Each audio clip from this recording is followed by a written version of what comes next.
Death and chance stole your parents. But rather than become a victim, you have done... The Iceman cometh!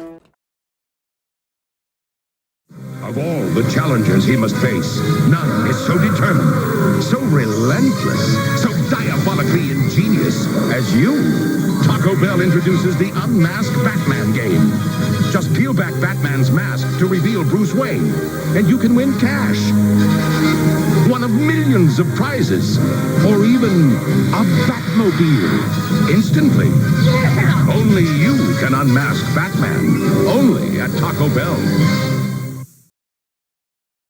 Batman and Robin is a 1997 American superhero film based on the DC Comics characters Batman and Robin by Bill Finger and Bob Kane. It is the fourth and final installment of the Warner Brothers' initial Batman film series, a sequel to Batman Forever, and the only film in the series without the involvement of Tim Burton in any capacity. Directed by Joel Schumacher and written by Akiva Goldsman, it stars George Clooney as Bruce Wayne Batman, replacing Val Kilmer, and Chris O'Donnell as Dick Grayson and Robin, alongside Arnold Schwarzenegger, Uma Thurman, and Alicia Silverstone. The film follows the Abominate characters as they attempt to prevent Mr. Freeze, Schwarzenegger, and Poison Ivy, Thurman, from taking over the world, while at the same time struggling to keep their partnership together.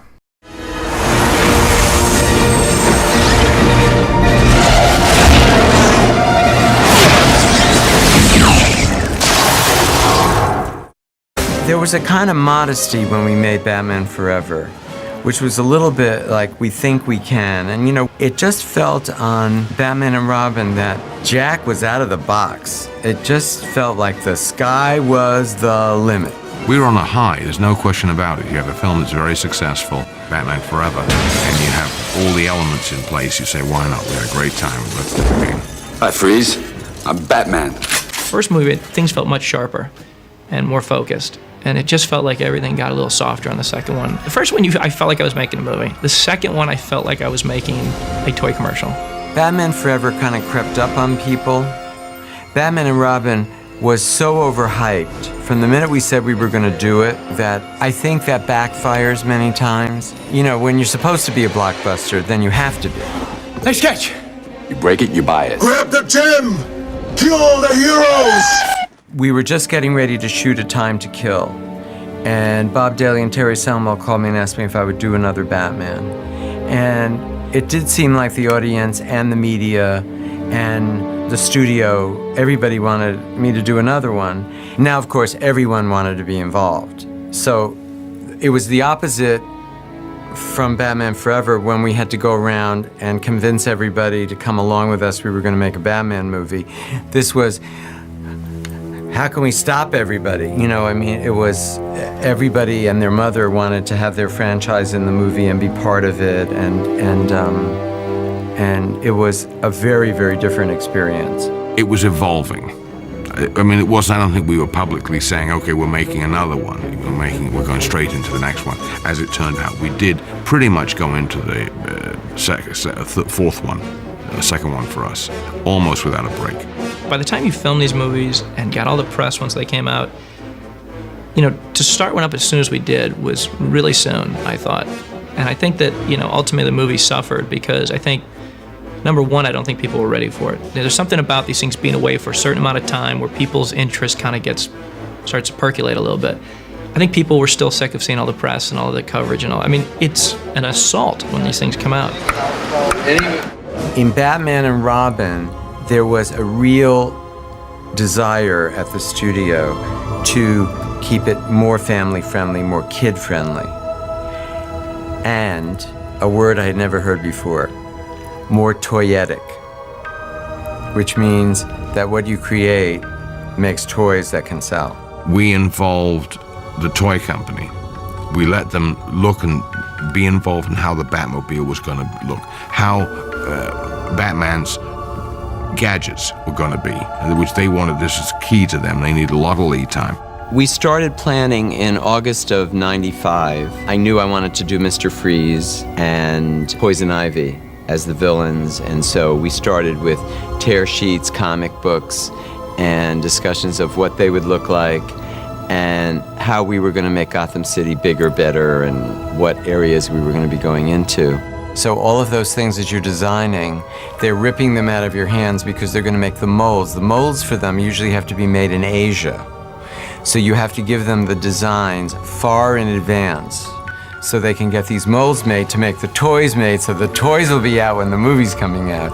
So everything that we did was, can you make it bigger, can you make it better? And I'm not criticizing anyone. I signed on to do this. I was doing this job, but that wasn't a major part of the job. Oh, the cast was the greatest in the world. I mean, to go to work every day with George Clooney and Chris O'Donnell and Arnold Schwarzenegger and Uma Thurman is just, you know, it doesn't get any better. Well, I agreed to do another film, The Saint, and they never called the agents and they never called me and told me they were going to go right into production inside of a year. I was angry at Val and his representatives at the time because they let us know at the last second. That's what I was angry at. I wasn't angry that Val wasn't doing the movie. I was angry that we found out like at the 11th hour. It's still puzzling when I think back. It's almost 10 years already, and I look back and I think, why would they do that? But, you know, it's a business, and those things end up happening. I met with George Clooney, who was just great. He is just one of the greatest guys in the world. I thought he'd be a charming, handsome Batman. There's a minute there that you go, well, do I want to be the third Batman in the fourth Batman picture? That can be a little worrisome because the other three were very successful, and the only thing you can do is screw it up. That's really the only result, you know? So I didn't think that there were that many things to gain career-wise by doing it, but on the other hand, I get a chance to be in this huge event movie. I think Joel wanted him not to be too serious in the Bat role, which is the way I think that he played it and felt comfortable playing it. There's a little more humor and fun in his than the previous Batman. The thing is, you got to remember, Michael started this and he made it his own. You know, Batman was Batman, and Michael will always be Batman because of that. And then Val came in and did something completely different, and he was a darker, very strong, very brooding character. So for me, there weren't many options in the fourth Batman. And we talked about this because there were some pages originally written that had him, you know, dealing with his parents being dead again. And I said, you know, he's a 35-year-old guy who lives in a giant mansion and has billions of dollars and goes out with the most beautiful women in the world and has the coolest toys and is Batman. And I don't think anybody is going to feel sorry for and listen to a guy going, woe is me, my parents died when I was 4. So the only thing we tried to do was give him a little less weight to carry on his shoulders. Because we were supposed to make a more family-friendly movie, I would make a gentler, kinder, kind of, maybe not as depressed, not as tortured Batman. I know I've been criticized a lot for this, but I didn't see the harm in it. The Batman thing I wasn't ever wholly comfortable with because it's very tough to be comfortable as Batman. You kind of have to cop a different kind of attitude. You have to cop this extremely confident, invulnerable kind of man. Much easier to catch Bruce Wayne. We had to shoot around his schedule because he was shooting ER at the time. So we shot Friday, Saturday, Sunday, Monday, and Tuesday. We would try not to schedule him on Friday, so he'd get 3 days in a row. He'd get Wednesday, Thursday, Friday on ER. I mean, the guy is amazing. He worked 7 days a week for months, I mean, actually, as it turned out. It was fun to go back and do it again, and with different people. You know, I was kind of bummed out at the timing, because I just had things going on, other things that I wanted to do. But at the same time, you know, I had a great experience doing these Batman movies, and I got to travel all over the world doing publicity. I mean, publicity can be a miserable thing. But, you know, if you look at it just as a great experience to go around the world and from a business standpoint, get a lot of exposure, I really enjoyed it. You know, even though looking back, I felt like we kind of rushed getting that second one done. You know, I still would have done it, you know, if I had the chance over. I'm a director that is very cast dependent. I only have usually one choice for each role. And until I'm really turned down, I don't fall in love with anyone else. And so I've been very lucky to get my first choices on most of my movies. Arnold seemed a perfect fit, you know, this big Austrian, you know, scary guy in the metal suit. Allow me to break the ice. My name is Freeze. Learn it well, for it's the chilling sound of your doom. Joel Schumacher was the motivating force for me to do Batman. Although I have seen all the other Batmans and I have enjoyed them thoroughly, and was always interested in, of course, playing the ultimate villain in one of those movies. I didn't really think much about it until Joel Schumacher came to me and said that he would like me to play Mr. Freeze. But as I said to him, I said, this sounds very interesting, and let me think about it. This is really a great character to play. And Joel then turned to me and said, well, just so you know, that if you decide not to do it, I will not direct the movie, because I only can do this movie if you play Mr. Freeze.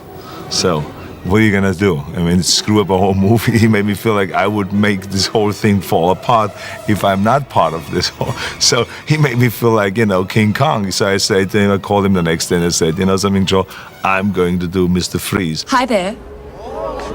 And you are? Poison. Poison Ivy.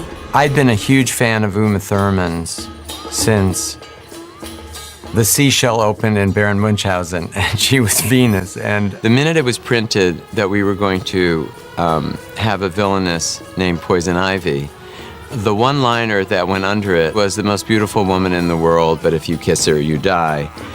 Well, the most beautiful woman in the world are fighting words in Hollywood. Everybody saw themselves as the most beautiful woman in the world. It's my Gotham City, and I think that Uma Thurman is one of the most beautiful women in the world. And besides great beauty, I needed a great actress also with a sense of humor. Well, I figured because, there are not many female villains to introduce. And I didn't know that it would be something as delectable as a villainous part. I just sort of guessed, and I asked Joel straight out when we had lunch. I said, well, look, if it's here for a damsel in distress, let's just part ways. But if it's a villain, I'd really like to talk about it. And he was like, well, it is a villain. Her name is Poison Ivy. Uma had a lot of great ideas about what she should be like, this kind of warped woman. She was there for a long time, and I got her right at the beginning, so I think I got the best of her even. And then we kept having to do that kiss over and over again. That was so hard, To be a Batman villain is like, in the movies, in a comic pop kind of way, it's sort of like an opera part. It's limitless. Someone said to me, you can't be too big and you can't be too small. But there's just, the opportunities are endless with the characters. And so it was just tempting. I've never done anything like it, and it doesn't come by very often. I think because a lot of critics bashed the movie, I think they overlooked Uma's performance, which I think is great. And you are? Batgirl. That's not awfully PC. What about Batperson or Batwoman? Bruce, it's me, Barbara. I thought that in this mode of making a more family-friendly, more kid-friendly movie, to give maybe little girls more of an access into Batman. I realized that there weren't really any superheroines, especially teenage ones in our culture, which is sort of unusual. I don't know what that says about us, but there was no one better than Alicia Silverstone to be Batgirl.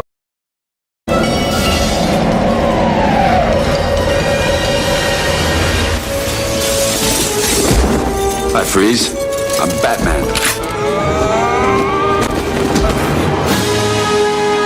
Batman has to win by being smart. He doesn't have the powers of the other guys, of Superman or any of those guys. So, Val did. Val and Michael had those powers, but they part of my contract, they just said you don't get any superpowers. I want a car. Chicks dig the car. This is why Superman works alone. Batman is probably one of the most flexible characters I've ever seen in any form of entertainment. Spider-Man is always Spider-Man. Superman is always Superman. Batman is a lot of different things at a lot of different times. Batman's story is fairly grim, but if you don't say that his parents were murdered, you can have a fun, campy Batman. George Clooney played a warm and fuzzy Bruce Wayne, kind of the guy next door, the guy that all the women love. And it was a completely different interpretation of Bruce Wayne. George is a huge plus to the picture. He brings a great deal of heart to the Bruce Wayne character, to his daytime character. Well, I think he was probably what I would call the kinder, gentler Batman, because I think he was in some ways, the most accessible Batman, because, again, he was very comfortable with the kind of wealth and very comfortable being a playboy. You know, that party scene where he's being interviewed. Again, he's just really comfortable, and he has that sort of like classic movie star sort of look. There is a humanity to George, a kindness, a warmth that I think is new, and I think very much needed and very appealing. Why are all the gorgeous ones homicidal maniacs? Is it me? He's mischievous, too. So he has a terrible life. He's touring between Elle Macpherson and Uma Thurman. His life is a horror. I tried to make this character, Bruce Wayne, and Batman, but mostly Bruce Wayne, I wanted him to look and sound like a doctor on a high-rated television show. And I thought, you know, with my acting range, that I'd be able to do that. And I've seen some of the dailies and stuff, and I've seen little pieces of the film, and I think that I achieved that. I love you, old man. And I love you too. There's a wonderful scene where George Clooney says, I love you, old man, or paraphrasing here, but it is they all, play it very, very warmly and with a lot of heart. And, I thought Clooney, made a very good Bruce Wayne, and no place better than in that scene, and really captured what they were going for with the movie, which was about heart and family and valor and bravery. And you don't have to wear a suit and ride around in a fancy car to be a hero. Sometimes the bravest heroes are the ones who just stoke the home fires and keep everybody sane back in the cave.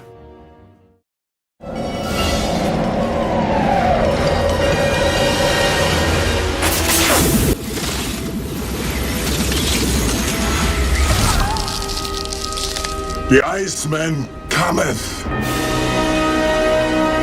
Mr. Freeze began his life in Batman comics as Mr. Zero. He became Mr. Freeze only later on during the TV show when they changed the name. George Sanders was the first one to play Mr. Freeze on the TV series. Otto Preminger played Mr. Freeze as well on the TV series. The Mr. Freeze character is formidable. Arnold is already formidable, and Mr. Freeze has to live at 0 or below degrees, and he would like the rest of the world to live at 0 or below as well. -10 would be actually perfect for him. He wants to freeze the world, and he wants to make everyone as cold as Mr. Freeze's heart is, basically. Soon we will be together once more. Soon. I think the tragedy of him and his wife and his love for her, and how his heart had literally gone cold because he couldn't find a cure, he couldn't save her, is an amazing story.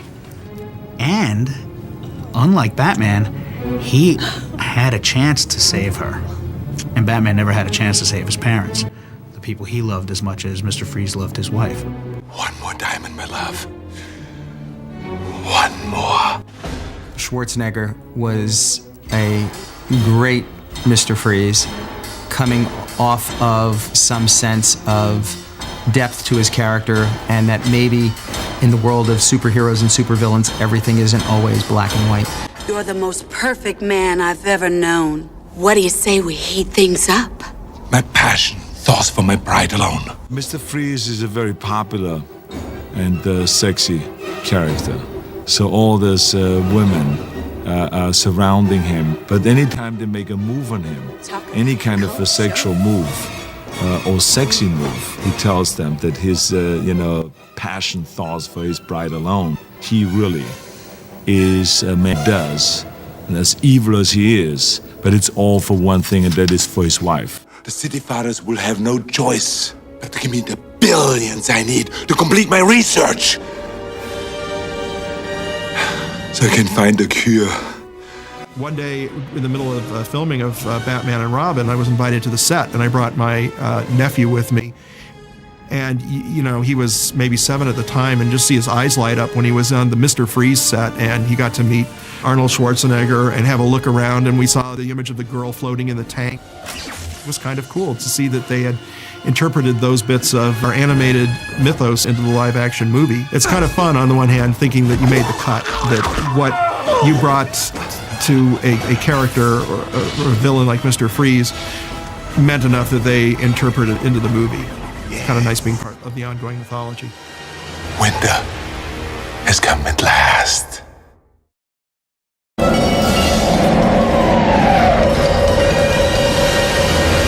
I really am to die for.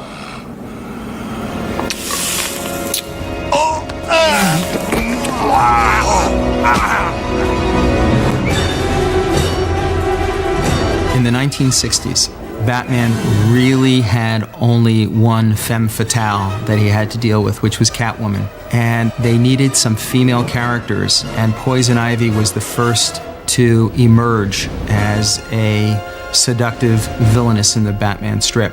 The introduction of Uma Thurman as Poison Ivy is spectacular. I mean, she's the perfect choice. You couldn't get a better choice than Uma Thurman. I have spent my life trying to protect plants from extinction, and now you corrupt my research. The nature of most Batman villains is that they're dual personalities. You know, they're originally somewhat well-intended. So Pamela Isley is the mad botanist who's slightly cracked and totally engrossed in her work, and she becomes Poison Ivy, who's a polar opposite. You know, Isley is somewhat insecure and totally out to lunch, and Ivy is just the embodiment of confidence and self-possession. With Uma playing Poison Ivy, who's a seductress, it gave us a wonderful psychological villainess who better than the most beautiful woman in the world to try to separate Batman and Robin and pit them against each other. She's blowing a little love dust on us, which she actually didn't have to do. She's, you know, we both fight over Uma anyway. And makes us both want to, you know, kill each other for her, which I understand. And she's something. She comes in the room and ain't nobody else in the scene. And that is the simple truth. Big, tall, beautiful, talented lady. I am nature's arm. Her spirit. Her will. Hell, I am Mother Nature. The great thing about having such a delightfully written character is that no matter what else is going on, when you actually go to work, you're met by something that's strong and encouraging and a lot of fun.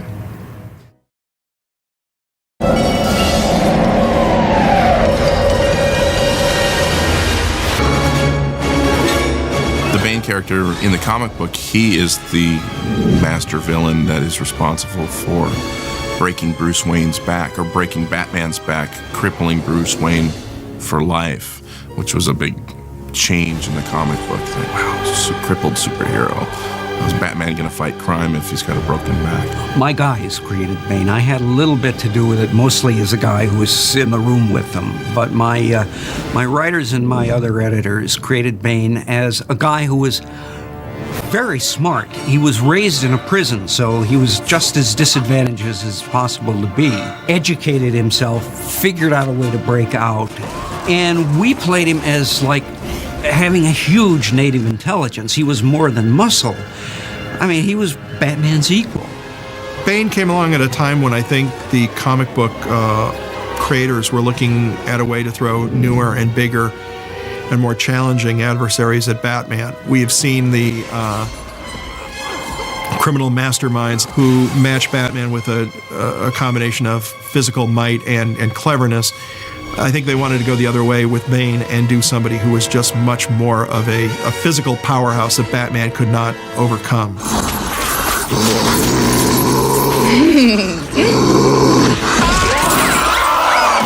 Bane was one of the characters that my 7-year-old godson taught me about, probably when he was about 5. And Bane is made out of steroids and venom.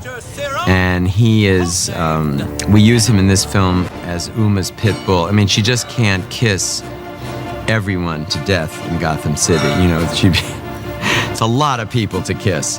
And so sometimes she just needs someone to break down a wall. So he's a wonderful addition.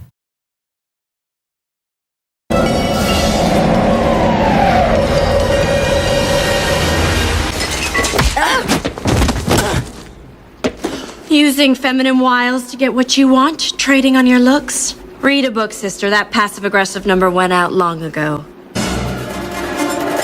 Her background is always real hazy and whatnot, because she's kind of Jim Gordon's daughter, but she's not Jim Gordon's daughter at the same time, depending on which rendition of her backstory, you read. In the TV show, she's the librarian, but in the books, there's no hint of librarian going on there unless they write it in as a nod to the old TV show. Alicia Silverstone, she's fabulous as Batgirl. She's strong and powerful and perfect choice.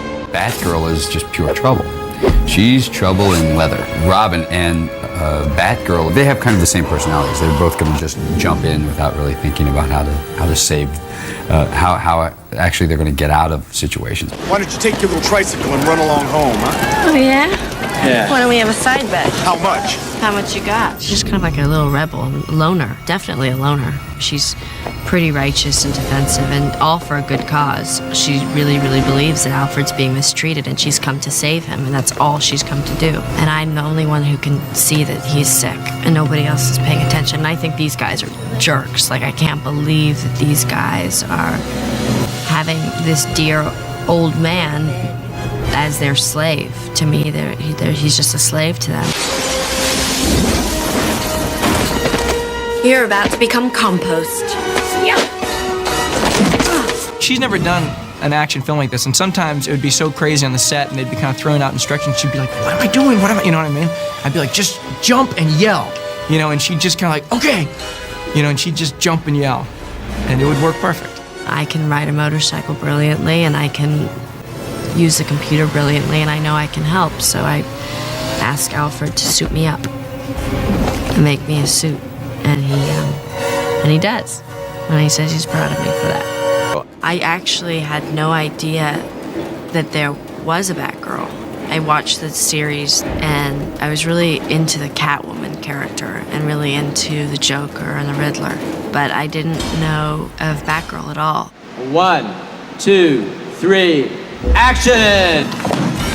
Using feminine wiles to get what you want. Yeah! Oh! Curses! I think we want to be served up something with a lot of psychological complexity and darkness when we do these movies. I mean, I think that there's a certain component of the fan base who will literally think I am the personification of the other, but in fact, the truth is, what I believe these movies need are as much darkness and complexity as they can have. Sometimes you get some going, sometimes you don't. Joel knew where he wanted to go with the picture, and Joel likes it very bubbly. He doesn't like it too serious. Let's not take ourselves too seriously here. We're making a Batman movie. We're making a comic book, a live comic book. Batman and Robin. Before a take, Joel would pick up his megaphone, his bullhorn, and go, "Remember, everybody, it's a cartoon." So that kind of set the tone and the style of Joel's Batman. The whole approach was much more glossy and theatrical. It was all a totally different look to Tim's film, which was all dark and shadows. But I can also understand, as you progress through 1, 2, 3, 4 films, that maybe you have to change the look, otherwise the audience think, "Oh, I've seen this," so. There's no way I can explain it to you other than I had no idea that putting nipples on the Bat costume were going to be international headlines. The bodies for the suits the inspiration for them are Greek statues that have perfect bodies. And so we're molding this perfect body in rubber, and they're anatomically erotic. And so it never occurred to me not to put nipples on the men's suits because I didn't know that the male nipple was a controversial body part. Then I was left with the dilemma of what to do with Batgirl. Because if we didn't give her nipples, then we would have seemed sexist, I think, to have left her out. So hers are a little subtler. It wasn't so much the nipples for me as it was the codpiece. The press obviously kind of You know, with Joel directing, of course, I kind of played that up a little bit, but I didn't think twice about it. Although now I kind of look back in some of the pictures and I'm like, that is a little unusual, I suppose. Val Kilmer and Chris O'Donnell's codpieces were exactly the same size. Chris's is shorter, so it looked bigger. The joke was on the set that Chris had tipped Jose, the great sculptor, to make his bigger, all right? So then George came into the picture, and George asked me in the early press conferences to please tell everyone that Val's suit fit him perfectly, but we had to make the codpiece larger to accommodate him. I asked for a bigger package. Apparently Chris was tipping the costumer, but I did get a nice ass. Even though the job has enormous pressures and responsibilities, you're making a Batman comic. And, you know, in comic books, they draw up very beautiful, anatomically perfect people in very alluring costumes, and we owe that to the audience. But I will take responsibility for casting and glorifying beauty and sexuality in this. That's part of the fun of a Batman comic book. 1, 2, 3, action!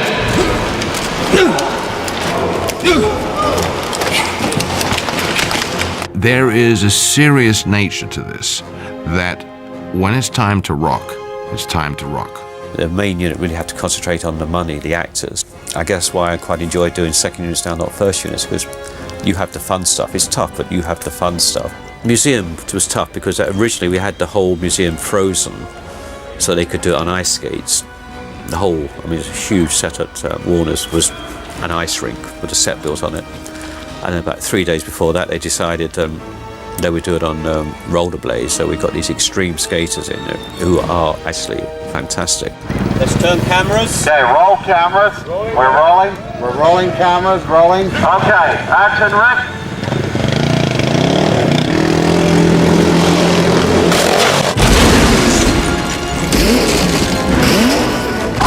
I always kind of, when I'd see the movie, I'd laugh and think, I don't really remember doing that scene. And I'm like, that's not me.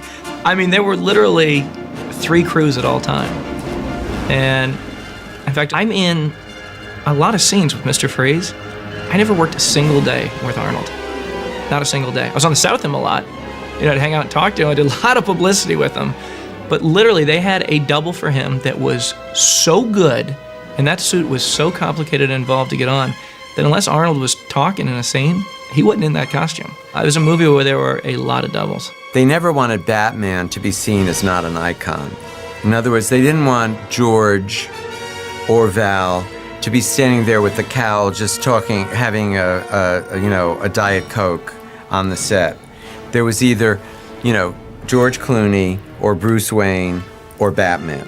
Whenever we're making a Batman type of movie, everybody is very, very careful about not letting too much get out of the box and making it public until we're sure where we're going. Security on things like the script is very high. Security on the set's very high. George and I, when they had like these silver suits that we were in, they were so nervous about people seeing them and people stealing things. They had people walking with giant poster boards as we came out of our trailers going into the set, covering us. The studio security and I decided that we would put up a metal detector. And we had a very large crowd that day, somewhere around 200, 250 people. They go to a specific stage where the wardrobe is going to be, but the first thing they got to do is, as they get off the bus, is go through a metal detector. I think we got 500 cameras from 200 people. They had cameras stuffed everywhere, and it was just a nightmare. Security aspects of making a movie like this is a nightmare. One of the Batman heads turned up missing. I mean, suddenly every single car that left that lot, they were searching trunks, everything, every car for weeks. People were so mad that they were filming Batman on the set because they were so sick of having their cars searched. And then they caught a guy on the set one day that, had a hidden video camera, and it was like a sting operation. I mean, it was unbelievable, but it kind of all added to the mystique of the movie and the production. Oh, you can't believe what's going on. And I mean, it was entertaining just being on the set. There were days when there were 150 visitors during the day, and people would bring their kids, People would come to see the sets. It sort of became a thing to do. Major people would want to come visit the set, either because they had kids or whatever, but every day you'd kind of, come back from lunch or go to the makeup trailer and be like, oh, did you see who was here? And you're like, every day, just these crazy stars. What were they doing here? Oh, they just wanted to see the sets. So it was like a zoo, I swear. It was literally like a zoo. Tonight, hell breezes over.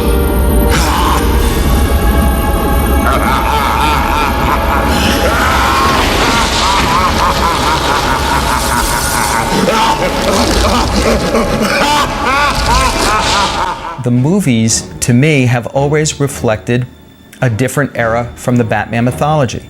To me, Tim Burton's first film was truly the Batman of 1939 before Robin came in. Batman Returns was more of Tim's tribute to the Batman comics, the way they were portraying the character in the 1990s. Batman Forever, pure middle of the 1940s to the middle of the 1950s. And Batman and Robin clearly was all about the Batman of the 60s in the comic books. So I think that a fan's perspective or an audience's perspective on these movies is different depending on what age group they are in and what type of Batman comics they grew up reading. I think the reaction to fans, generally, especially the more avid fans, is they were hoping that we would have gone a little darker than Batman Forever. We didn't do that. We went the way it is. It had been some years between the second one and the first one we did, the one with Val. And I think probably the studio would like to maybe have had another year. I don't think we would have made it any better, but I think they would have, just in terms of the audience, the core base, I think they would probably like to have had another year between. The merchandising and licensing became a very, very important part of the making of the film. But I also have to say, I was an adult, I was awake, and I went along with it. So I'm not pointing a finger at anyone else and saying, they made me do this, all right? I was there. I think what the conclusion was is probably the same place Tim Burton was after two of them. It is an extensive part of your life. I mean, it's 4 years out of probably a 40, 45-year life, a work life. So you just spent 10% of your entire work life on two productions. The studio wanted me to do a fifth Batman, which would have been my third, which would have featured the Scarecrow. And I just couldn't do it. It wasn't really in me anymore. It has to be a true passion. It can't be a job. And it can't be because people expect you to do it. If there's anybody watching this that, let's say, loved Batman Forever and went into Batman and Robin with great anticipation, if I disappointed them in any way, then I really want to apologize, because it wasn't my intention. My intention was just to entertain them. I felt very much, and still do, that we were doing exactly what you're supposed to do. I leave the opinion of quality to the individual viewer, but what you're supposed to do with icons is contort them. I mean, the reason that comic books survive over time is that the characters are durable and they are afforded different realizations. They're different lenses through which to see the world.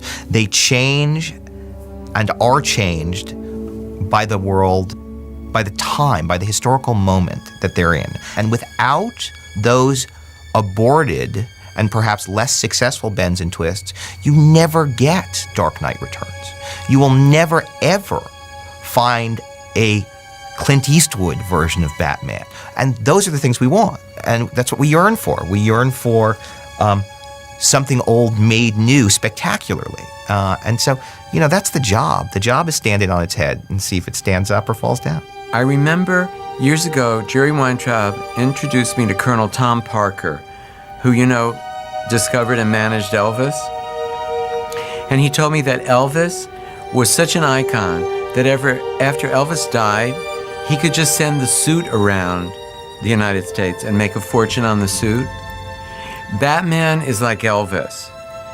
It's really the suit that is the star, which is not to take away from Michael Keaton or Adam West or George Clooney or Val Kilmer, but It's Batman who's the star, and Batman's going to go on long after us. I'm not worried about Batman. Batman has to win by being smart. He doesn't have the powers of the other guys, of Superman or any of those guys. So, you know, Val and Michael had those powers, but they part of my contract, they just said you don't get any superpowers. Batman is probably one of the most flexible characters I've ever seen in any form of entertainment. Spider-Man is always Spider-Man. Superman is always Superman. Batman is a lot of different things at a lot of different times.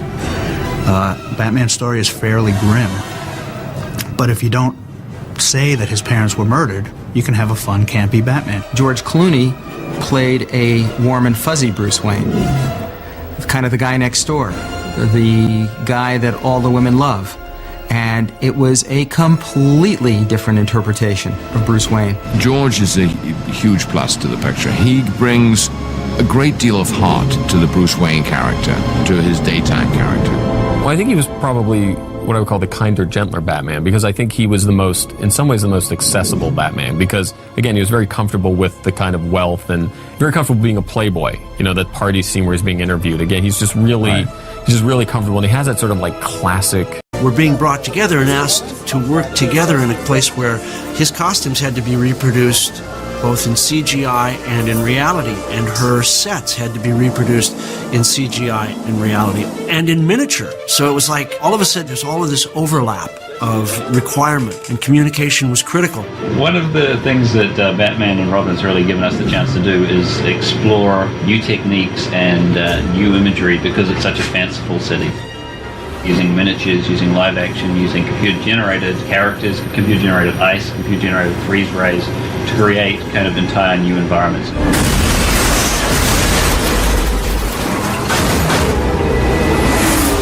What we have here is actually a shot that combines quarter-scale miniatures, a 60 by 40 trans-light photographic backing, some live-action green screen characters, and a CG character on a CG motorcycle. And it'll all come together in the final movie to look like a real scene in Gotham, and it will be indistinguishable as to which is which. The city is quarter-scale, the Batmobile is quarter-scale miniature, the characters are obviously live-action, with people standing here and over here who are live-action green screen characters. The photographic backing is the city in the background, and the Robin on the motorcycle riding by is a computer-generated character. Procedural stuff, smoke and dust and debris and fire and ice and all of that stuff. That was a huge challenge.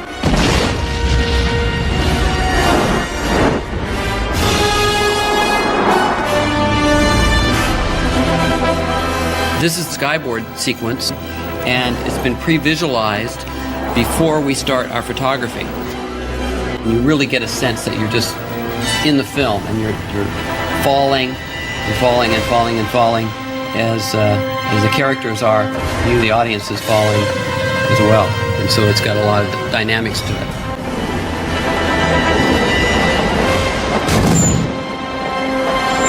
So what we have on the Moviola is the miniature photography that is our version of what you saw in the computer world. And so this is taking the data that the computer created and then tweaking it and working with it, because on a live stage it's a little different than what the images are in the computer world, but basically it's taking the intent of that move and creating it as these background plates. And this photography will then be scanned and taken back to the computer world, and then Mr. Freeze will be, and Robin and Batman will be placed in here. Also, we'll have some smoke that is coming out of the stacks and a lot of other enhancements that create a lot more texture to this sequence.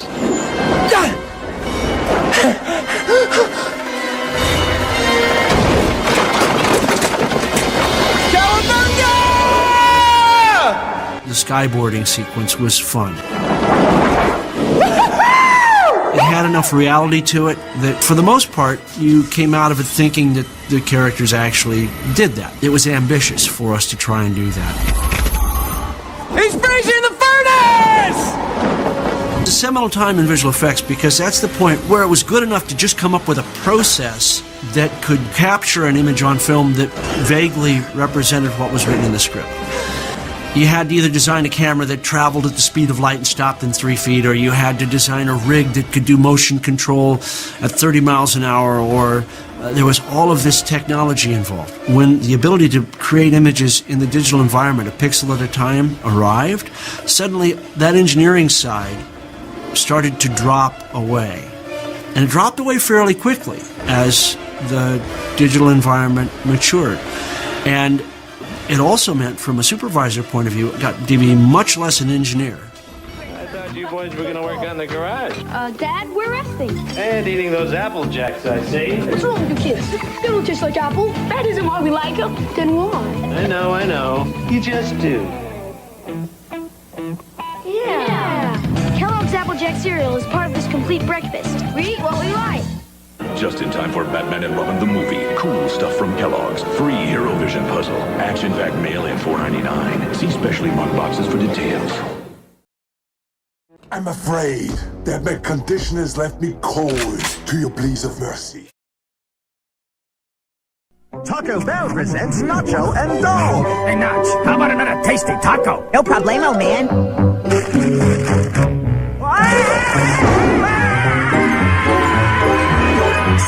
Hold it! Another bag! Ooh, that was close. Now you can get one of 5 super cool Batman toys when you buy a Taco Bell Kids meal. Like the portable Bat Signal. You can collect all 5 Batman toys only at Taco Bell. That's that food. Bong!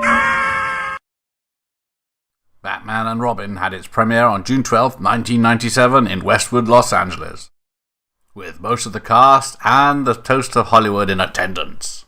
To take you on a ride you will not forget. That's right, that's all coming up. But first, here's what's also happening in Hollywood today. Batman and Robin rule. The latest adventure in the series pulled in a reported $43 million this weekend, turning George Clooney into a bona fide movie star. Coming in second was a surprising estimate of $21 million is Julia Roberts in My Best Friend's Wedding, an amount which makes that movie the highest grossing opening for a romantic comedy. Meanwhile, today in London, George Clooney was celebrating his success with a London bash for Batman and Robin at yet another star-studded premiere. It's Batman's British invasion. Arnold, George, and Uma got a wet and wild royal reception for the London premiere of Batman and Robin. Superstars, media from around the globe, and Bat fans all had Batmania. Batman and Robin flew into the top spot at the box office back in the States with the help of super hunk George Clooney. And according to Miss Freeze, supermodel actress Vendela, London has now fallen in love with Clooney, too. I've known George from before, and he's a great, great guy. And I guess the women here are going crazy for him. Who wouldn't? It's understandable. Batman and Robin did have a huge opening and was on a record number of screens for the Batman movies, more than 2,900. But it was still third place overall for an opening weekend, with Batman Forever still in first place. Hi, everybody, and thanks for joining us. I'm Steve Kometko, reporting live from Los Angeles.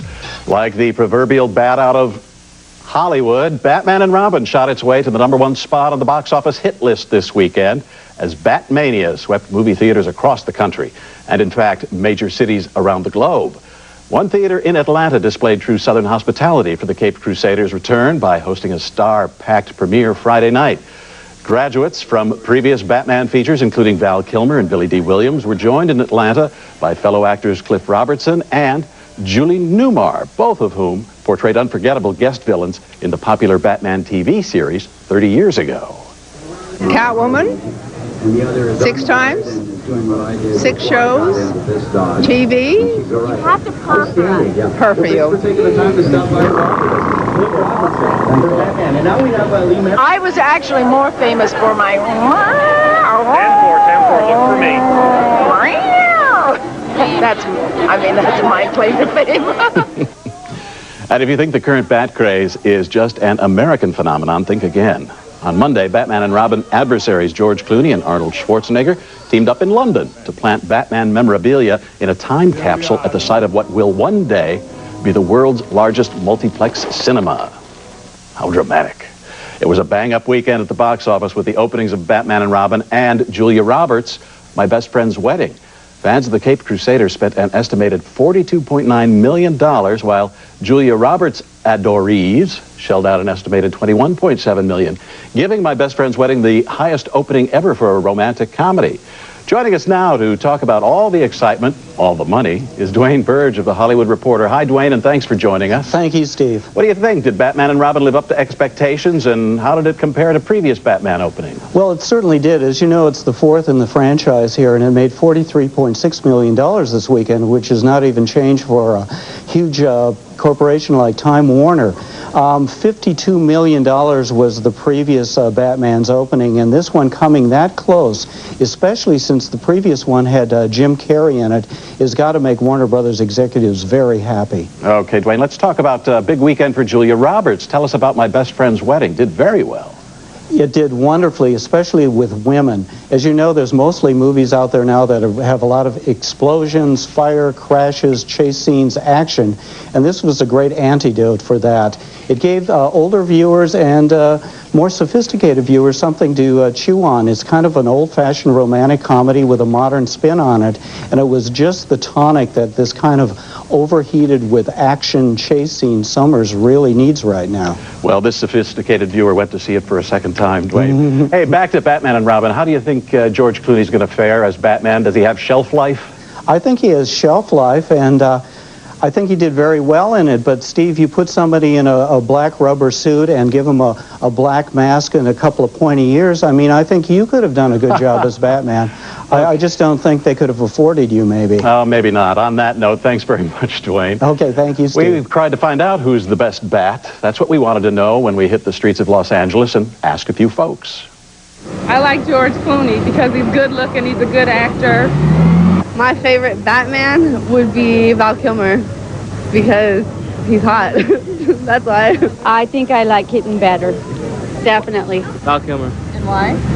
He looks like Batman. Looks like the original Batman to me. He does all the moves. He knows how to act really good and all that. Adam West, the old one, the original. Michael Keaton. Why? Because he's got a woman with a red hair, Nicole Kidman. All right, that's it. Clooney, he's also a lot better Batman than Val Kilmer. He plays it better. He's got a better voice for it too. They're behind that mask when you're in the action scenes. It's all the same person as far as I'm concerned. There you go. Each week we ask you a question for our e-online poll, so why not? This week we're asking, who is your favorite Batman? Adam West, Michael Keaton, Val Kilmer, or George Clooney? You can vote at www.eonline.com. We'll let you know the results of this poll on Friday. Sorry, I'm around. How happy am I didn't wear that jacket today? How embarrassed would I be right now? No. How was it to be Batman? What was it like when you took on the role? Well, it was fun. You know, you take it on kind of figuring that you don't have a whole lot to win because a couple of other guys have done it ahead of you. But it's fun to do. It's fun to. Where's Arnold? He's doing it? Okay, it's fun to beat the hell out of Arnold. That's good fun right there. What about the rubber suit, George? Tell me about it. I'm wearing it right now under here. I'm not allowed to show it to you, but I love it. It's uncomfortable. It's miserable, but it's a small part of it. One last thing, could you just do the theme tune for Batman for me? I never knew that one. Look, you're trying to sell me. What city are you enjoying? Freeze now. Do you fancy doing a bit of cryogenics yourself at some stage? Well, I tell you, it was really great to play Mr. Freeze, and especially to play in such a huge movie. I've never been part of such a huge production like Batman, and it was great also to be just one of many actors and not to be involved in an Arnold movie, because a lot of times there's like movies that really I have to carry.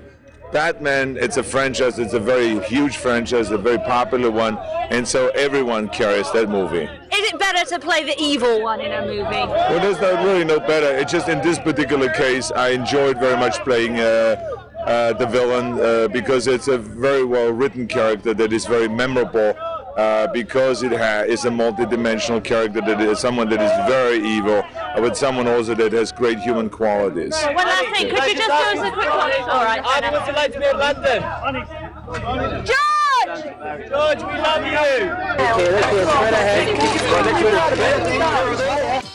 Arnold Schwarzenegger. Viel Stress am Wochenende für den alten Adonis. Mit seinen beiden Frauen, Gattin Mariah Shriver und Mutti Aurelia, feierte Arnie zuerst in Graz die Europa- und danach in Bottrop die Deutschlandpremiere seines neuesten Streifens Batman und Robin.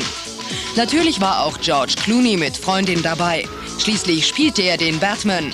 Doch wäre diese Rolle nicht auch für den steirischen Muskelberg reizvoll gewesen? Nein, ich habe kein Interesse, Batman zu spielen, sonst hätte ich den schon längst gespielt. Ich spiele lieber die klassischen Batman-Bösewichte. Bei der anschließenden Feier saß der Filmbösewicht schon wieder im Flieger Richtung Bottrop. Doch seine Mutter erinnerte sich, dass ihr Sohn nach der schweren Herzoperation auch eine weiche, ganz ungewohnte Seite hat. Mein Sohn hat mich angerufen und hat gesagt, Mutti, komm mich besuchen, aber bitte komm nicht mit leeren Händen, sondern bring etwas mit. Ja, natürlich habe ich mich zum Ofen gestellt, habe schön Studeln gemacht, habe Schnitzel gebacken und bin mit dem Teller als Lachende ins Zimmer hineingegangen. Weil meine Schwiegertochter hat mir gesagt, du darfst ja nicht weinen. Das ist schlecht für den Arnold. Und ich habe gelacht, bin hinein, der Arnold hat auch gelacht und er hat gleich heruntergebissen. Mr. Freeze is on the loose! Signal, Batman! Someone cut the power! What do we do? I'll handle it. Flashlight. Batman and Robin, the movie, is now invading your favorite Kellogg's Pop-Tarts with Batman and Robin, Batgirl, and Mr. Freeze sprinkles straight from Gotham City to your toaster. There's only one absolute. Everything freezes. Clooney learned playing Bruce Wayne isn't a big problem, but playing Batman calls for a new acting technique. That's the trick because you can't hear. So you wait till their lips stop moving and go, yeah, all right, anyway, so Batman was that's part of the trick, but early on you learn how to act in a cowl. And early on, you learn that the title character doesn't necessarily get top billing. That position goes to Arnold Schwarzenegger, who plays the villain, who says the director told him the movie depended entirely on him. Directed Batman 3, and then he came to me and says, I'm also directing Batman 4, but I would only do it if you would play Mr. Freeze. If you don't accept that, he says, I won't direct it. I mean, this is what he made me believe, right? And so I said, explain a little bit about Mr. Freeze. Who is this character? He says, well, here's the short version. It's the Terminator meets the refrigerator. He also persuaded Uma Thurman to sign on as Poison Ivy. She says she would have refused a damsel in distress role. But if it's a villainous, please, let's talk. Because, you know, I love any kind of extreme characterization I can get my hands on. And I've never had a chance to do anything like this. Needless to say, Mr. Freeze will wind up on ice at the end of Batman and Robin, along with co-villain Poison Ivy. This probably won't be the last night on the prowl or on the screen for Batman. If the audience likes this and is pleased with what we've done and would like another one, yes, I will do one more. And although nothing is firm, the next time Batman may find himself in battle with the sinister Scarecrow. Dennis Michaels, CNN Entertainment News, Hollywood. Action in their new movie. ET's Mark Steinis has the story. It's been thought of as the tightest, most secretive set in Hollywood. But after bootleg video of George Clooney and others from Batman and Robin turned up on the TV show Inside Edition, Warner Brothers security laid a trap. And last Friday, director Joel Schumacher announced they nabbed their culprits. He was caught red-handed with the goods outside the stage. There's a certain victory there. King World, the company that produces Inside Edition, has no comment. Last week's arraignment of the suspects was a result of elaborate security that correctly identified one of the perpetrators and accurately predicted he would return for pictures of Arnold Schwarzenegger's first day on the set as Mr. Freeze. He was very bold, had evidently hung around the crew a lot, pretended to be part of the movie, knew our actions, and just sort of strolled right up to Arnold while he was getting ready to shoot and took 36 photographs with an ankle camera. Batman and Robin producer Peter McGregor Scott says the 3 arrests strike a blow against the forces of evil. This has been an ongoing problem for us on the last Batman and on this one. And we go to great lengths to protect our sets and our copyright. And it's wonderful when we nail a triple like this. into theaters next summer, and this time it's a dynamic duel between George Clooney and Arnold Schwarzenegger. But the big question is, who's in charge of this movie? Even though Arnold's the villain, I discovered he has no plans on playing second fiddle. George Clooney has a big problem. I did try on a bat suit. It's very uncomfortable. But Clooney has more than an uncomfortable batsuit to worry about. Next summer, when he replaces Val Kilmer as the Caped Crusader in Batman and Robin, the ER star will be forced to contend with a scene-stealing villain based on a DC comic book character. I play Mr. Freeze. When I went on location in Los Angeles with the Eraser star, he suggested producers change the movie's title. Maybe the next summer is for Mr. Freeze. Who knows? Yeah, that's the... Okay, why even mention the title at this point? Get those wonderful toys. Let's face it, Jack Nicholson's Joker upstaged Michael Keaton in Batman, and so did Danny DeVito's Penguin and Michelle Pfeiffer's Catwoman in the sequel Batman Returns. Meow. In Batman Forever, Val Kilmer had the tough chore of sharing the screen with Jim Carrey's animated Riddler. Was that over the top? Every Hollywood actor wants to play a villain in one of the Batman movies. Entertainment Weekly magazine's Jessica Shaw says moviegoers just love Batman's enemies. The good guys are kind of boring, and the bad guys they're really able to push all the buttons and to do all the insane things. While Schwarzenegger may become the star in Batman and Robin, Clooney needn't worry. Arnold will only be Clooney's rival on screen. We are going to have a great time. He is a great pal, and I admire his work.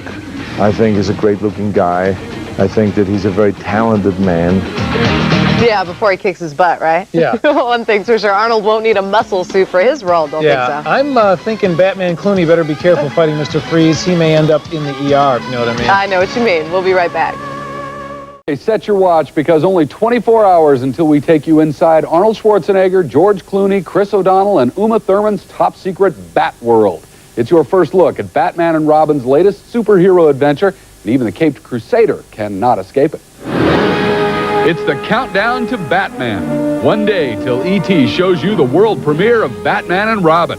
But right now, the movie's director, Joel Schumacher, gives Jan Carl the dirt on the newest Batman, George Clooney. And he looks great in black rubber. Well, hey, you know, the most important part. Right, yeah, exactly. Speaking of which, are the nipples still there? Of course, it's a Joel Schumacher film. Everybody has nipples. And you are? Batgirl. Alicia Silverstone is the newest addition to the Bat family.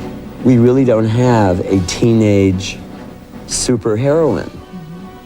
And so fortunately, in the Batman lore, there was Batgirl.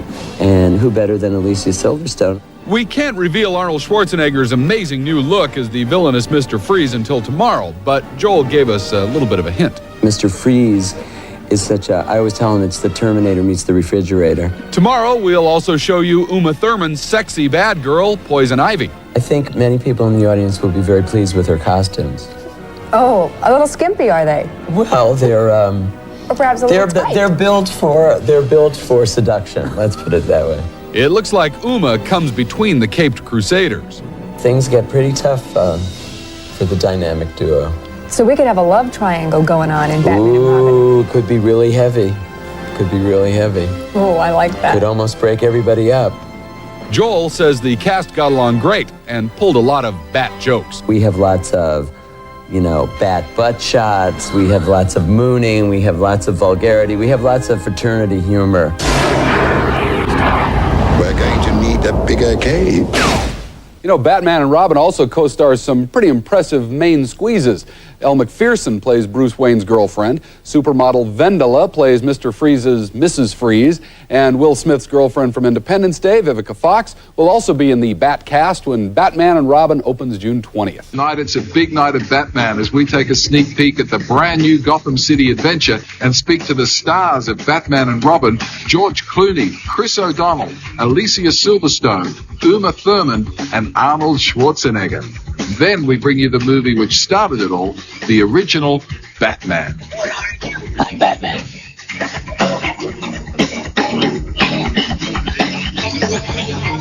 Good evening to you. Thank you for your company and welcome to this very special presentation. Well, here we are at Warner Brothers Studios, Burbank, California, the home of some of Hollywood's hottest hits, including, of course, the Batman movies.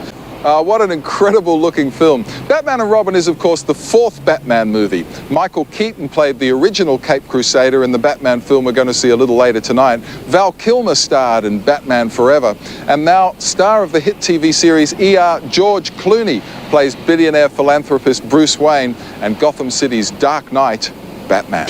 Were you a Batman fan as a kid? Sure. I used to make little statues of Batman, and I had a Batman, I have a picture of myself as 3 years old in the Bat costume. Are you serious? Yeah.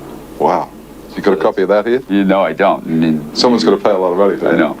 My dad's going to make some cash off of that. First bidder. So how different is it working in a film like this to working in a TV series, a hit TV series, albeit? Completely different. Well, television series are probably the hardest things to do. Our television series are the hardest things for actors to do. It's not, compared to coal mining, it's not hard. But you do, on our show, we do 10 pages a day. Now, most television shows do 7 pages a day, which is tough. So we work 12 to 14, sometimes 18-hour days every single day. We do a dialogue that we don't understand because it's Latin. It's all doctors speak. We learn this kind of ballet with, learning to be doctors. You have to do everything fairly accurately without hurting anyone because you're not really doctors, so you can't really compress a chest when you do this. So everything has to be, you're somewhat of a magician too. You can't really stick a tongue depressor or a laryngoscope down the throat of a guy. You have to fake it. I just have a lot in common with George on a personal level. I mean, we're both real into sports, basketball and golf, and he's just really fun to hang around the set with. He's guy's got more stories than anyone you've ever met. He sits there and just talks and talks and tells you these stories, and you're like, come on, this can't actually have happened. This didn't happen.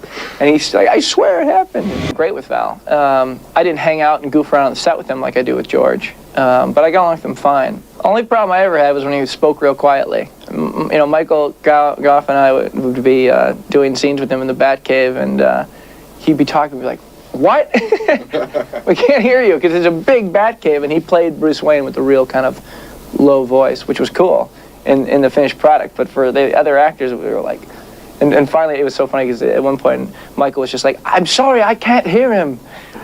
Val Kilmer, who was doing it before, had a conflict of schedule. He was going to do The Saint, and so the part became available, and then Joel Schumacher called me up and said, do you have any interest? And I said, oh, you mean to be in that little independent film you're doing? And I jumped at the chance. It's for me, it's a huge break and a huge opportunity, and I'm very lucky to get a chance to do it.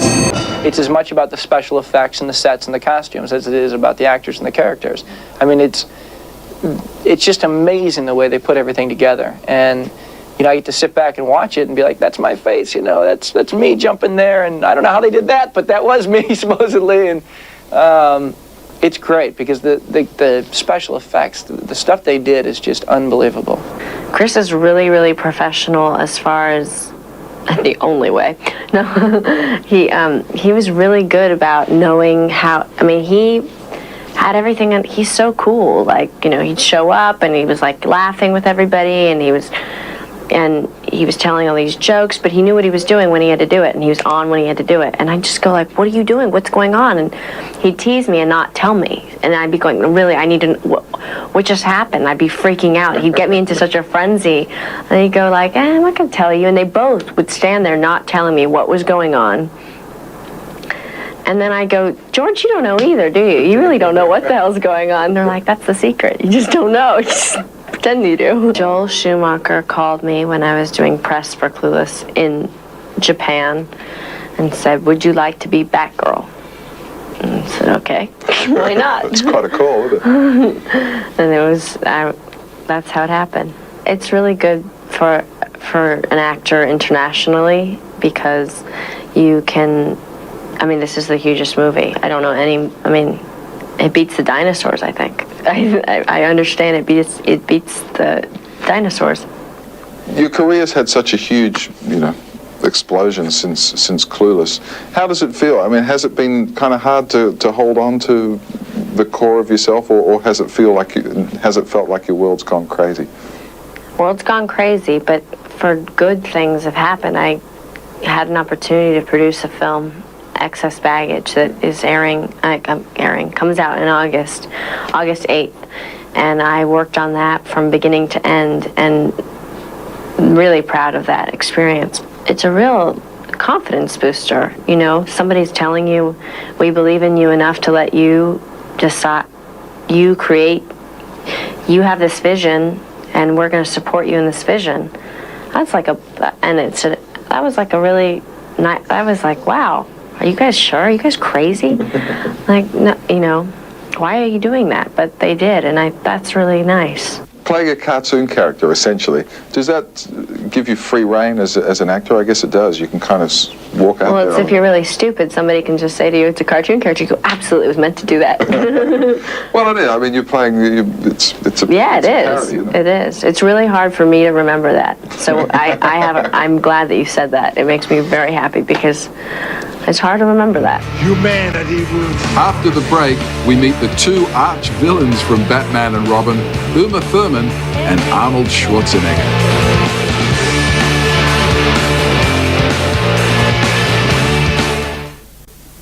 An integral part of Batman movies is, of course, the casting of the villains. In previous films, we've had Jack Nicholson, Danny DeVito, Michelle Pfeiffer, Jim Carrey, and Tommy Lee Jones, some of the best baddies money can buy. And in Batman and Robin, none other than Arnold Schwarzenegger tops the bill as Mr. Freeze. Well, Richard, Mr. Freeze is obviously one of the most challenging characters that I've played. It's very multidimensional, you know. We see Mr. Freeze as being Professor Freeze, Dr. Freeze, at certain points where he's a really good guy, where he saves lives, where he expands lives and, extends lives and all those kind of things. And through various different kind of circumstances, he turns into a killing machine. And with the makeup took around 3.5 hours every day. And the armor that we put on, all that stuff took also another, 45 minutes to an hour to put on. But that was not really the... You'd be tired by the time you get rid. Oh yeah, but that was not the disturbing thing. What was more disturbing was to do the things that they normally do in the action films, now with a 70-pound armor around you. I mean, how do you do that? How do you jump? How do you fly through there?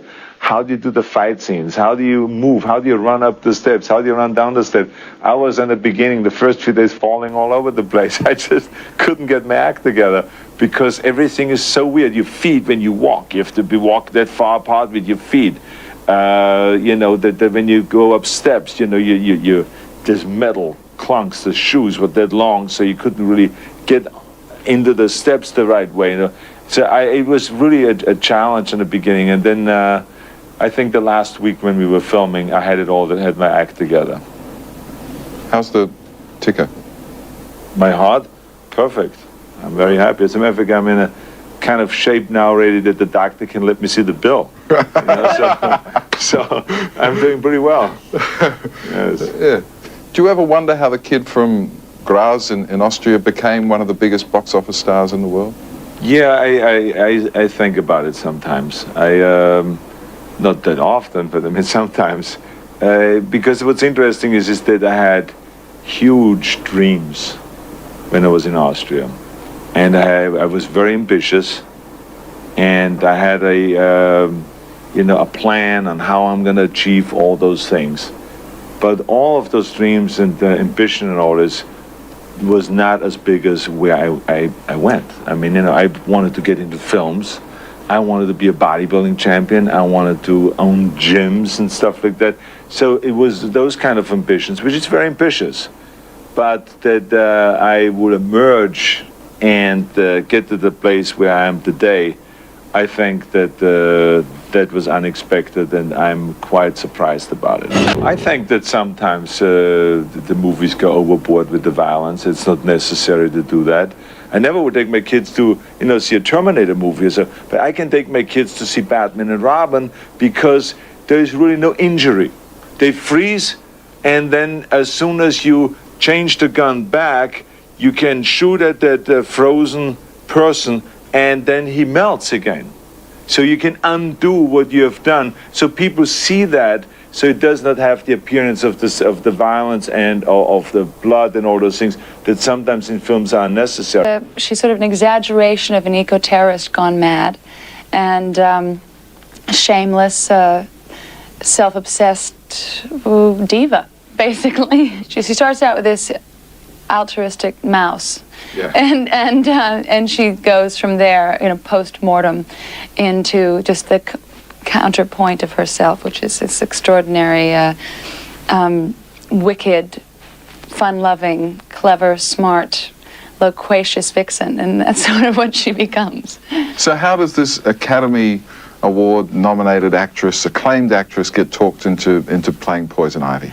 Oh, very easily. I mean, there are very few opportunities to do something that you can really do kind of a ridiculous, send yourself up, operatic, larger-than-life, fantastic kind of performance like that. There's just no place for them, and most of the time with good reason. But in the Batman genre, the villains are such fun, and the sort of lineage of people who've done them have all made such memorable performances.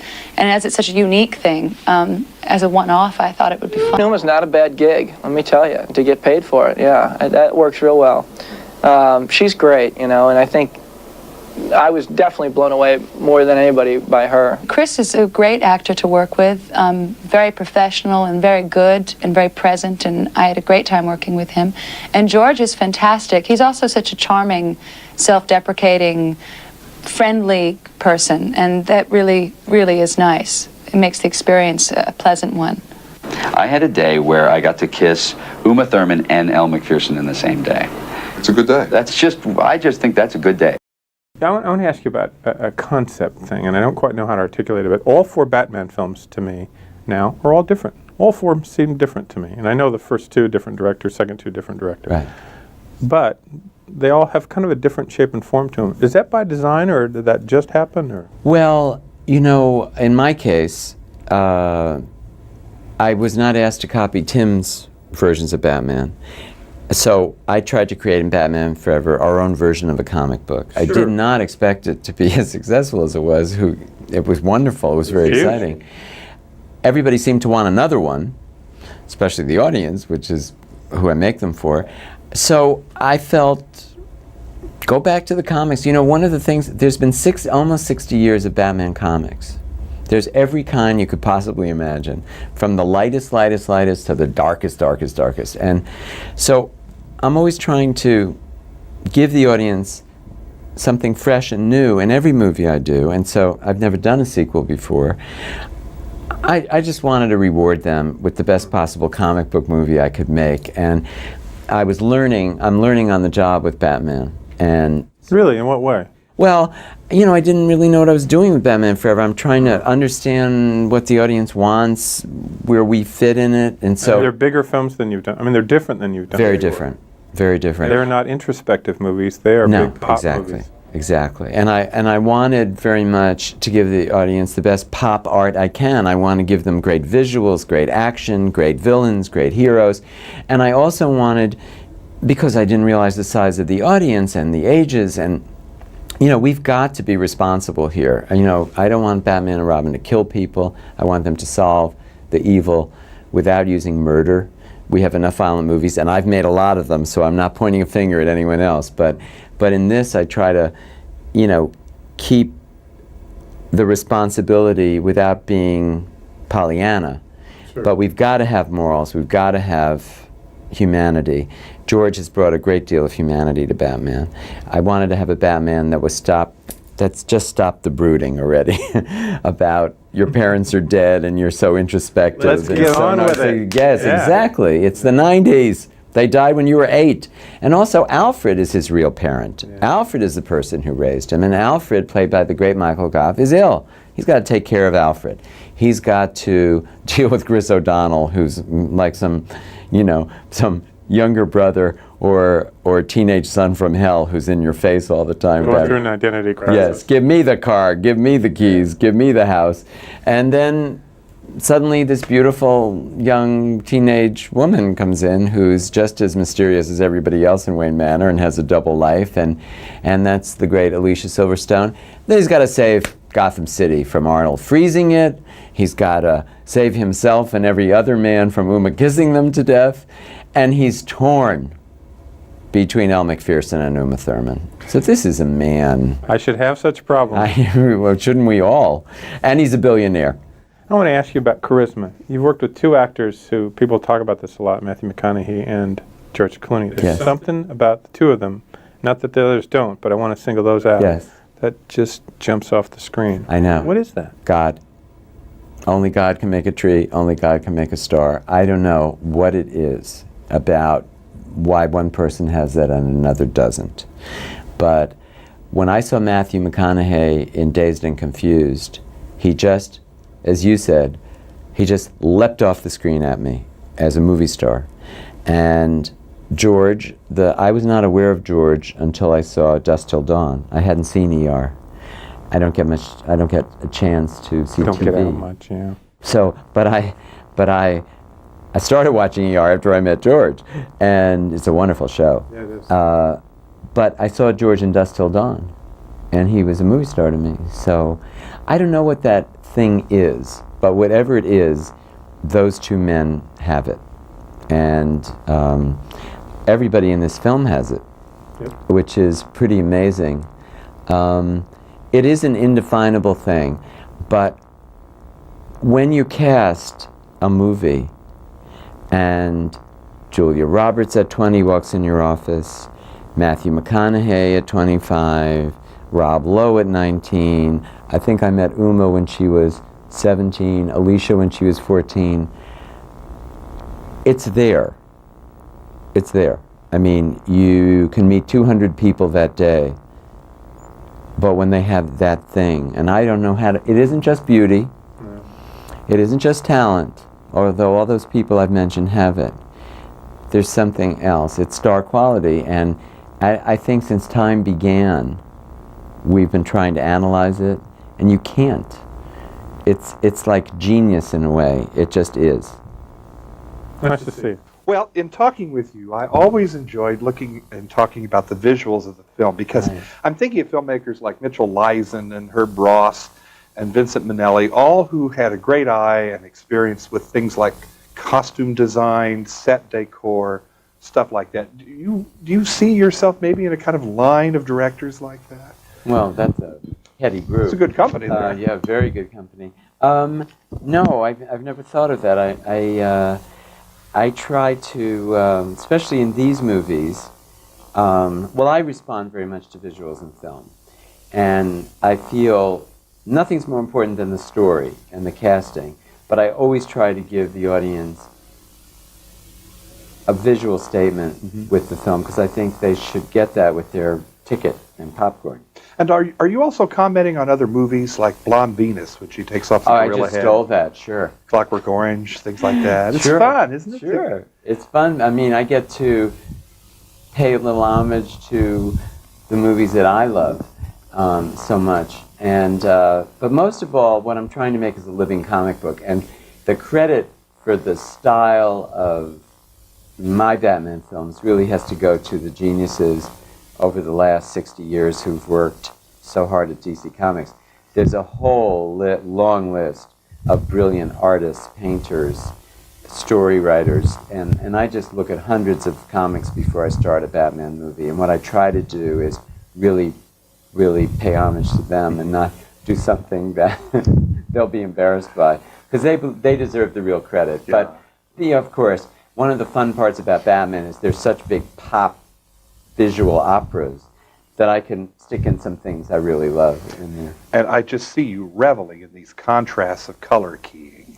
Yes. The blues against the greens, Freeze against Ivy, for example. Well, what you get with Arnold Schwarzenegger as Mr. Freeze, you get this winter wonderland, you know. Yes. And then with Poison Ivy, you have this hothouse seductress in her, magenta harem. So you've got hot and cold, Exactly. You have got these two great extremes, and then we can put the world of Batman, right in the middle of all of that. And so it's perfect. It's perfect storytelling, and it's perfect, visual storytelling. But a lot of the credit belongs to Barbeling, the production designer, Stephen Goldblatt, our great cinematographer, John Dykstra, our special effects, and then the great costume geniuses, Ingrid Farron and Robert Tudories, and their huge departments. Many many great artists work on this. It's important to have an ensemble that you can trust. Absolutely, absolutely. Well, Batman Forever, you know, once you've climbed Mount Everest and you got down successfully, there are people you definitely want to tie to your rope again to help you get up there. I mean, really, aren't there times when you're awake at night going, how am I going to do this again, or top this again, or ratchet this thing up one more level? Yes. Is it scary? Sure, of course, but filmmaking is scary for me because, but it's just as scary when I'm doing A Time to Kill because, you know, you can fail. You can fail the audience. That's where your failure really is. Mm-hmm. And yeah, I want to give the audience the best Batman movie I possibly can. That's a difficult task because not only do we have to top ourselves, but the audience is from 3 to 300. So it's finding a level of Batman that can work for us the universality as creative of it. people, but for the audience, and that's really the test. But sure, I mean, I worry all the time when I'm making a movie. That's my job. And when my friends say that I worry too much, I say, well, if the director isn't worried about the movie, then we're in a lot of trouble because that's my job. That would be like not worrying about your children while they're growing up. Right. I'm wondering how quickly we can encapsulate how much planning went into that opening sequence, the confrontation with Freeze going into orbit, back to Earth again. We had, well, the planning of that was easy. We've only got about 20 seconds. Akiva Goldsman, they can't stop while I'm talking. Akiva Goldsman, the writer, and my trusted assistant, Eli Richborg, and I sat in my house one day and made that up in about 10 minutes. The thinking it up was nothing. Yes. Right, now go do it. We were blessed with this wonderful cast, but we were also blessed with time on this because Bob Daly and Terry Semel, my great bosses at Warner's, called me about a week before I started shooting A Time to Kill in Mississippi and asked me if I would do another Batman movie. So that was August of '95. So we didn't start shooting until September of '96. We had over a year to prepare this movie, which is why we finished filming 2 weeks ahead of time. It's too bad that goes by so fast. Preparation. Wow. The scene itself. I know. Because it is really a virtuoso piece of filmmaking. Oh, thanks. And, well, I'd like to say I did it all by myself. No, hardly.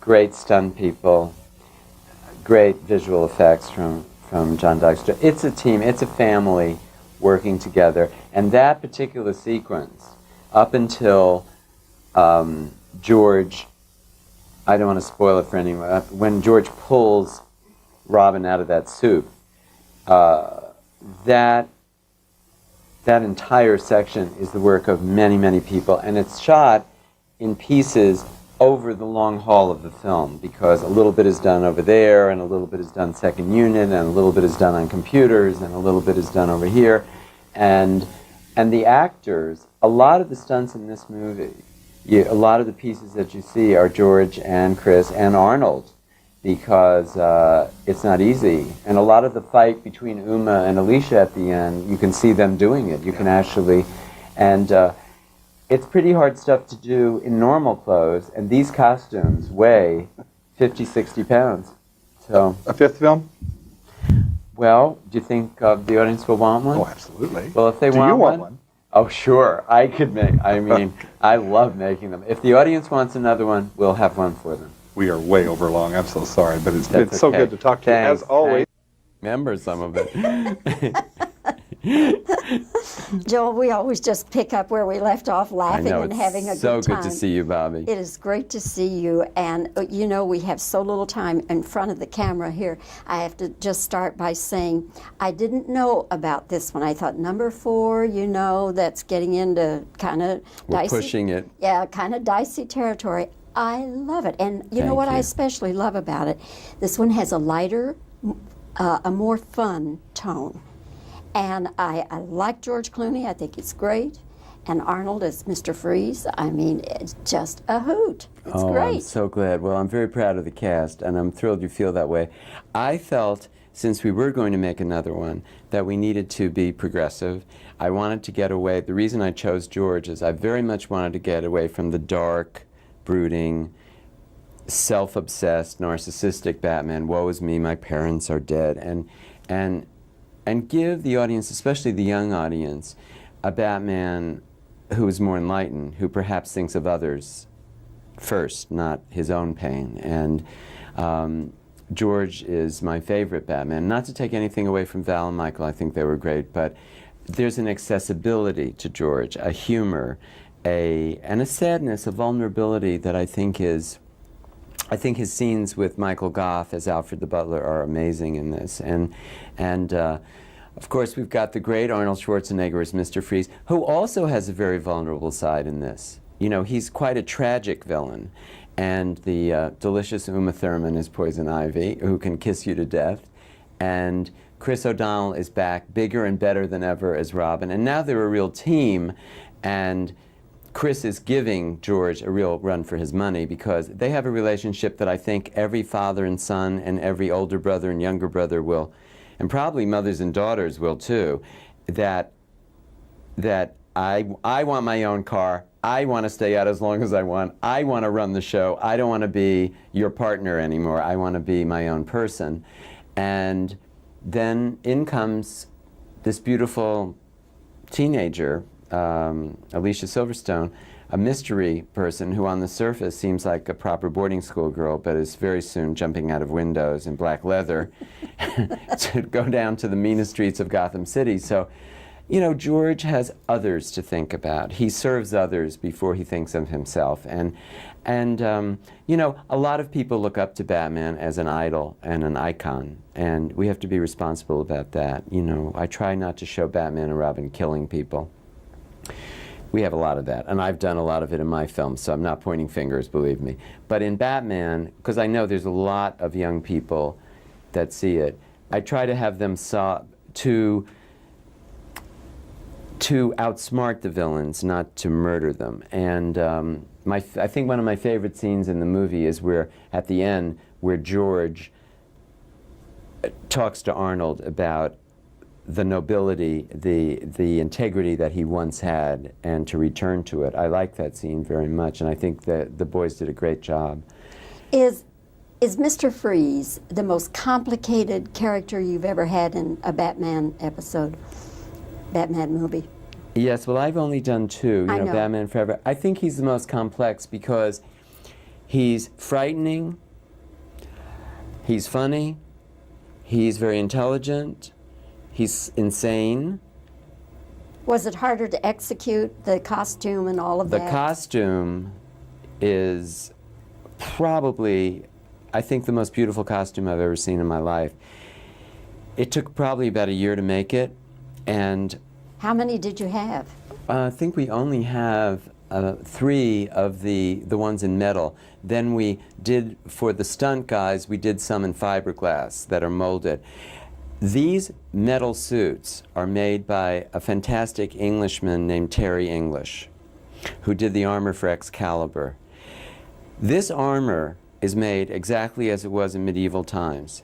One man with one lead hammer and one wooden block, just like in medieval times, sits there with a piece of metal and hand pounds every square inch of that, molds it into what you see. That's how every single piece of that is hand molded. And it weighs 60 pounds, and the lighting system weighs another 10. That's a 70-pound suit that Arnold has on all the time. And as you see in the movie, he did a majority of his own stunts. I'm very glad he did not tell me he was going in for open heart surgery till the movie was finished, because I was thinking this morning, I don't think I would have given him this role. I would have been terrified, but of course it wasn't a life-threatening heart operation. It was a valve. But he was amazing, never complained. Well, the whole thing, the look of the picture is fantastic, and I hope it does well. Well, on behalf of the 1,000 people that made it, Bobby, I thank you from the bottom of our 1,000 hearts. Joel, great to see you. Good to see Take you. care. Thank you, Bobby. Thank you for the kind words. And I know you're honest. Son, did you like Mexico? I loved it there. I loved it there. Oh, wow, that's fast, huh? Okay, rolling. Have you been in Mexico, George? Mexico City, about 5 years ago. I've been a lot of places in Mexico. Though. I mean, literally everywhere. We've been to Cancun and Ensenada and everywhere else. I love Mexico City, though. It's beautiful, beautiful city. I had no idea that it's the biggest city in the world. Yes, it's the biggest city in the world. It's amazing, isn't it? Yeah, it's amazing. I always thought it was Tokyo for the longest time, and then when I was there, everyone says, no, it's here. This is the spot. Yes. And you're way up too. It's like you're like a mile up in the air, aren't you? Yes. Like the height of Denver or something. It's really up there. And well, talking about the movie, when you were a kid, did you were a fan of comics, Batman comics? Yes, I was a huge fan of Batman comics. I had I have pictures of myself when I was 3 years old in the Bat costume. Really? Yeah. I loved it. I think that there's, for whatever reason, the Batman character, forgetting the movies, there is just something about the mystique of the Batman characters that I see now little kids who never saw the last Batman, and they're really into Batman. It's strange. There's something just, everybody wants to be Batman. And when you were a kid, you never thought that one day you want to No. portray In fact, Batman. my cousin is an actor named Miguel Ferrer, and a wonderful actor, and he and I used to make these statues of Batman when we were kids, and he came by the set one day to visit, and I'm sitting in a chair, and they've got air conditioners, because these suits are really hot, and I've got air conditioners blowing everywhere, you know, and I look over at Miguel, and he's looking at me, and he's laughing, and I go, can you believe it? And he goes, I can't believe it. How did you feel with the disguise? Because I believe that it's hard to be with the disguise all the time. Yeah, it's not comfortable. I still wear it just about every day, though, just for the fun of it. No, it's just not it's not comfortable. It's the only downside to doing the movie, is wearing the actual physical wearing of the costume. It's the only thing that's bad about the movie. That's hard about the movie. Did you get a special training for the action shots? No, I've been, I'm kind of an athlete, so I always did, and I've done a lot of action projects, and before that I used to do some action films and stuff. So no, I didn't really have to do any special training. What you have to do is you have to learn how to move in the suit, because the suit kind of dictates how you move, because you can only turn your head like this, and there's things you can't do. In fact, see, that's how you turn, like this. Yes, exactly. Yeah. So what kind of experience as a human being you have learned about acting and about your character also in ER? What kind of experiences have I learned? As a human being, not right. as an actor. Right. As a human, what you learn as a human being is that you have to learn how to handle, as a human being, how to handle success or failure, either one, because it's a tricky game. You can get famous very quickly. And like right now, I'm kind of an overnight success after being in this for 15 years. And what you have to learn is that you are never as good as they say you are when they say you're good, and you're never as bad as they say you are when they say you're bad. So when my aunt was a very famous singer for a long time, Rosemary Clooney, and she kind of believed all of that when she was 20 years old, and everybody told her she was great. So that when things weren't going so well, suddenly it was her fault. She didn't become a worse singer along the way. The only thing that changed were things change. Exactly. And so what I got to learn, and the experience I got from her, was that you can't buy into any of those. And if you don't, you win. Yesterday in the opening in Planet Hollywood was 3 girls crying and crying and crying for you and saying to you, I love you, George, and they were crying. So are you conscious what you provoke? Well, those were family members, actually, so that doesn't count.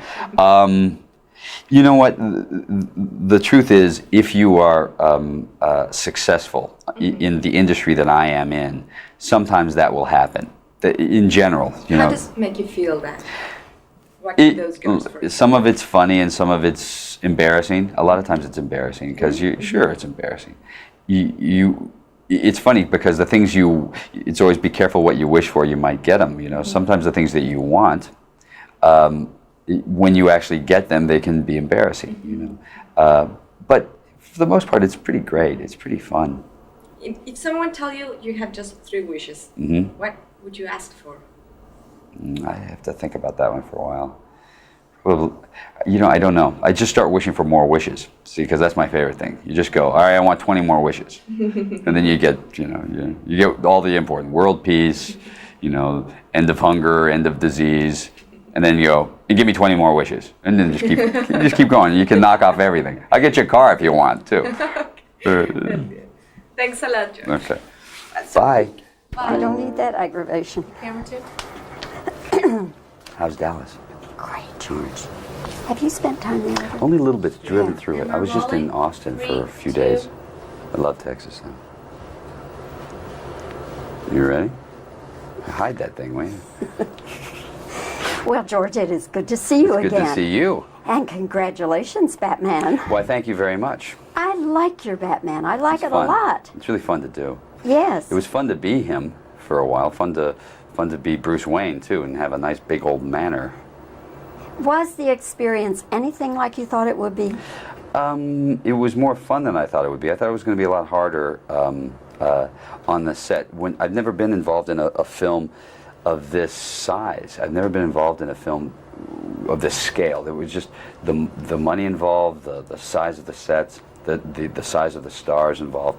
So with all of those involved, sometimes I thought it would be very tense. Everybody worried.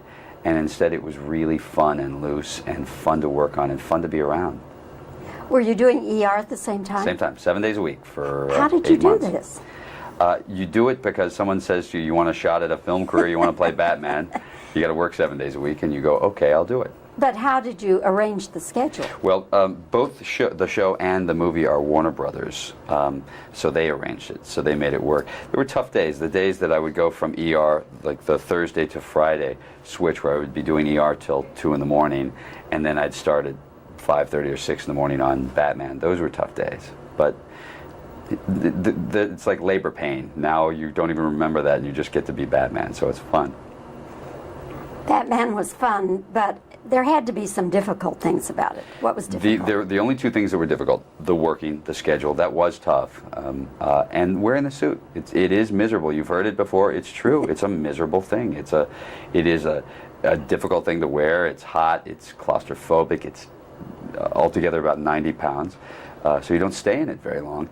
But again, it's, you know, I find it very difficult to complain about it because the rest of the experience was so much fun. Arnold was great, Chris and Alicia and Uma were a blast, and Joel Schumacher makes a set fun. You've met him, he's fun. Yes, I've known him for years. Yeah, he's a blast. He is, he's a great guy. Yeah, tall too. Yes. You grew up around the broadcasting industry. Mm-hmm. Your father was a broadcaster, still is. Nick Clooney on AMC, yes. And has that colored your approach any with the press and with broadcasters? No, you know, it's funny. I've always found myself. It was funny because when I had this fight with hard copy and all that, I think the thing that was funniest about it is I've always been a big defender from the actor's point of view of the press, because that's been my life. I grew up around it. My father was an anchorman for 25 years and wrote the news and was involved in the writing of the news, which were things that were changing in local news. Anchors aren't really getting a chance to write anymore a lot, and newsrooms are changing, and that was always it was always very frustrating for me. But I've always been a fan of it. I think it's more important than government, the press. Jefferson did too. But you always seem to be comfortable with the press. Do you think growing up around... That helps a lot. I am comfortable with it. I don't find them out to get people, really. I think they're out to have a fun story or out to get a story. I don't think I'm particularly interesting. I think that all you really have to do is go into those not taking yourself too seriously, and then people don't really come after you then. Do you wish that the kind of success you're having now, George, with ER and surely with Batman, do you wish that had come earlier? I'm very glad that it didn't. I think I watch Chris and Alicia, who are a couple of years younger than me. I don't want to say maybe 3, but I watch them, and I think I wouldn't have handled the success the way they handle it. They're much better at it than I would have ever been. I don't think I would have handled it very well. I'm much more prepared to handle it at 36 now I am than I would have been then. What would you have done? Drink a lot, I think. It's my job. You know, I'm Irish. I can't help it. I don't know. I just don't think I would have handled it well. I don't. The tendency is to believe things when people tell you them, and you'll believe how good you are or how brilliant you are when things are going well, and that's not really true. It's also not true when things are going badly, what an idiot you are. So it's a trade-off, and it's much easier when you're older to see that, and you've built a little bit of a foundation, so you're a little more comfortable. One last question, because a number of actors now are experiencing problems with the internet, where people are putting things in there pretending to be the actor. Oh yeah, I've seen that. Have you had any problems? Well, no, but we did a pretty funny bit on the internet. There was a picture of Chris O'Donnell completely naked. Now, Chris wasn't naked. They took his head and morphed it onto some stud. And so we were doing a scene in the Batcave, and Joel and I got a hold of it, and we were doing a scene on that with that big giant screen in the Batcave, and we put it up on the computer on the screen, and he came out, Chris came out, and we shot the scene, and it was behind him the whole time, and he didn't know it until the very end of the scene, and he turned around and I go, now who is that? And he's like, oh my God. That was the first time we've seen it. I haven't experienced any real tragedy with it, but I'm sure that I will. You're the perpetrator, not exactly. I'm the guy. I'm the evil one. Okay. Somebody's going to get even with you, George. Oh, believe me, I know. George, again, congratulations on Batman, and hang in there with ER. We need you on Thursday nights. I love the show. I love doing it. You know, I represent all the NBC affiliates, and don't leave us. We need you. No, I'm happy to be there. I'm honored to be there. Very good. Thanks so much. Thanks. Have fun. And when do you go back? That very select company of actors portraying Batman is George Clooney, and I want to know, when and where did you first get the idea, or when the greatness was thrust upon you to take this on? How did it happen? Well, what happened was Val, who had replaced Michael, had a conflict of schedule. He was doing The Saint, and the schedule was going to run over. And so they needed to find Batman, and Larry Storch wasn't available, so they offered it to me. They went for the eyebrows. Yeah, they did. They went right after the eyebrows. Actually, I'm the first gray Batman, which I think is key. Interesting. And also the strongest jaw. Oh yeah, I have this. It's from the side. It looks normal from the front, but from the side it's like that. Yeah, it was. Joel came over to my house and said, "Do you want to play Batman?" And I said, "You mean be part of the biggest franchise ever?" Sure. Yeah. He's pretty hard to say no to, isn't he? Yeah, he is. Yeah. He's such a sweet guy, too. Now, I suppose you, like all the rest of us, as a little boy, jumped around the house with a cape on, playing Superman. I have a picture of me 3 years old in the Bat costume. Really? Yeah. Now, who would have thought? I got out of it like a year ago, though. I stopped. Well, I was going to say, I mean, aren't you still a little boy now with a chance to do this on a big way? Well, that's what being an actor is in a lot of ways, is kind of that, you know, not really growing up kind of Peter Pan thing anyway. But this is the funny one, though, because at the time I was 35 years old. I'm now 36, but you know, you're 35 years old and you're in front of a mirror in this outfit, and you kind of, there's that moment where you go, uh-oh, what am I doing? I'm an adult. Yeah, this is not a homemade costume anymore. No. And it's heavy. Oh, it's miserable. There's no question about it. But and all those guys are absolutely right. Michael and Val have both talked about it and said how brutal it is. It is brutal. But at the end of the day, you get to be Batman. So it's like labor pain. Well, compounding the problem is you're shooting in studios a lot under lights. Yeah. And I imagine lots of lights. Yeah, there are quite a few lights. You got lights everywhere. Yeah. Arnold had a light in his mouth. He had to wear a piece that had a blue neon, and it fit inside his tongue. Interesting playing to an actor like that. Yeah, that's fun. When he spits when he talks, then when he does. One of the nice, unexpected things about this picture is the bond, the devotion that we are allowed to see between you and Alfred. Isn't that fun? I love that. Did that develop naturally, or was that imposed later, or was that part of the original? It was part of the script, and I love Michael, who plays Alfred. I love him. He's just one of the sweetest men. I think he's 134. I think he just turned 134 this year.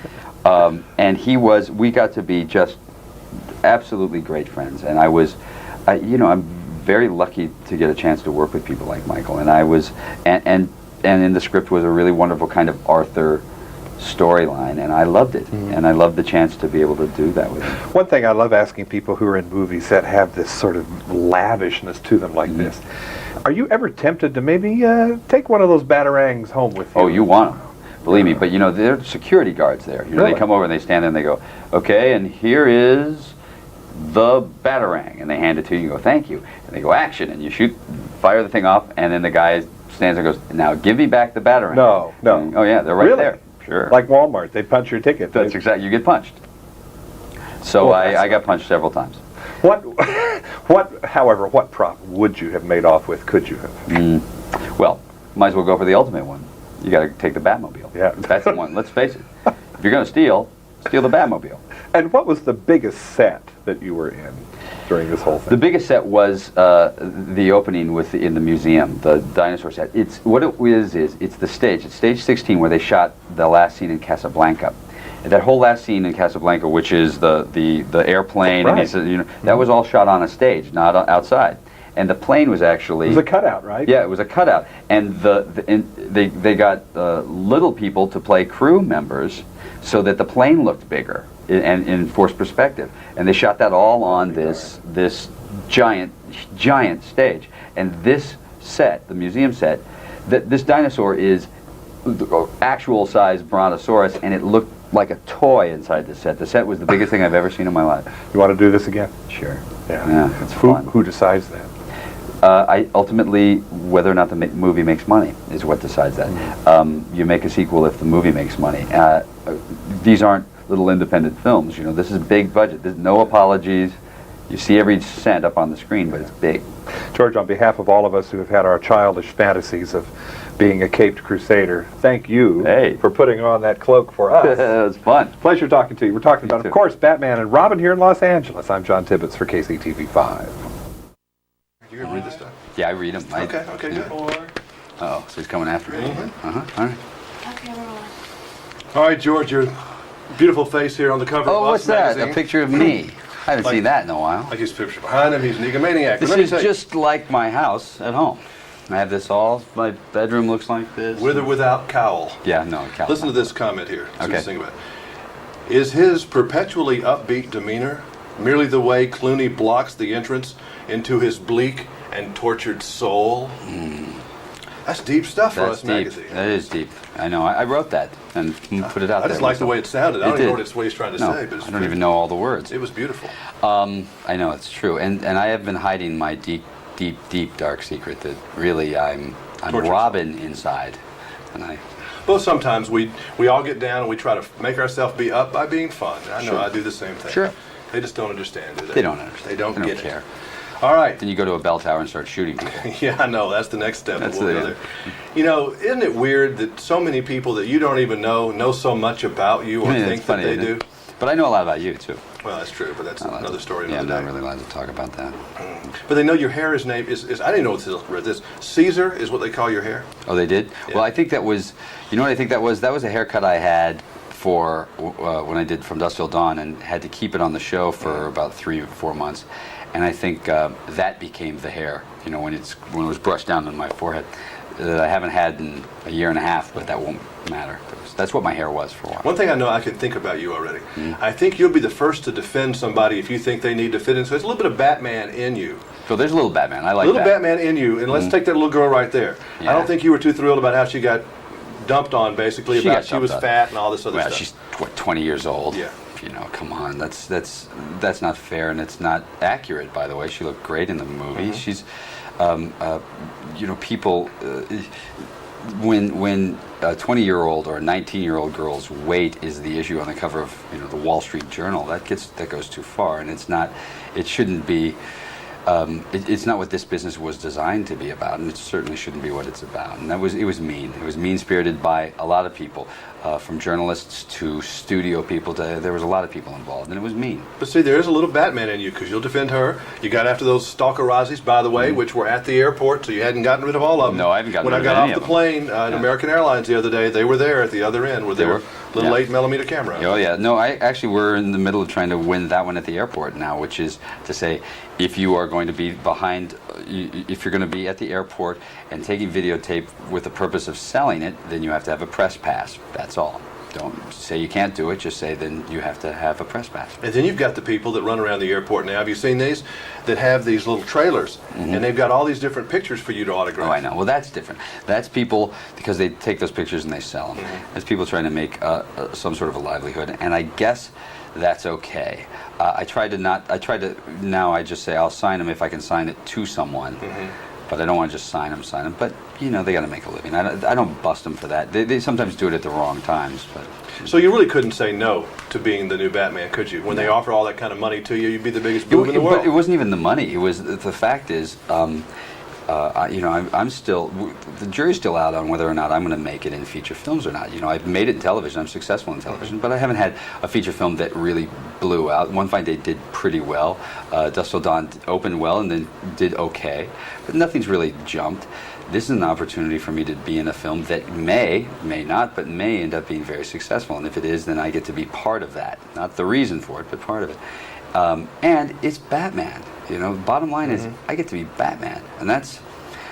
I was 3 years old, and I have a picture of me at 3 in the Bat costume. You know, it's a lifelong thing. And it's fun, isn't it? Maybe physically hard, but it's fun. Physically hard, but you know, not cutting tobacco like I used to do, and not selling ladies' shoes, which is a tough job, and you know, other jobs that I've had, selling insurance door to door. That's hard. There were times it was tough, but for the most part, really very easy. My father did this a lot, and I think your father was a pretty stern guy. I knew him from being a news guy. Did he ever say, George, you do a lot of stupid things? Sure, always. He thought coming out to be an actor was stupid. My father did.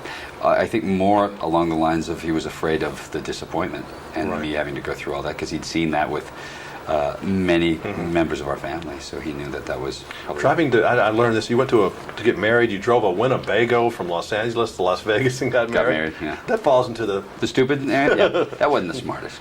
That wasn't my best. The Winnebago was fun, probably. Oh, we had a good time. That was the big trip. Sure, that was big. I kept the Winnebago. You did. Is the pig still around, by the way? Boy, I've never had an opening like that for a joke. I'm not going to go there. Yes, the pig I've had for 10 years now. I didn't know if it was still around because you had a girlfriend. I know. Well, also because, you know, the holidays come and the pig starts to sweat a little right through the Thanksgiving holidays and the Christmas thing. We get 4th of July coming, which you don't eat Max for the big holidays. We do in Alabama. Well, you do. I save him for the I call him the earthquake survival kit. Oh. Big one hits, you put that apple right in his mouth. Well, you did good, son. Thanks, man. Did good. It's fun. I thought it was fun. Wait.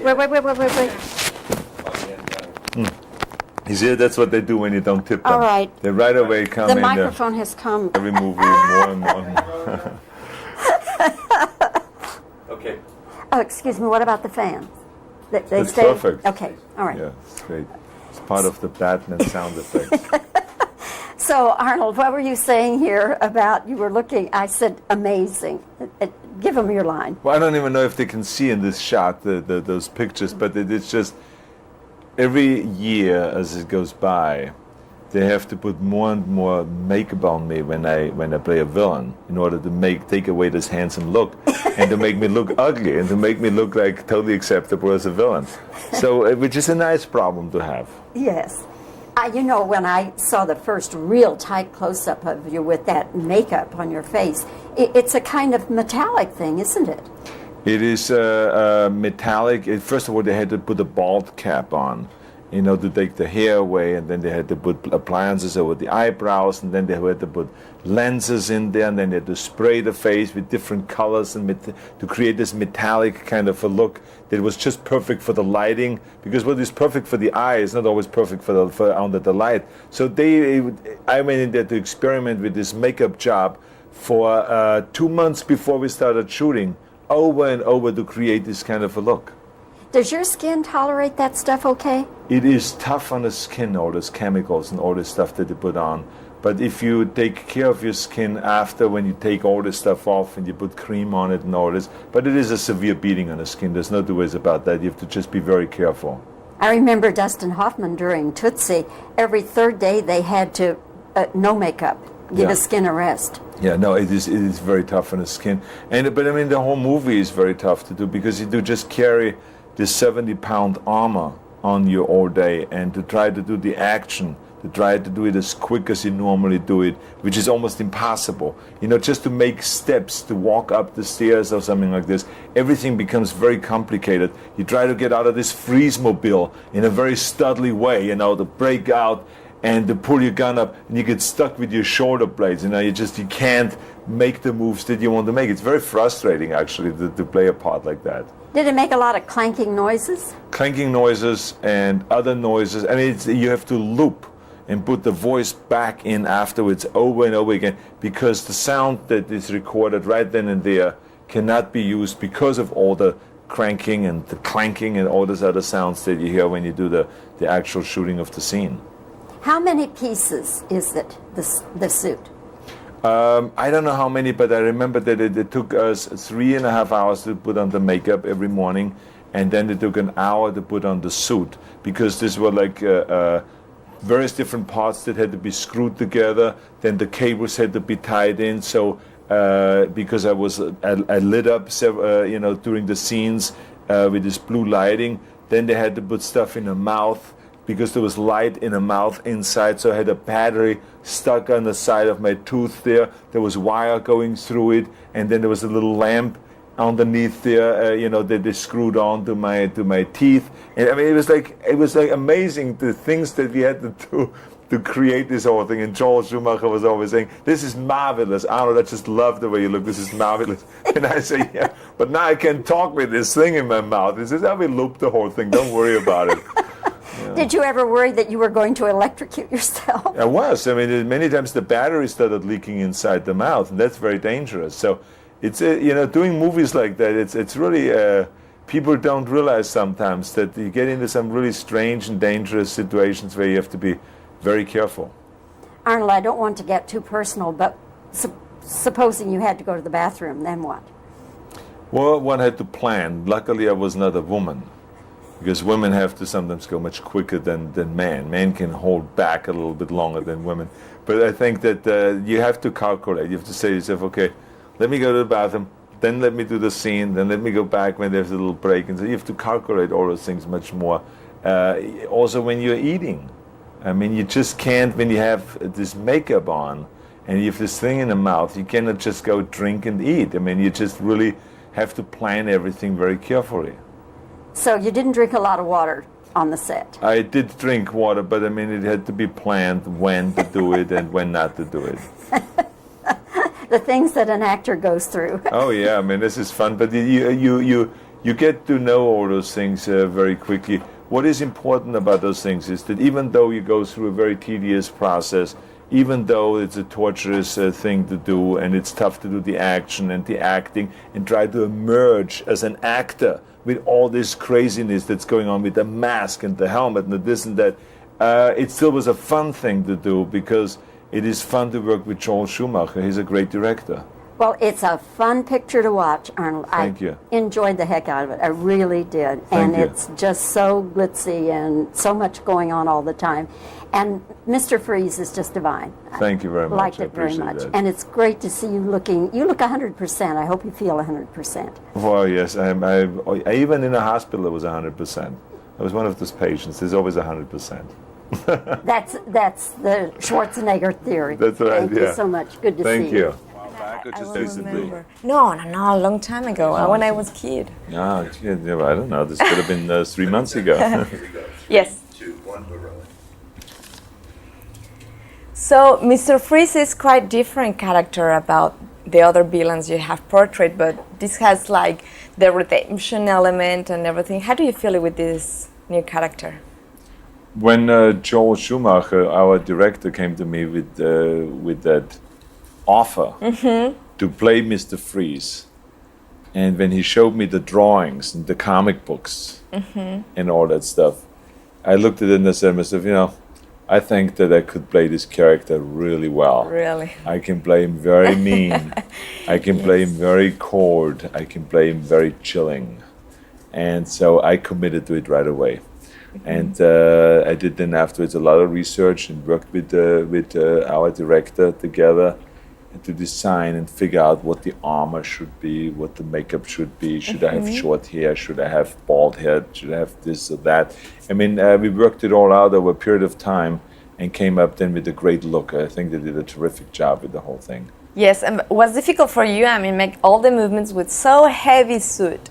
Well, I tell you the one thing, makeup. that it is almost impossible to do the action that is required in a film like that with this heavy armor.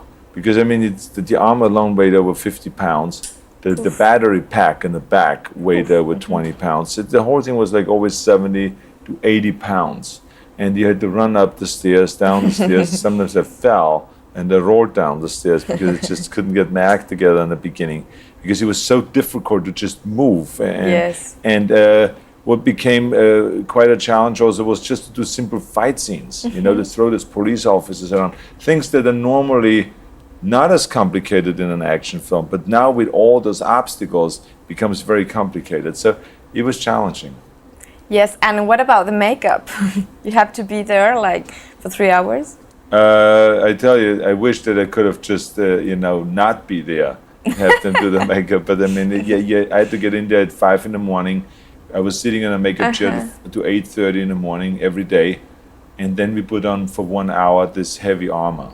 So it was not easy, but it was all worth it because the look of it was incredible. When I had my makeup on and when I wore my armor, this great outfit that they designed, when I looked afterwards in the mirror, it was easy to get into this character, you know, with that look and the whole thing. So that was, it was really great. terrific, yeah. What do you want to be remembered for? I mean, after so many films. Well, you mean the only thing that I can think of is that I want to be remembered of having entertained people all around the world and having entertained them well. I mean, that's what to me acting is all about: is to play different characters and to be in different movies, if it is as villains or as heroes, in order to entertain people and give them the kind of films that they want to see, rather than doing the films that maybe I'm just interested in doing. And how's Arnold Schwarzenegger? I mean, you have a lot of fans in Mexico too, and all America, Latin America, and they are asking if you are that tough guy that is in the screen. How are you? Well, I'm both. You know, I have the side of me that you see in Mr. Freeze and in Terminator, and then I have a side of me that you see in Twins or in Junior or something like that. You know, I have a kind side and the gentle side, and then I have also an evil side and a mean side to me. So I mean, I think we all have various different kind of personalities. The trick is just to control them and not let them come out at the wrong time. Ah, okay. Yes. So, what kind of values do you want to keep in your family?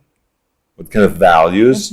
I think that the important thing is that to bring the kids up the same way as I was brought up. I was brought up with, with love, and I was brought up to be generous. I was brought up with moral values and with the moral guidelines and all that stuff. And I was brought up somewhat religious as a Catholic, with the commandments and all those kind of things. So all of those things I have tried to have the family, the kids do the same thing. Yeah, thanks. Well, Uma Thurman, before we talk about Batman and Robin, I understand you are in the middle of quite a schedule on both sides of the ocean. Talk to me a little bit about the kind of pace you have to maintain sometimes and what's going on in Great Britain. Well, I just started production on The Avengers for next summer, and I finished Les Miserables before that, so I've had a pretty vicious pace, I must say.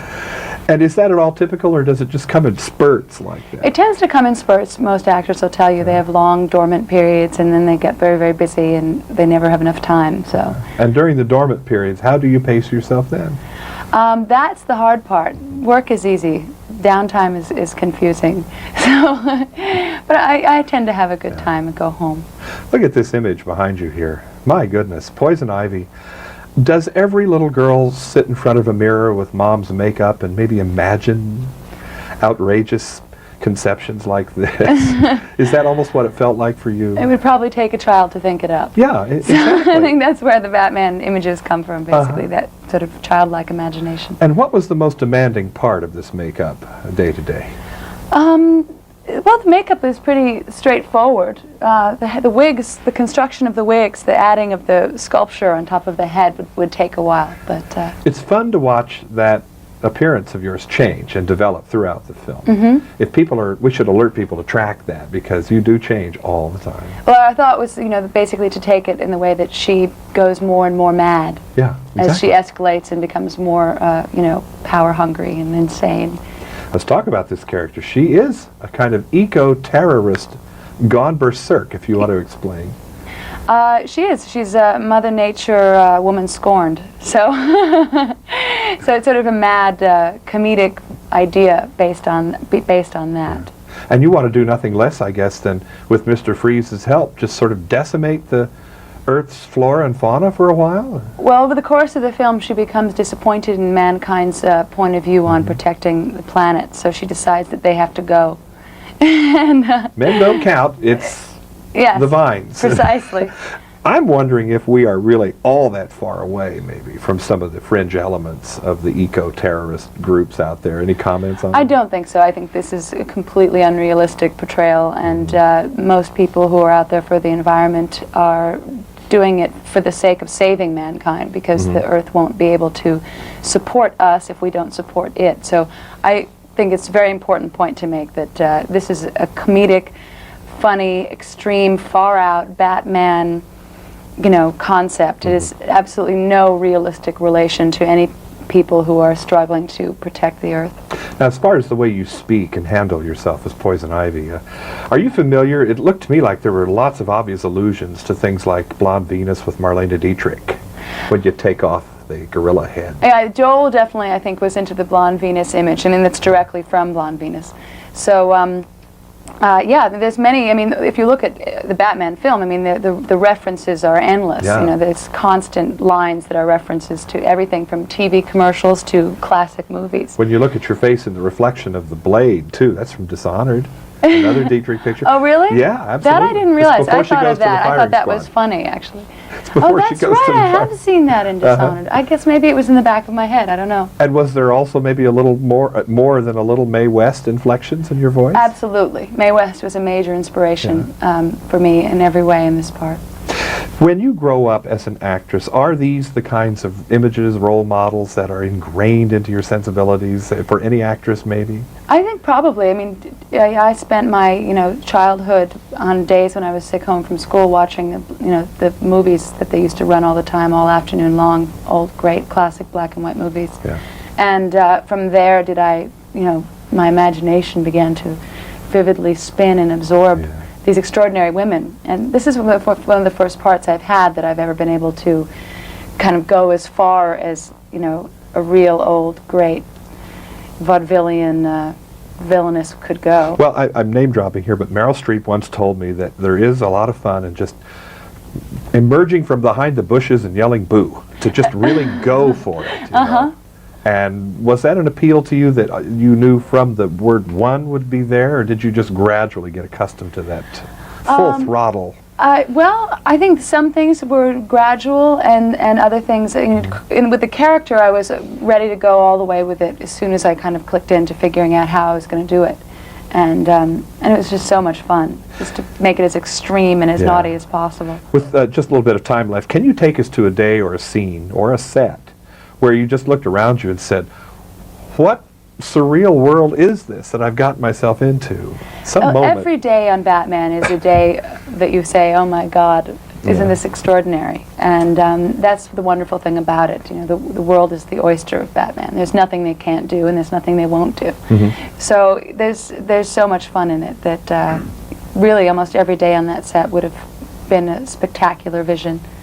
And I think, too, the relationship with Robin especially is, we need to know that, about Robin's vulnerability and your own powers. What is that dust? You do need to know that. We do need to. What is that dust that you've got that you blow? Her pheromone dust. Pheromone. It's her major tool, it's really that manipulates people the best. She drugs them, basically. People who've never heard that term suddenly will be hearing it all the time as a result of this movie. The eco-terrorist space age Mickey, so to speak. Finally now, when do you head back to finish The Avengers? Sunday. Good grief. No rest for the wicked here. No rest for the wicked, no. And working with Ralph Fiennes, just one quick comment? It's wonderful. We've just begun, and we're having a very good time with it. You've seen the series, of course. Of course. All right. It's been a pleasure to meet you, Uma Thurman. Thank you. And we're talking about Poison Ivy in Batman and Robin. And I'm John Tibbetts for KCTV5 in Los Angeles. Tired in the afternoon. Great. I always prefer to work in the morning. Yeah. And I prefer It's to so talk. worn out at the end of the day. I think I must have, by the end of the day, after every question, said the word fun in every sentence. It's fun. It was really fun. I'm having too much fun. All righty. Well, speaking of fun, I had a lot of fun watching this movie. Oh, that Uma. was fun of you. How fun. Let's have some fun now, shall we? Seems to be the operative word today. No kidding, though. It really is so enjoyable. Oh, that's great. And I sat there and I kept thinking over and over, Uma has the best female role that I've ever seen in a Batman movie. It's a great role. Well, thank you. I tried to make the most of it. I had a very good time doing it, and she's a lot of fun, and it really was. It was lovely, and it was wonderfully written, and. Well, you have so much to such an arc to go. I mean, from the very beginning, when you're looking like anybody except Uma Thurman. Yes. And then you turn into this gorgeous, glamorous person, and Poison Ivy. It's the nasty little vixen. Kiss of death. For the different costumes that you wore, were any of them a problem? Did you have, little glitches with any of them? Well, as a very tall girl, I have a hard time wearing high heels, and there was a lot of shoe debates all throughout the movie. But, the costumes are across the board for everybody really hard to wear. But that's basically, the sacrifice of having extraordinary-looking things. I mean, the bat suits are amazing looking. They're horrible for the boys to wear, My costumes are nice and they're hot and sticky, or they poke, or they itch, or they pull, or they squeeze too much. It's always something. But our job is to wear them as if we are of a piece. So it's a challenge, but it's nice. You would have them on, though, for quite a few hours at a time. Oh, yes, yes. Absolutely. They were so difficult to get in and out of. Sometimes that was half the struggle. I mean, that was my morning workout, was just to try to get my rubber costume on. I even tried to lift my arms in it. It was sort of giving me a good sort of bicep workout. Behind you is the picture where you've got the two horns. Yes. Were those things difficult to get attached? Well, they were constructed. Yolanda Tusing, who's a brilliant hairstylist, made them with a sort of center and wrapped hair around them, and then put them on after the wig was glued down. So this one wasn't the hardest. The hardest one was the cones at the end, when it gets really big, those big, tall funnels that had all the hair coming out of them. What about the gorilla costume? The gorilla was wonderful. I was in the gorilla a very short time, and but the gorilla looked so fantastic. That scene was so remarkable with all the Tarzan men and people all over there. It's so amazingly made up. It's really fun. It's amazing to me amazing to me as I watched the picture, all the things going on in any one scene. I mean, there was so much going on. Was it kind of like Bedlam some days on the set? Bedlam, mayhem. Yes, it was sort of Barnum Bailey's Ringling Brothers Circus, That's the joy of a Batman, though, is that no movie is like a Batman movie, and this is what they do best, and this is what they provide. This kind of extraordinary, hyper-real, surreal, brilliant eye candy, So it was a lot of action, yes. Have you seen David Letterman since the famous Academy Awards, Oprah? Oh, I see David Letterman whenever I can. I adore David Letterman, and I love to do David Letterman. He's really the only evening talk show that I find doesn't terrify me, because I can rely upon him to carry the show and just make fun of me, and I laugh, and it's fine. Did you know he was going to do that bit? No, I didn't. I was completely stunned. And now everybody mentions it, right? They mention it over and over again. You don't go any place where they don't mention it? No. Yeah.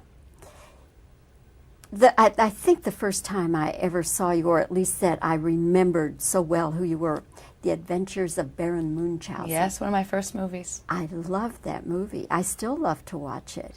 And the crazy man, Terry Gilliam, I've known forever. He's fantastic. He's one of the great directors of all time. Well, they had a lot of problems on that set. Oh, he always has problems, because he's always trying to do too much. But you were fairly new in the business at that time. I was 17. and but you just could rock and roll with it. I did my best. I mean, I was 17. It was actually it was the first movie that really made me want to seriously, really try to continue being an actress in a realistic way. I was so impressed by the vision and the creativity and all the people I was surrounded with. The first time I was surrounded by real, genuine artists and craftsmen and great actors, Alison Steadman, Jonathan Pryce, John Neville, and it was really overwhelming for me. One last question, very quickly. Are they ever going to make that Marlena movie with you? I really have to say I don't think so. When Louis Malle passed away, so did my interest in the piece. It's such a completely horrible tragedy, and to make that movie with anybody else, I never really wanted to play Marlena except for Louis. So I don't think I'll be doing it. Yeah. Well, again, congratulations on Poison Ivy. I'm so happy to recommend the movie, and again, I loved your performance. Thank you. Uma, thank you so much for your time Thank you today. very much. It was a was pleasure. fun. It was fun. It was so much fun. American doesn't take care of me like Delta takes care of me. There you go. I knew there was some reason. Delta takes care of me. We're all set. Oh, right. Well, no. Jeez. I love the new mask. Yeah, isn't that wild? Yeah, I love it. The silver one. Okay, Yeah. thanks, Bobby. Okay, is everybody rolling? Okay. Yes. Chris, it is good to see you again. See you again. And congratulations on Batman and Robin. Thank you very much. I really enjoyed it a lot. So did I. I had a great. You were there 2 nights ago, right? Last night. Oh, you saw it last night? Yes. Okay, I saw it 2 nights ago, and the crowd was going nuts. They were. It Yeah. was like a New York audience. They were Yeah. talking to the screen and yelling and Yeah. carrying on. But it really is. And visually, and the all of the effects and everything are just spectacular. Good. Glad you enjoyed it. Yes. Are you living out here now, you and your bride? No, we live in Chicago. Still in Chicago? Still in Chicago. That's great. Exactly. Yeah, I'm born and raised there, and staying home with the family. Yes, and she's teaching there or No, not? she's retired, of course, at age 24 now. Why not? You know, because I don't know where I'm going to be. I move around so much. She can't really make a commitment to a school to be there for a year because I want her to be with me. So. Absolutely, that's important. That's where she wants to be, I'm sure.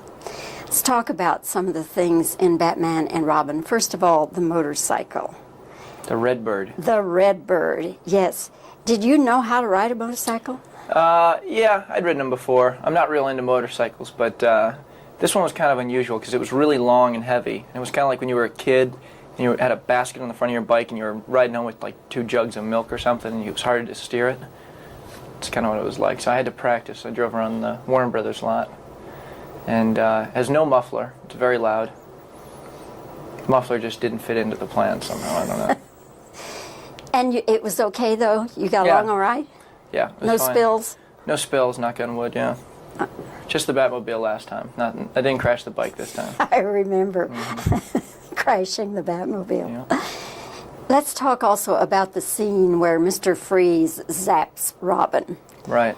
Now, was all of that added later, or how did they do that? No, they before the film began, I went to one of those special effects houses, and they sculpted my whole body. They took molds of my face, they took molds of my teeth, like of my eyelids, everything. It was amazing. And this guy was comparing my skin tone to the different colors, and they made this frozen body of mine. And then somebody, when we had that whole problem with people sneaking in on the set taking pictures, somebody tried to saw off the arm actually of the of the statue, but they didn't get it. Were these people who worked at the studio, or who were they? We don't know. Somebody that had access. Amazing. Yeah. Then when you saw it on screen, what was your impression? It turned out great, and I thought it was hilarious when he picks me up and kind of drops me in the water. But no, it's amazing because you see it and it's like, I had to, when we did the stunt or whatever, I had to jump at the right angle to try and make it look like the statue. And they got the right take off that and they blended it in perfectly. It looks really seamless. What was the most difficult thing for you working on this picture? There was just, other than wearing the suit every day, there was always, a new challenge every day. I mean, there was one day we had to run through this tunnel with all the fake snow going, and this stuff was just going down your throat and in your nose and ears, and then they'd have you harnessed on, hanging upside down off bridges, and on moving rocket ships, and there's just, every day they had some unbelievable new thing you had to do. How many suits were there? Well, there's two new suits. There's the silver suit and there's the other one. But God, I don't know how many of them they have, because they get torn up pretty good. I would think so. Mm-hmm. Were these more comfortable than the last time? No, these were worse. Really? This was worse. Yeah, the mask was a little better because it was a little smaller, but they put this neck piece on, which is really uncomfortable. It's glued down and it's miserable. Sort of chafes your neck, I guess. It does a little chafing, and I'm not into chafing. And then one of the suits has wings. One of mine? I don't think so. Oh, I thought you did have some wings or something attached. I've got incredible lats. Oh, okay. No, I'm just kidding. I don't know. I don't think so. I know Mr. Freeze has some wings. Yeah. I just kind of use my cape, I guess. Yes. Cape ever get in the way? No. It stays in its place pretty well. It's a well-trained cape. Sorry. Was there any special adjustment you had to make working with George Clooney? Well, he's a little slow, and you got to give him time and repeat directions a couple times over and over for him to get a clue as to what he's doing. But no, George was great. It was kind of funny showing up the first day and seeing him in Batman's costume as opposed to Val. But it worked out really well. I mean, I think I actually probably have a lot more in common on a personal level with George than I did with Val. And we got along great, had a real good time, just, goofing around on the set in between shots and stuff. Well, and this time Robin is much more assertive. I like that. He is. Well, he gets a little confidence when he thinks that Poison Ivy's after him. It's a real boost to his ego. Chris, it's always good to see you, and congratulations on your performance. It's a heck of a movie. Thank you very much. Very well, and congratulations to you on your recent marriage. Thank you. That's very sweet. Take care. You too. Chris O'Donnell in Batman and Robin, you do something very extraordinary, I think. You emerge as a fully fleshed out character amidst a bizarre collection of exotic creatures, monsters, and supervillains.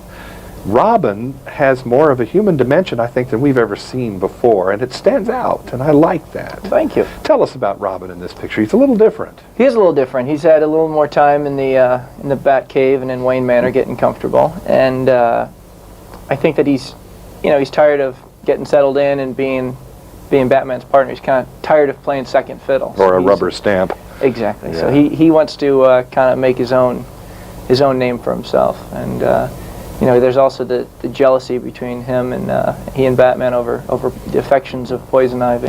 Which points up the fact that you're vulnerable to Uma Thurman, and who wouldn't be, actually? So Exactly. we can understand this about Robin. That's important. She's very seductive. Do you think it's important that in the duo, the dynamic duo here, that we do have a character that is closer to the audience? I think it's the audience relates to Robin real easily because he's kind of just this average kid off the street who is thrown into this amazing place. And when I think of Batman, I think of these amazing gadgets he has, and I'd love to know how they did all that. And Robin got to go, and Dick Grayson got to go in and learn all the secrets. You know what I mean? He wasn't part of the family like Batgirl was or whatever. Yeah. But he gets to go in and run around and steal the Batmobile, and he has a motorcycle, and it's like a kid in a candy store. Yeah. Now, the character of Batman does change from film to film, just as he changed many times in the comic books. They look very different, don't they? Indeed. It's amazing the makeup they do to Batman. And Robin did change somewhat over the years in the comic books, too. So what about that? Other than the armor, are you a lock on this role? I mean, what about that? I'm not that... I know there's been like 3 different Robins in the comic books. Or someone's told me that. I haven't read all the comic books, obviously. I'm not that much of a comic book nut. But, no, I mean, for me, this is just... We've done 2 films. I did the first one, and it was an amazing experience, and we came back and did a sequel. And it was the first time I'd done a sequel, and I came back, and it was a really comfortable environment because I'd already worked with everyone before. And it's just a lot of fun. So I don't look at it as am I Robin, or where do I fit in the history of Batman lore. But I've made 2 films, and I've had a great time with both of them. Tell me what life is like for Chris O'Donnell, who will make a picture like Circle of Friends and then the Batman films. When people come up to you, do you ever resent the fact that maybe they haven't seen Circle of Friends or the Grisham movie? No, I mean, Batman has opened a lot of doors for me, and it's been my bread and butter the last couple of years, really, and I have no problem with that. I mean, I had done a lot of films before Batman Forever, and some people knew me from other films, but as soon as I did Batman Forever, it's like everyone started to recognize me, and as a result of people knowing who you are, that opens a lot of doors for you at different studios and getting different film setups. So Batman and Robin allows me to do films like Circle of Friends. So I'm happy the way it works out. And something about the day-to-day aspects of the shooting. You're in the studios almost all the time. Maybe what, 90% of the time you were studio last shooting? Year it was, yeah. And in that heavy armor, or is it as heavy as we think? It's not so heavy as you think. It's more restraining and restrictive. It's just you can't move that well. I see. Very hot. So when you have a chance to shoot exteriors, do you just love it to get the heck out of the warehouse? Yeah. When you get to play just kind of a normal person walking down the street with blue jeans and a t-shirt on, it's a nice feeling. Now, last time we talked, you were just, I think, finishing a college degree. Right.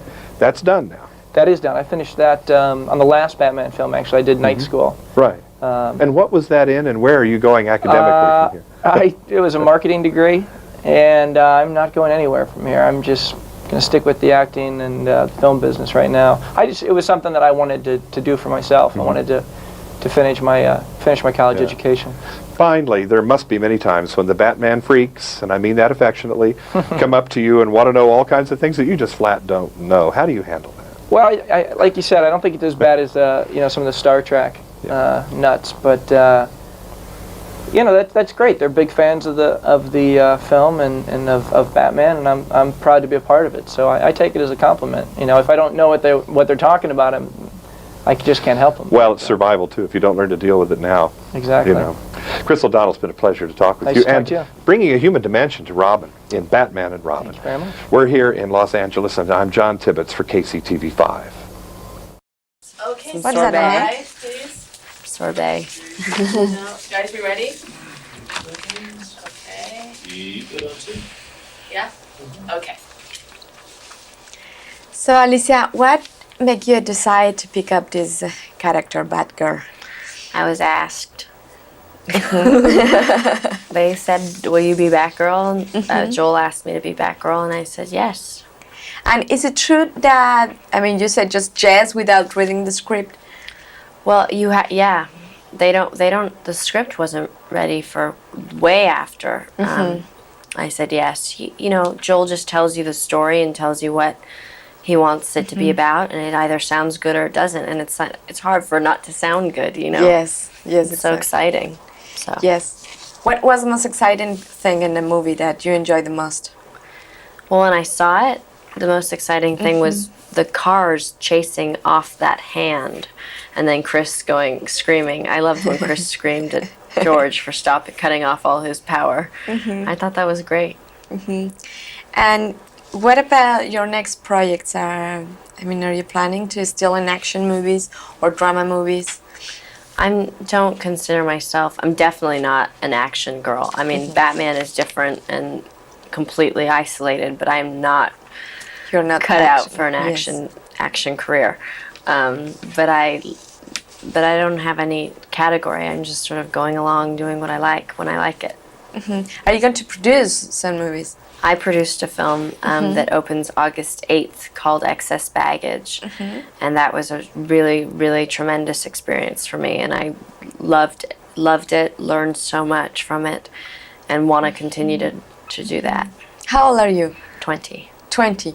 So you're you're very young. And what do you think about younghood now? In your country. What do I think of what? Younghood in your country. What they need, so...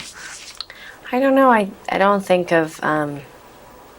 it's really hard and really presumptuous to isolate youth in one country or another. I don't feel like I'm of any authority to decide what this country's youth is like as opposed to another country's. But I think overall, the whole world lacks in a lot of love and a lot of security. There's so much fear and so much greed and so much pain and not a lot of support system for that.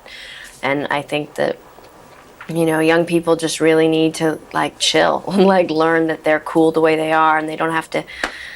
There's so much fighting to be something that you're not, and fighting to be the prettiest, and fighting to be the most successful. And rather than just fighting to believe that you're, to be really confident in what you do and be happy with who you are. And that's really important, really, really important. Yeah. How long time it takes you to get that confidence on you if you didn't have it, no? I think that's another thing not an authority on. I have no idea how to have it if you don't. I don't know how I learned that. I just never believed in anything but being honest and love. And maybe it comes from really opposite parents, having really, really opposites. Okay. And my mom, I don't know where it comes from. All I know is that I can't imagine anything being more important than being happy and being in love. Nothing else could be more important in the entire world, to me. And so, yes, I agree. And because of that, it makes everything else easy. You know? Exactly. Yes, you're right. Okay, thank you.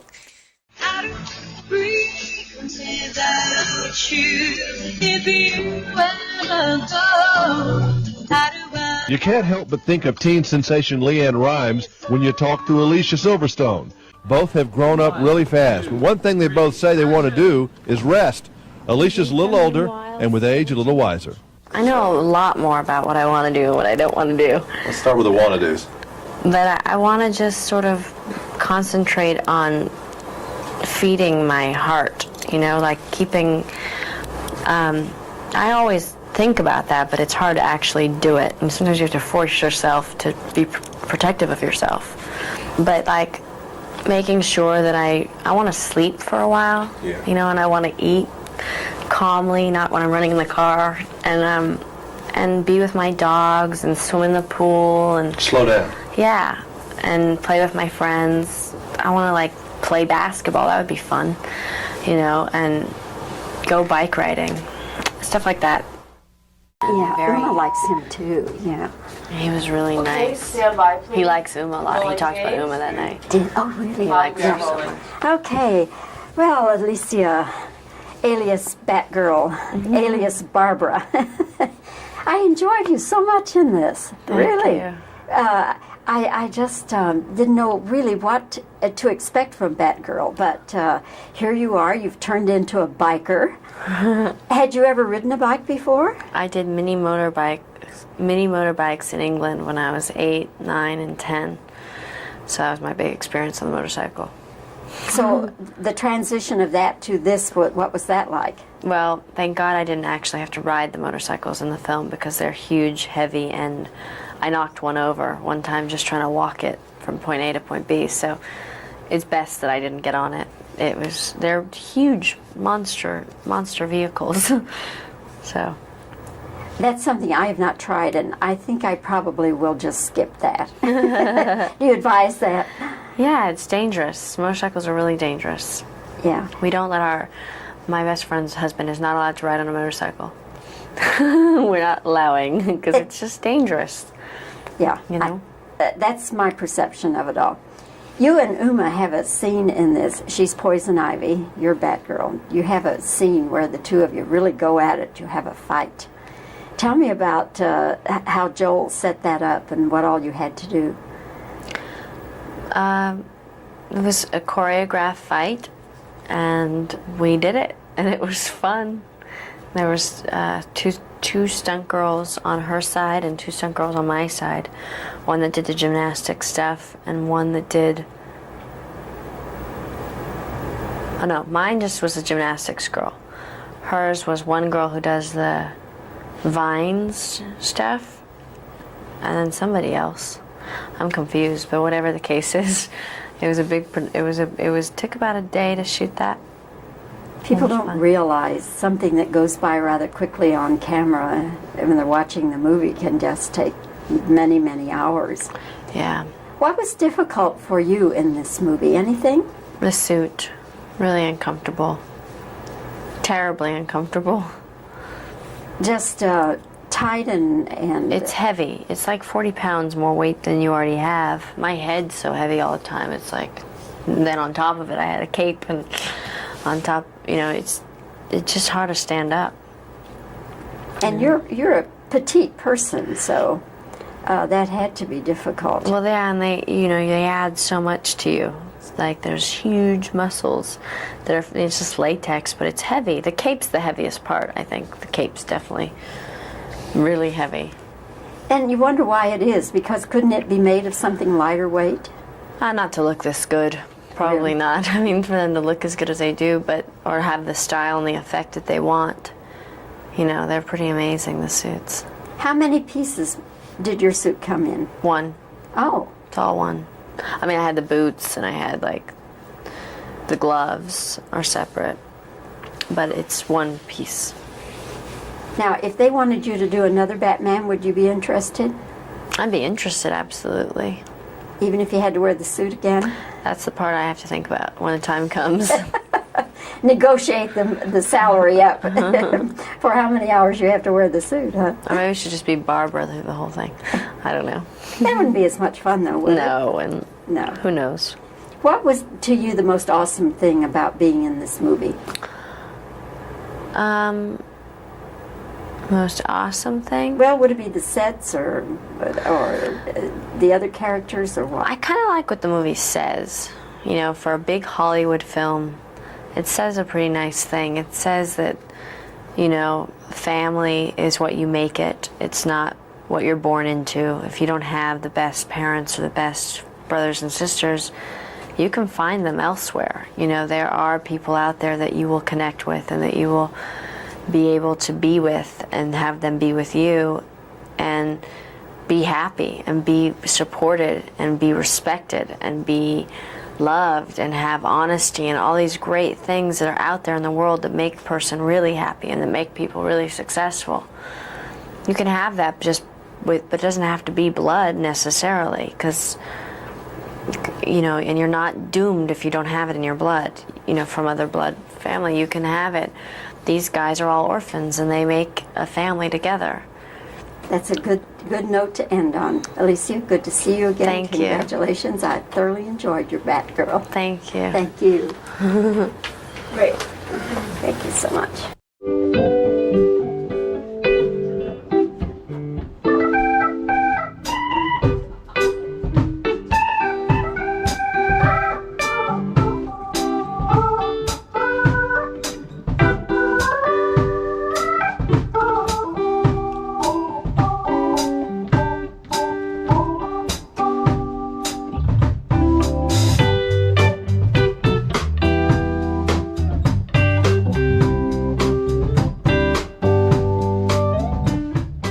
3 years ago, George Clooney was a struggling actor on the shabbier fringes of television. Not even a household name in his own household. But just look at him today.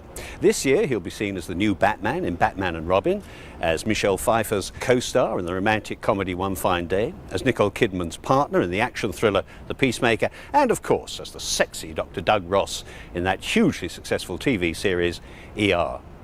So what happened? Where on earth did he come from? Well, the answer is to be found here at Warner Brothers Studio in Burbank, where Clooney made Batman and where he's still making ER. So, tell you what, let's go and talk to him. George, with your background, your father, Nick, is a TV host. Auntie is Rosemary Clooney, who was married to Jose Ferrer. I mean, show business must have been inevitable for you. You mean that we're unemployable in anything else? Yes. Well, that too, yes. Part of it is true. I think I was always going to go into some form of this business. I thought I was going to be in broadcasting. I thought I'd be a television journalist of some sort or something but I wasn't really smart enough, and my father was really good at it, and I didn't, I couldn't really compete with him, so I figured I'd do something that would take very little intelligence I found it. I'm quite proud. That's what they always say about actors, isn't it? Yes, we're proud of that. But you, I mean, you started off, aged about 20 in your cousin's film, Miguel Ferrer. Yes, yes. And They're Off, which wasn't, because it never opened. We called it The Story of a Gelding. Yeah, and They're Off. It was a horse race movie that never came out. The people, the investors, went to jail for embezzling the money. Oh, yeah. That's a bad start. That's one of my better films, too. I've had a pretty auspicious film career. Well, you had a fairly auspicious television career, didn't you? Because, yes. I mean, for a long time throughout the 80s, Mm-hmm. there was a succession of, if I may say so, rather bad television. Yes, I tried to do as much bad television as possible so that other people didn't have to. I thought that was my job. That was very, very unselfish of you. Thank you. I was always very giving. Actually, there are those minutes, you talk yourself into thinking that what you're doing might be good. Like when I did a series called Sunset Beat, where I played an undercover cop on a Harley during the day and a rock star at night. And there was a moment that I think I talked myself into thinking that might be good. That's the danger of being in my profession. That's why I tell you we're all idiots. You must have talked very hard to believe that. I drank a lot at the time, I think. Is it true that you did 8 pilots for series that nobody wanted? I did 15 pilots altogether. Oh. I guess about 6 or 7 of them got picked up, and I did them as series. But that's not even a bad record, really. Usually about 1 out of every 8 or 9 pilots will get picked up. So I was actually doing a little better than, for a while, every show I did got picked up, and then I went through a disastrous period. Well, to have remained employed throughout the 80s like that, you must have been doing something right. I mean, if the television... Well, I had pictures of the network executives with farm animals, and that seemed to really help. I advise that, by the way. Get that, and you'll be on the air for a long time. Ugly farm animals, because if they're good, it can't be a good looking. Yeah, the pretty ones are gone. Exactly. Yes. All the studio executives have them. But then you were in a film called The Return of the Killer Tomatoes. Yes, well, I figured that I shouldn't just corner the market on bad television. You did some bad films. I should do bad films as well. Yeah. But I mean, in that film, you delivered the deathless line, "That's the bravest thing I've ever seen a vegetable do."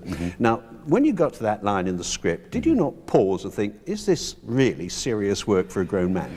Well, I think I was drinking again at that period. I have to think, did I was really proud of that line. Well, it's memorable. Oh, sure. Well, when you think about the kind of, I had just come off of a series called Baby Talk, where the baby talks, and I'd gone to The Return of the Killer Tomatoes, where the tomatoes talk. So I was working my way slowly down the scale to just amoebas or something. Return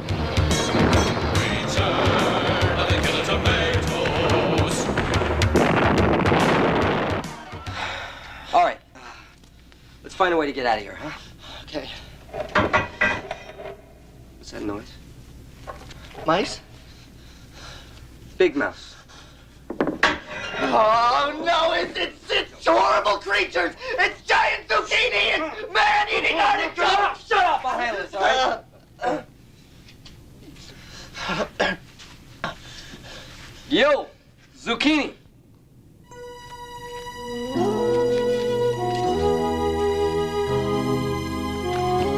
Tara? Chad, Tara, I thought you never wanted to see me again.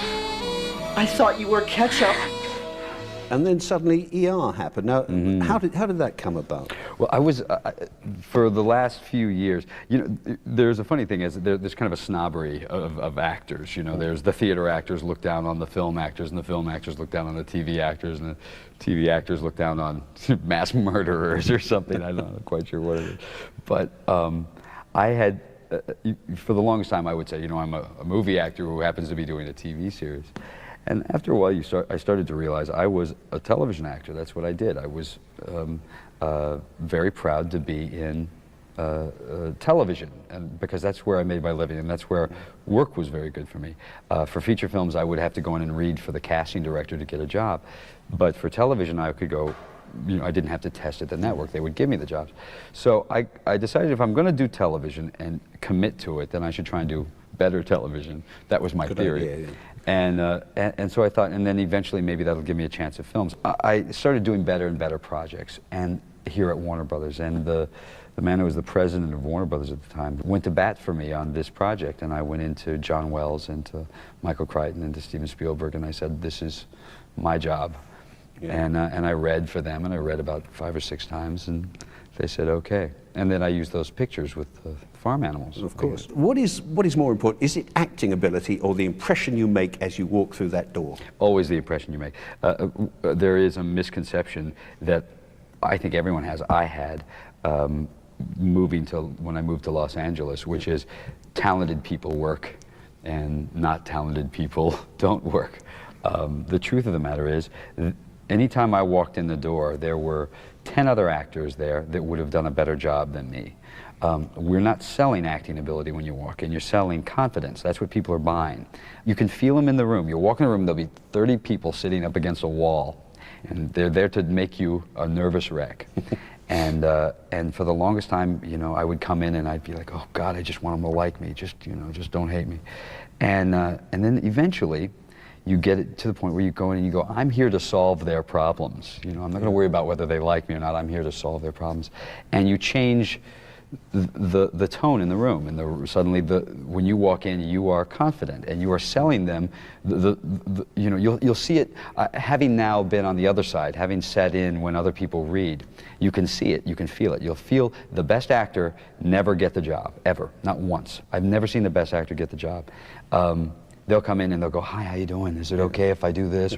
And you'll see everybody sit there and go, God, that was a great job. And then you'll see some guy, not quite as good, come in and go, hi, how's it going? Am I reading with you? All right, great, don't screw me up. I'm gonna move this over here, do that. And you'll feel everybody kind of sit up in their seat, you know? And you know they're gonna get the job. They're gonna get the job.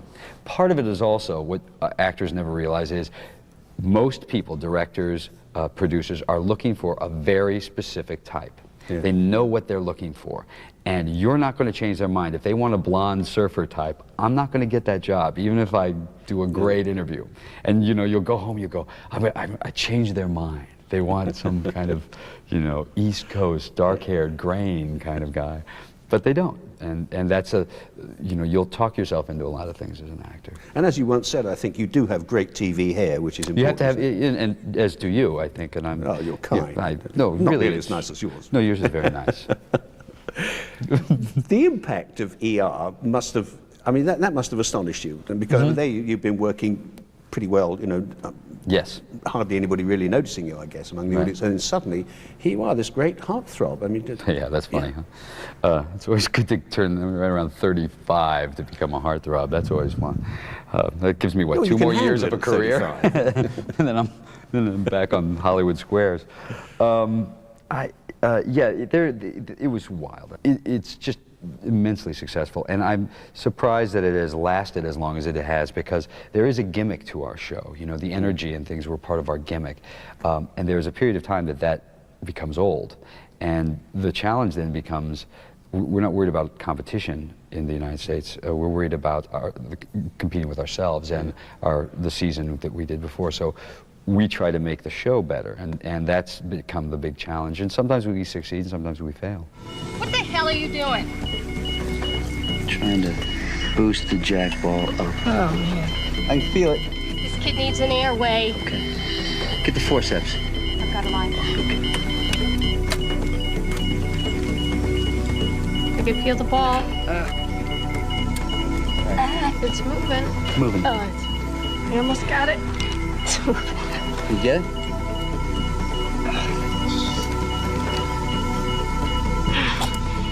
I got it.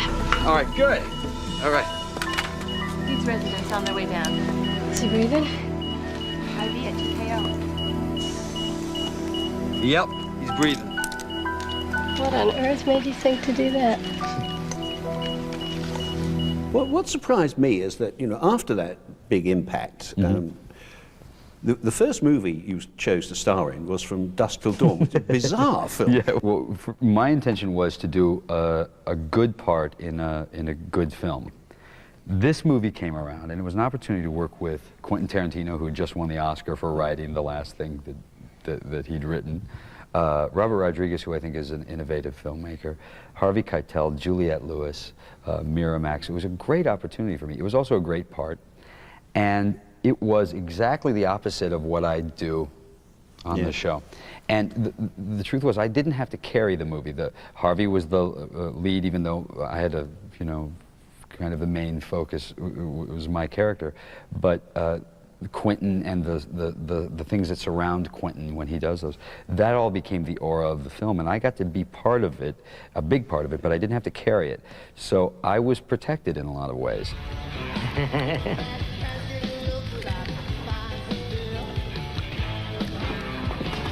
You think it was funny?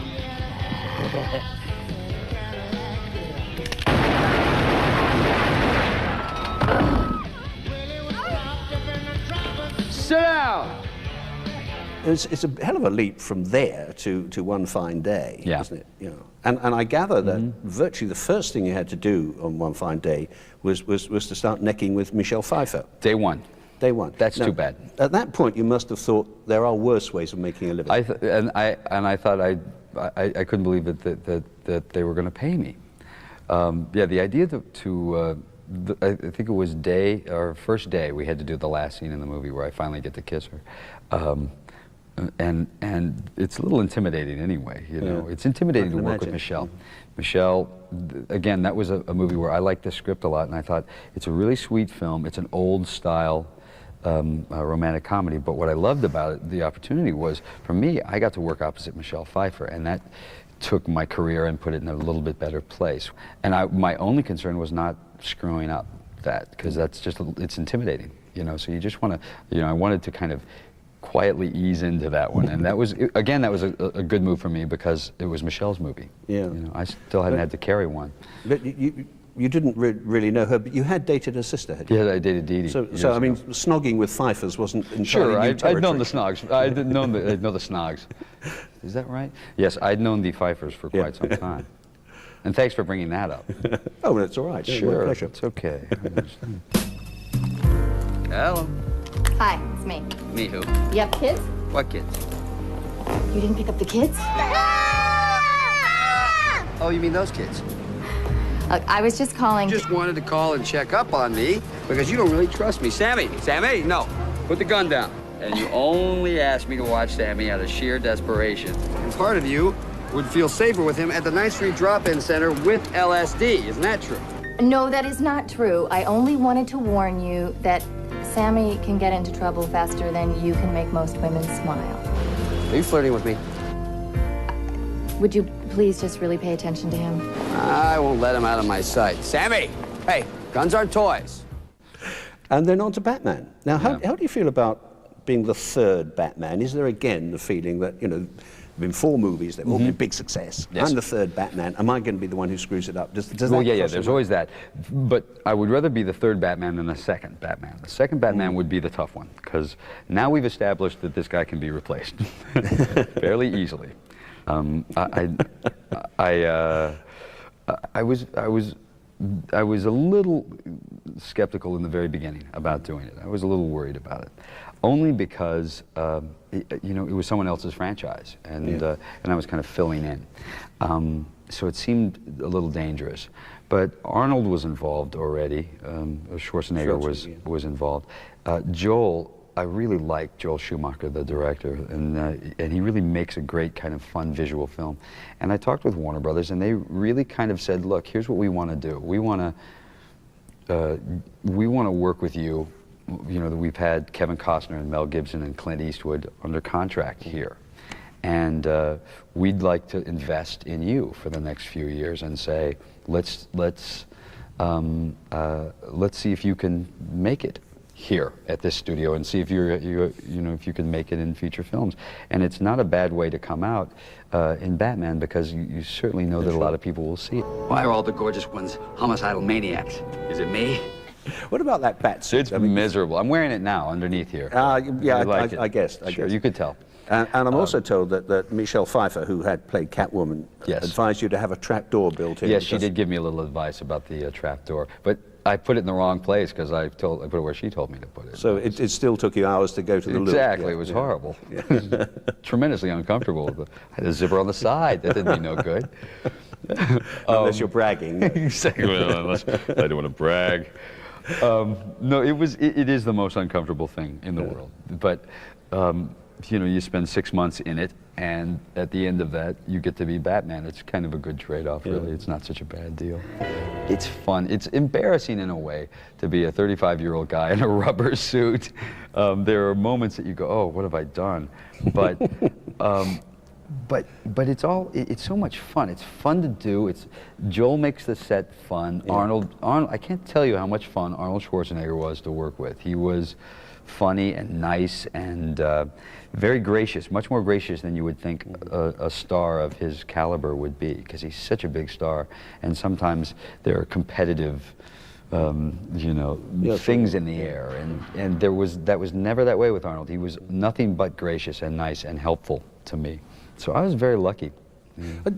You sound as if you're still a little overawed by movie stars.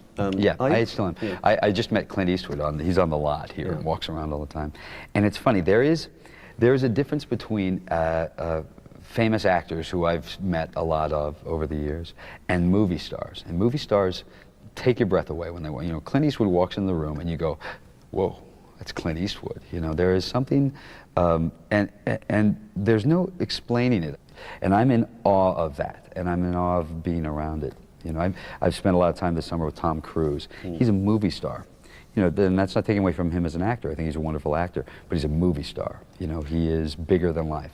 Is that what you aspire to be? I mean, does it happen to you yet when you walk into a room? Do people go, ah, it's George Clooney?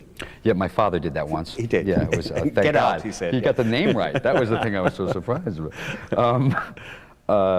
Come on, some of that must happen. I mean, you know, oh, that happens. But yeah, I there's mean, a difference between women being faint at the mention of your name all over the place. That'll change too.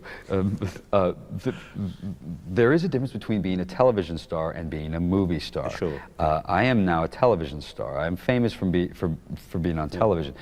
When you're a movie star, you are 80 feet high and you're bigger than life. And when someone meets you, they're kind of stunned by you and they don't know what to say.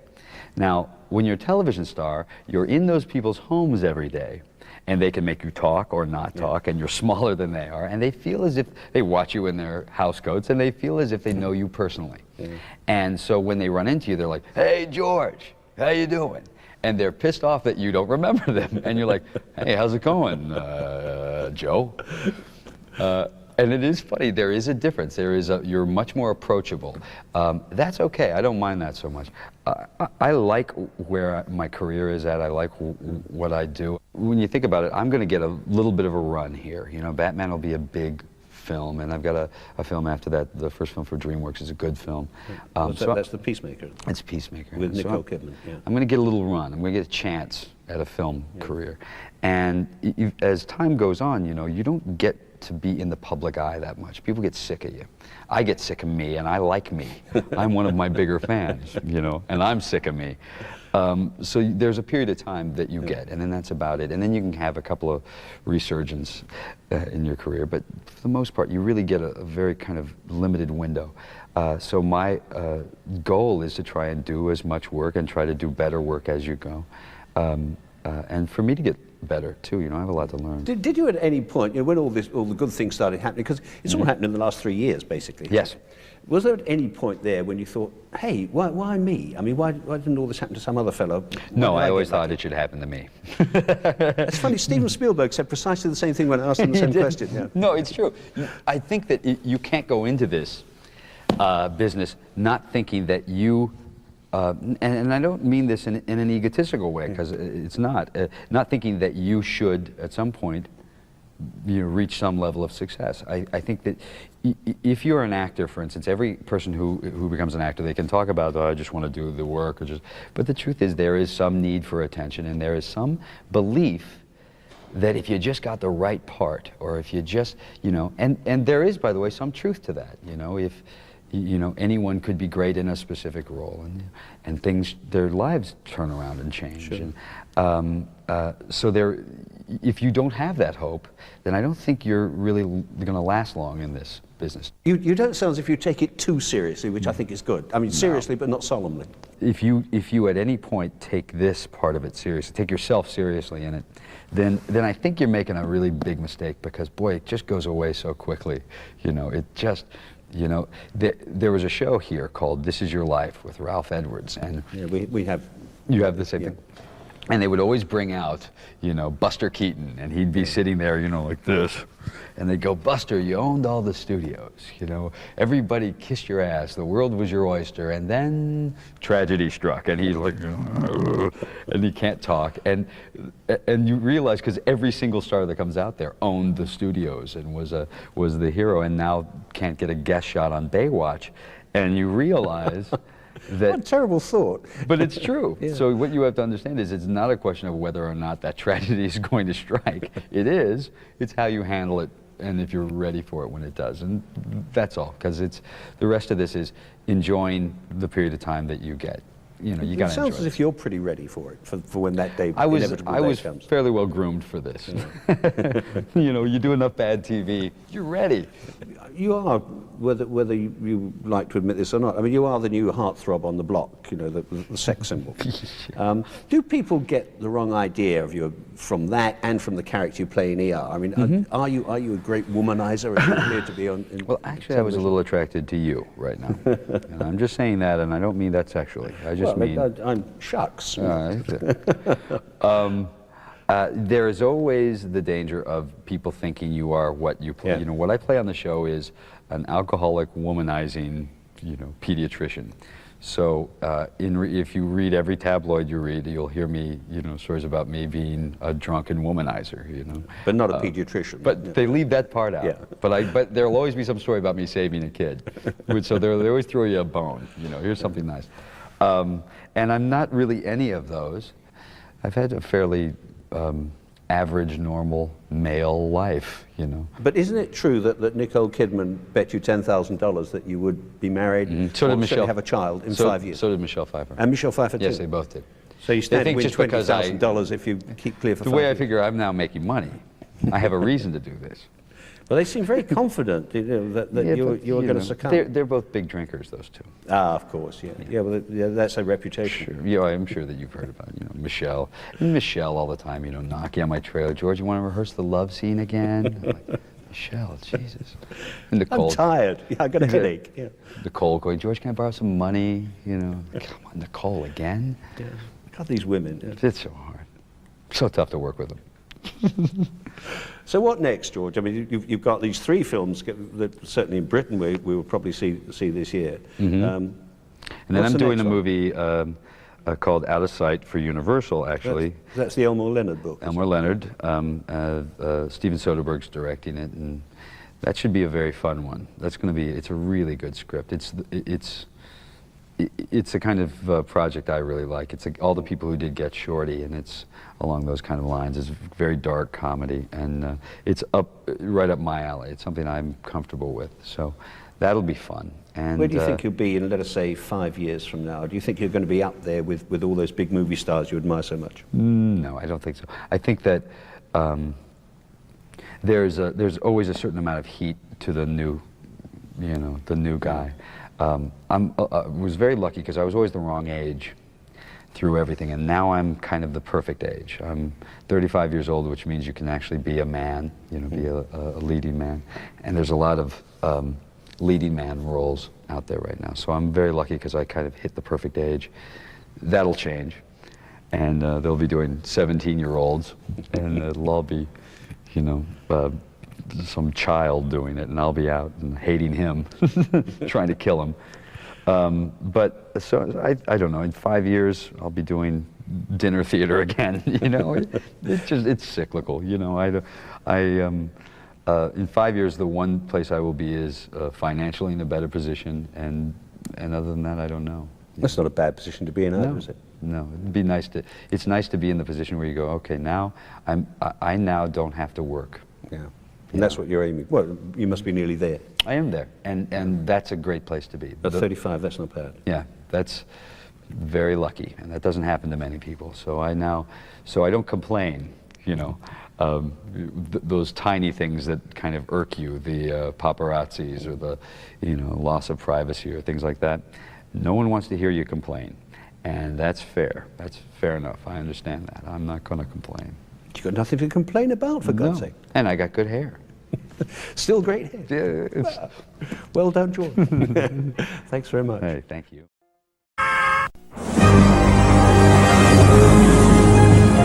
Mr. Freeze is on the loose! Signal, Batman! Someone cut the power! What do we do? I'll handle it. Flashlight. Batman and Robin, the movie, is now invading your favorite Kellogg's Pop-Tarts with Batman and Robin, Batgirl, and Mr. Freeze Sprinkles, straight from Gotham City to your toaster. What killed the dinosaurs? The Ice Age! Batman and Robin was released on June 20th, 1997 in the United States and Canada, grossing over $42 million in its opening weekend. That made it the third highest opening weekend gross of 1997, behind Men in Black and The Lost World Jurassic Park. Batman and Robin declined by 63% in its second week, which was credited to poor word of mouth and early competition from Face Off, Hercules and Men in Black.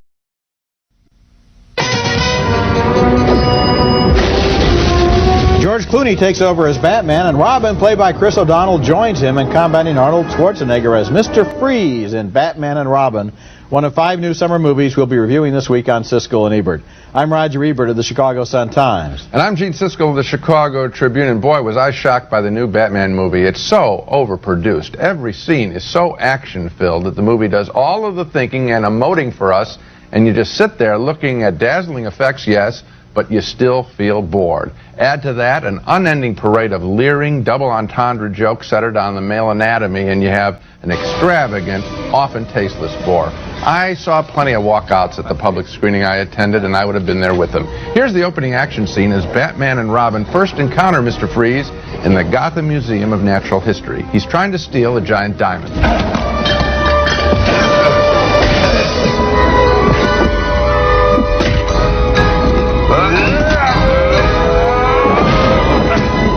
You are not sending me to the cooler.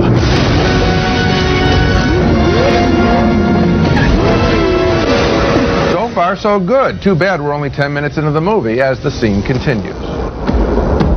Stay cool, bird boy.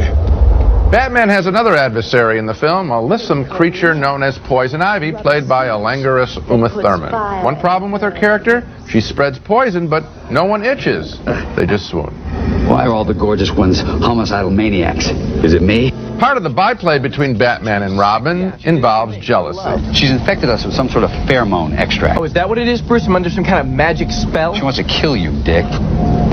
Well, I've already delivered my criticism of Batman and Robin. The action sequences are overstuffed. They're burdened by wall-to-wall music. The joking is all below the belt. George Clooney is a good-looking bore in his role, and boring is the last word I would have expected to use so often in describing such a high-powered and, again, well-produced but overproduced Batman movie. I didn't like it either, Gene, although I guess I liked it a little more than you did. I would give it 2 stars. How many would you give That's it? exactly what I'm giving, Roger. Okay, fine. It is true that the action sequences are so busy that you can't get involved in them. Not at all. They're too hard to follow. It's like there's a pinball machine with all 5 balls on the machine at the same time. And as for Clooney as Batman, you know, I realize this time it doesn't matter who plays Batman. Right. I think they cast him according to the chin, which is all you can see when he has the costume on, because there's no real interest in the Batman and Robin characters. It's always the villains. Yeah. And these villains are not really up there with Jack Nicholson, Danny DeVito, Tommy Lee Jones. But even apart from that, there were so many questions about Batman and Robin that would be interesting to answer if the movie had any serious interest in its characters. Also, but Tim Burton is another level of filmmaker than Joel Schumacher, and Tim Burton puts a psychological approach in his filmmaking that is at least more interesting. We've liked the other pictures. Here, you're quite right. There is nothing, there's no human element.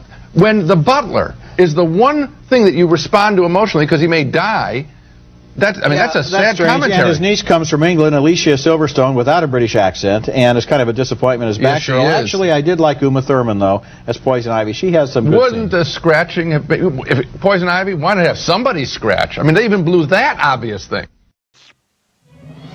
Mr. just in, Dr. Victor Freeze is casting his icy chill all over Gotham City. All right, everyone, chill. Woo! I got Diego. Yeah! Cheerio! I don't think so.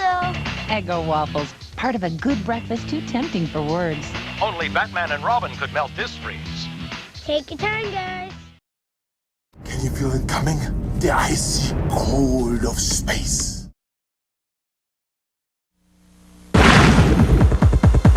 Batman has faced, an enormous amount of villains. And of course, I come along now and I'm one of them. I make the situation very chilling, very quickly. The Iceman cometh!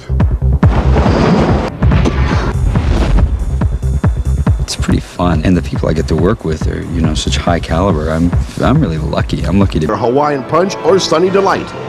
And a sweepstakes drawing for an Apple computer, as seen in Batman and Robin, is featured on the World Wide Web. Do try and bring this one back in one piece, sir. And don't forget our marvelous multi-character merchandisers. From the 24-unit size to the mind-blowing 200-unit extravaganza, plus pulse-pounding POP to catch everyone's attention. It's a jungle in here.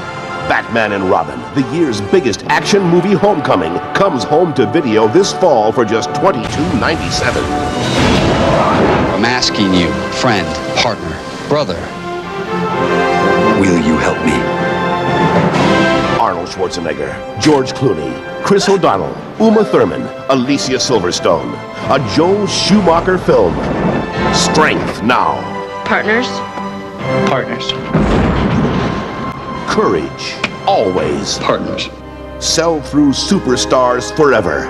Batman and Robin, this October from Warner Home Video. George Clooney suits up for action in Joel Schumacher's Batman and Robin, the fourth in the Gotham franchise. Arnold Schwarzenegger gets iced as villain Mr. Freeze, and Uma Thurman makes everyone itchy as the sultry Poison Ivy.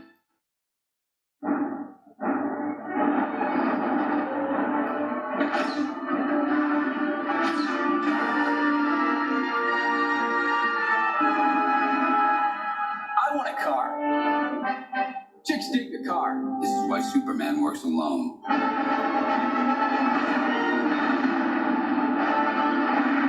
A world at risk. Batman will watch his beloved Gotham perish. Just what I had in mind. Everything dead on Earth except us. Yes. Girl of my dreams.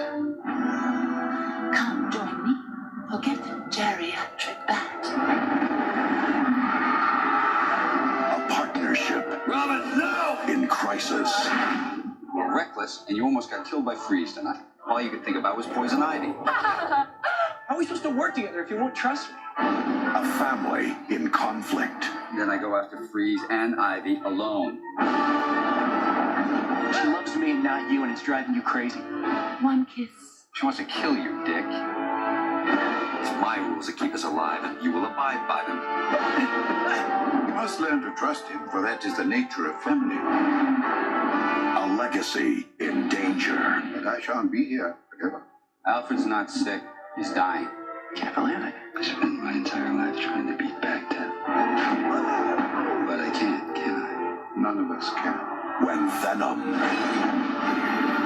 meets vengeance.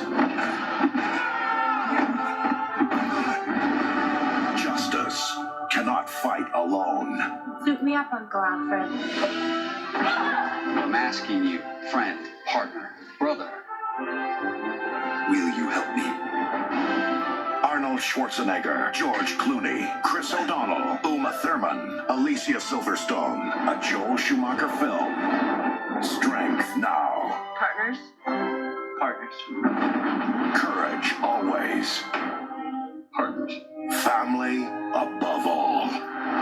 Batman and Robin.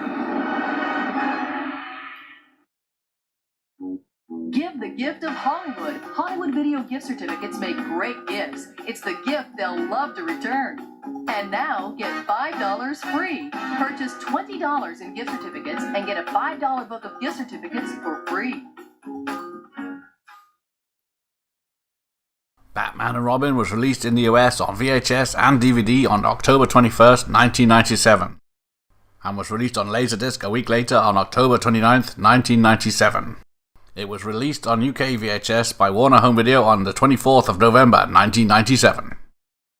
Now you can own Batman and Robin on video. My name is Freeze. Hi there. Don't get left out in the cold. The biggest adventure of the year, Batman and Robin, is now available on video.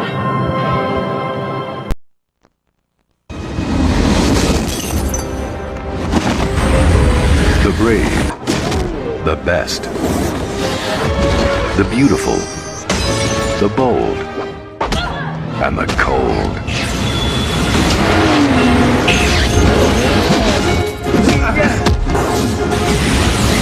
Winter has come at last.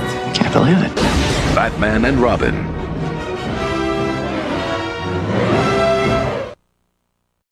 Now you can own Batman and Robin on video. Yeah! Of all the adventures you will face, none is hotter than when the thrill of Batman and Robin melts the ice on video. Soundtrack available on Warner Sunset Records, rated PG-13. Now you can own Batman and Robin on video. I got you! No, I got you. It's the one date you won't want to miss. Cool party. Own it on video. Soundtrack available on Warner Sunset Records, rated PG-13. Your video, sir. Thank you, Alfred. Good shot, sir. Batman and Robin. Own it on video and DVD, rated PG-13. Don't let this balmy weather fool you.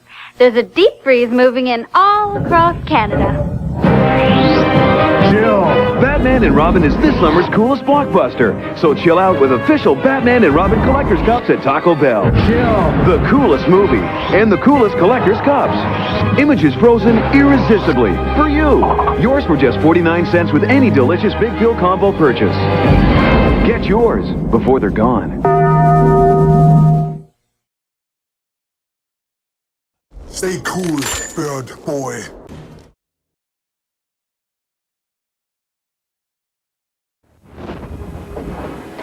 You might not have seen the film yet, but with the right accessories, your friends and loved ones will be none the wiser. Already you can get the t-shirt, the mug, and for the true Bat fan, a floor mat to help transform your car into your very own Batmobile. This range of Batman and Robin products has been specially designed, only came into the shops about 4 weeks ago. People phoned us up to ask us when they were going to be coming in, and they said, put some aside for us.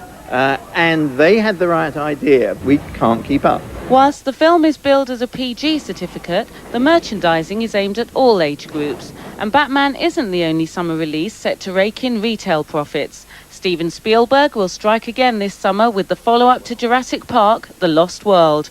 It seems the younger the fan, the harder the sell. Children's films that have the captive audience are planned to some extent, around what revenue centers can be obtained. It's not to take away from the film, however. It's just something that has come to be in its own right. It's all in the hands of those who decide to buy. But merchandising launched off the back of a blockbuster tends to have a specific shelf life.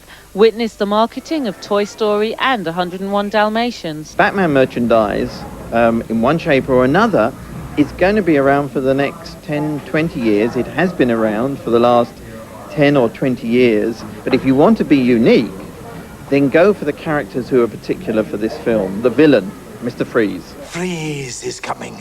Who defends this city? Batman and Robin. Batman, the Dark Knight. The Bat unleashes an ambush attack. Evil's come to dust. Rip up the bird. Robin, the Boy Wonder. The Blast Wing. Bringing Freeze to his knees. Now show him the blade. The Bat is cool. The Jet Blade. Spinning, spinning, spinning. Now that's hot. Who defends this city? It could be you. I am Batman. Be the man, Batman. Batman and Robin. Vehicles and figures each sold separately. Batman and Robin, a starring Mr. Freeze launches a chilling strike. Blast-wing Batman whips his massive cape to cut down the cold criminal. Now Robin comes with his Redbird cycle to put evil on ice as Batgirl blasts in to send Freeze to the cooler. Batman and Robin. Vehicles come with figures. Blast-wing Batman sold separately. Who defends this city? Batman and Robin. Leading the ultimate airstrike, aerial combat Batman, wings out, swooping down. Aerial defender Robin, diving in, missiles on. Chill him out, knock him cold. Vehicles come with built-in pilot, each sold separately. Be the man, Batman. Batman and Robin face up to their most chilling challenge, the awesomely evil Mr. Freeze and his super cool strut racer. But new Blastwing Batman flies in, and with Robin on his sizzling cycle, they send Freeze to the cooler. Then with new recruit Batgirl, the triumphant trio repel the toxic terror of Poison Ivy. Batman, Robin, and Batgirl united against a new evil. Now the secrets of the Batcave are yours! Unlock the Batman and Robin movie arsenal! Jungle Venom Poison Ivy attacks with a deadly dose of toxic terror! Now gear up Bruce Wayne as Batman with punishing ice block armor!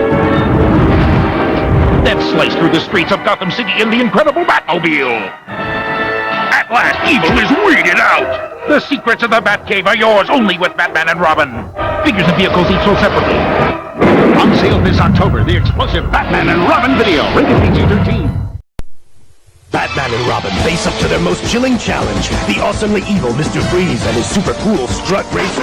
But new Blastwing Batman flies in, and with Robin on his sizzling cycle, they send Freeze to the cooler.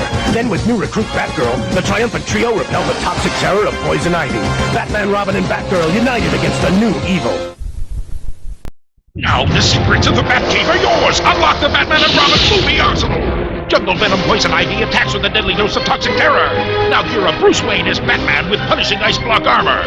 As he joins Iceborne Robin with laser warp launcher! Then as Batman slice through the streets of Gotham City in the incredible Batmobile! Explode into action and launch a poison pummeling attack! At last, evil is weeded out! The secrets of the Batcave are yours only with Batman and Robin! Figures and vehicles each sold separately.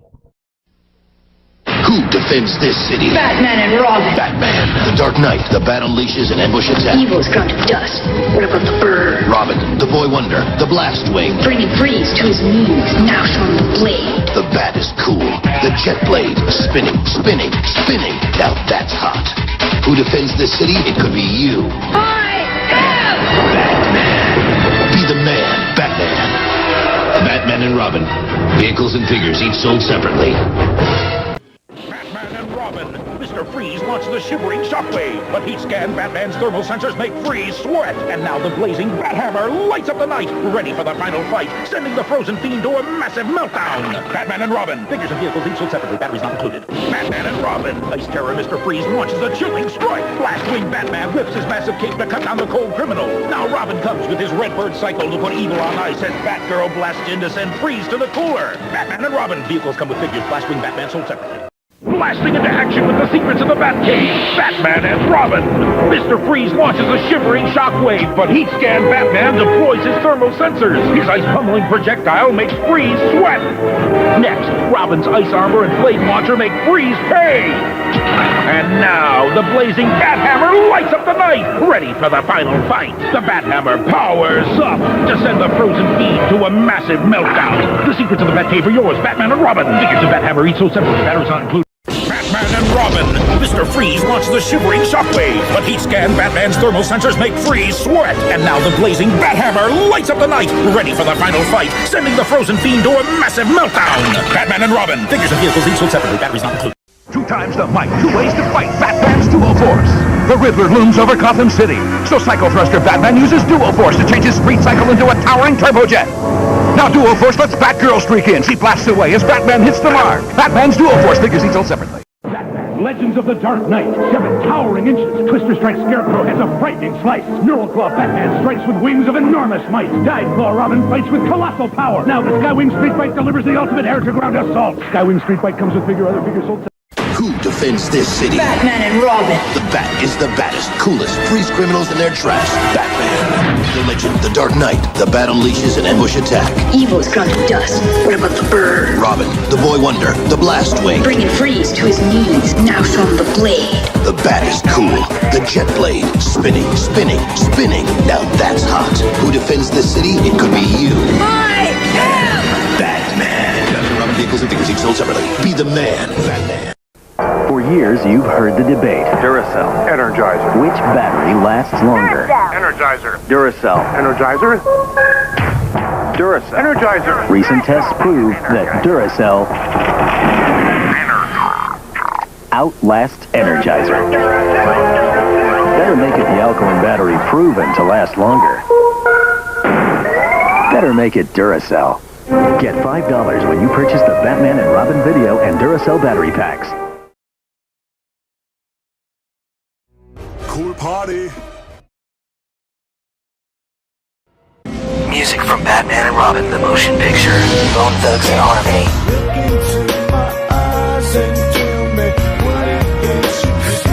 The Smashing Pumpkins. R. Kelly. Goo Goo Dolls. Malongo. Plus, R.E.M., Jewel, Underworld, Soul Coffin, and more. Music from Batman and Robin, the motion picture. All these hits on one CD. Elliot Goldenthal returned to score Batman and Robin after collaborating with Schumacher on Batman Forever. The soundtrack featured a variety of genres by various bands and performers, showcasing alternative rock on the lead single, The End is the Beginning is the End, by the Smashing Pumpkins. I shall repay them for sentencing me to a life without the warmth of human comfort. Batman and Robin is an action-adventure video game for the PlayStation, based on the 1997 film. It was developed by Probe Entertainment and published by Acclaim Entertainment.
Gotham into an icy graveyard. Put the freeze on Mr. Freeze when you get your hands on the ultimate crime-fighting machine. The new Batman and Robin joystick handheld game. With Batman at your fingertips, you've got total control. With kicks, punches, and throwing stars, you polarize Poison Ivy. Meltdown! Batarang Bane into isolation and Chill out! the deadly Mr. Freeze.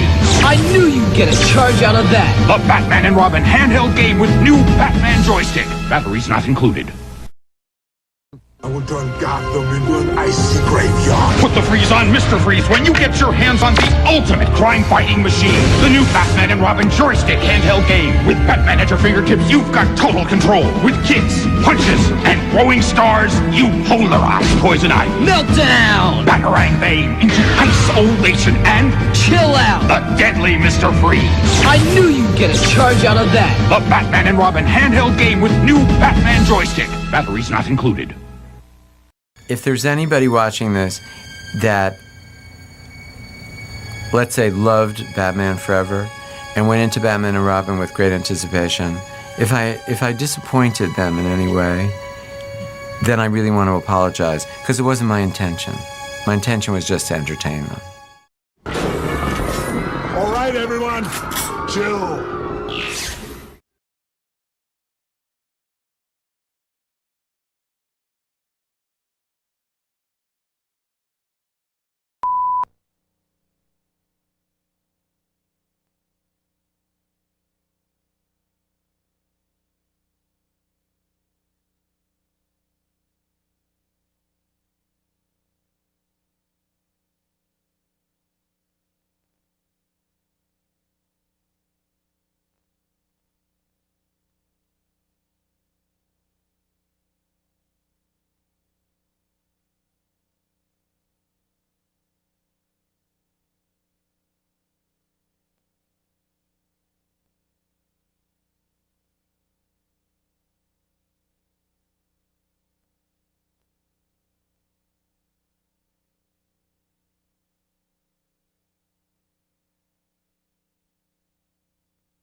dig the car. This is why Superman works alone.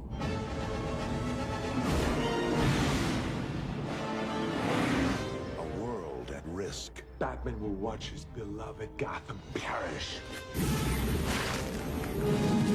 Just what I had in mind. Everything dead on Earth except us. Yes. Girl of my dreams. Come, join me. Forget the geriatric bat. A partnership. Robin, no! In crisis. You were reckless, and you almost got killed by Freeze tonight. All you could think about was poison ivy. How are we supposed to work together if you won't trust me? A family in conflict. Then I go after Freeze and Ivy alone. She loves me and not you, and it's driving you crazy. One kiss. She wants to kill you, Dick. It's my rules that keep us alive, and you will abide by them. You must learn to trust him, for that is the nature of family. A legacy in danger. But I shan't be here forever. Alfred's not sick. He's dying. Can't believe it. I spent my entire life trying to beat Baghdad. But I can't, can I? None of us can. When Venom meets vengeance. Justice cannot fight alone. Suit me up, Uncle Alfred. I'm asking you, friend, partner, brother. Will you help me? Arnold Schwarzenegger, George Clooney, Chris O'Donnell, Uma Thurman, Alicia Silverstone. A Joel Schumacher film.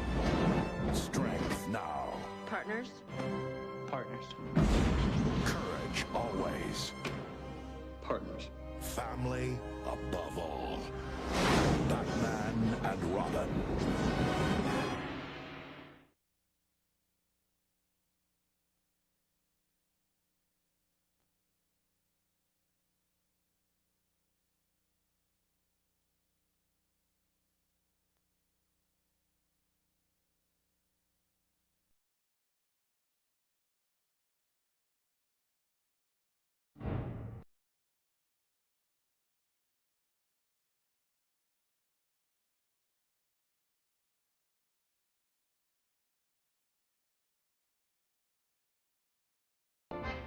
Chicks dig the car. This is why Superman works alone.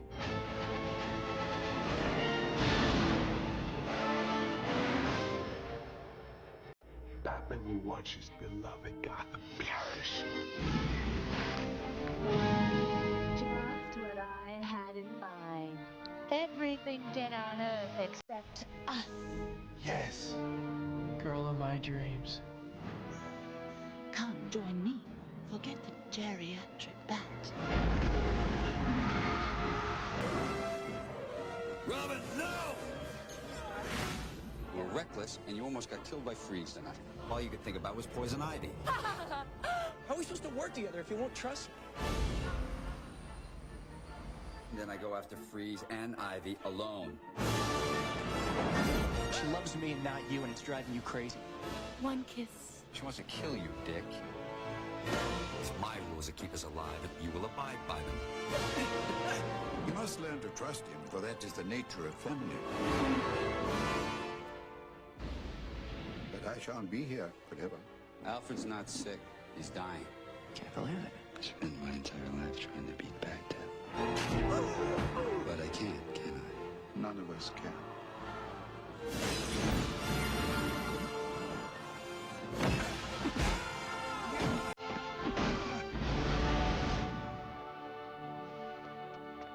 Suit me up, Uncle Alfred. I'm asking you, friend, partner, brother. Will you help me?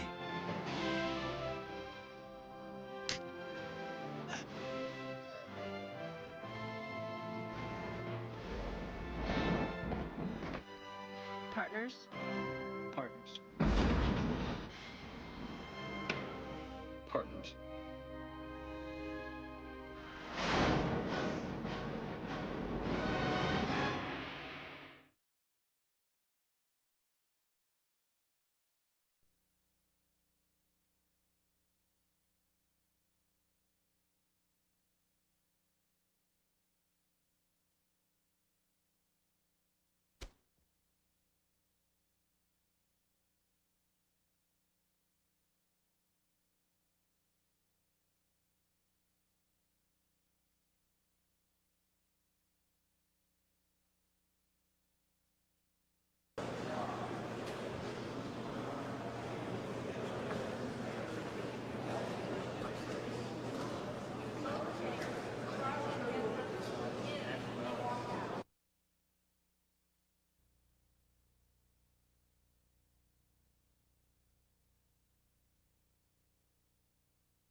saw anything like that. You should show him the... I'm impressed, Joel. So, John, did you meet Bob Kane?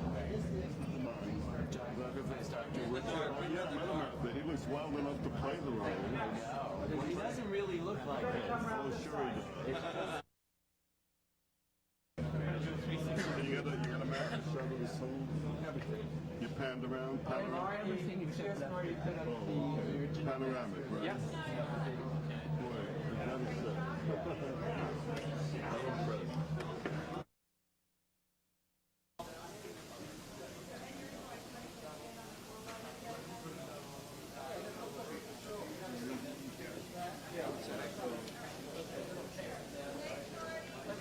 Shoot one from up here. And 1, 2, 3, action!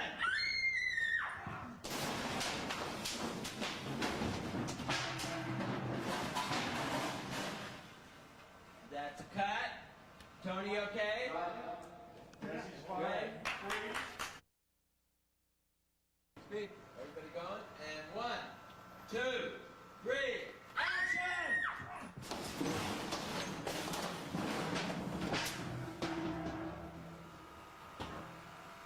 That's a cut. Good.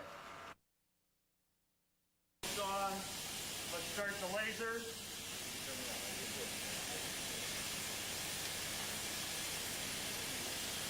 Okay, let's go hot on our sparks. Put us on the bell, very quiet. Quiet all around. Stay clear now. Ready? Good loud speed on all 3 cameras. Roll! Rolling. You're shaking, G, and action!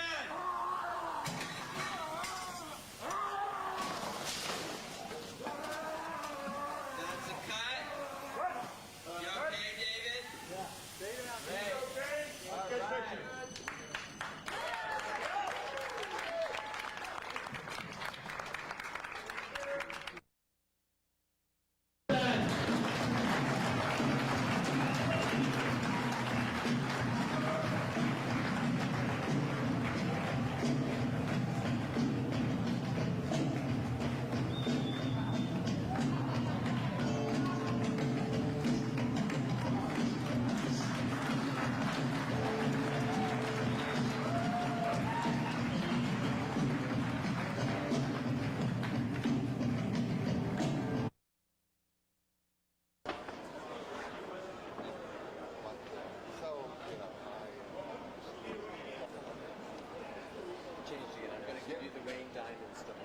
Because I think it'll be more fun when things come up. So I'll show you how to do it. Oh, okay. I think when everything goes crazy, I think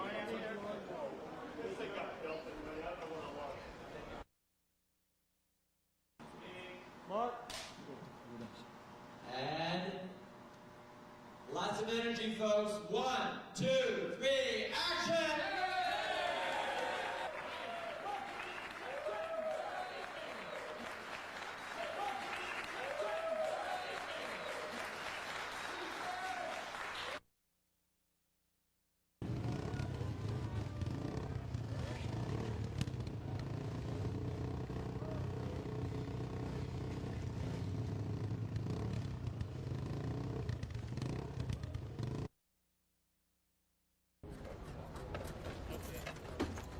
This is Coolio. You don't see this every day. You got it now. This is my code. Oh, they gotta see the code.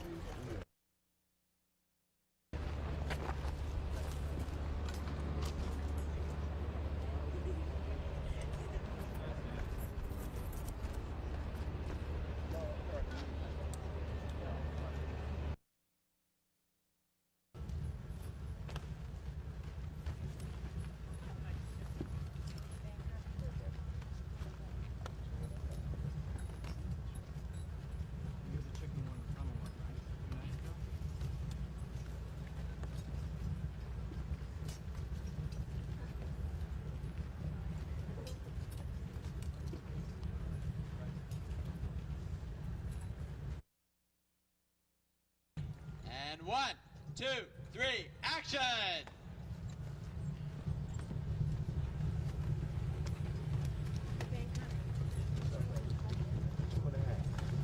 You the chick who won the funnel on 2 nights ago, right? Yeah? Well, that was kid stuff.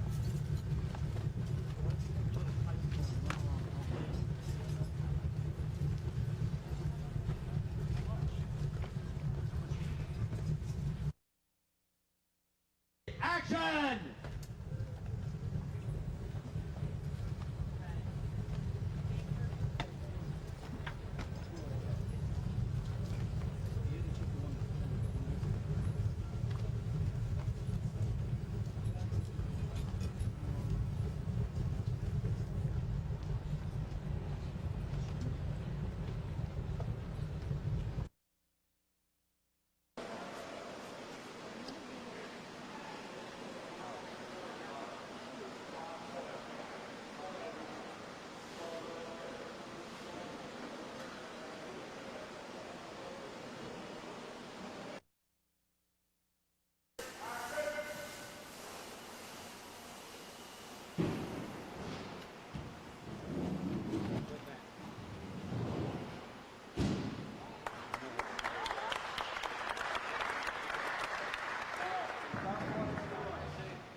Break it, you buy it.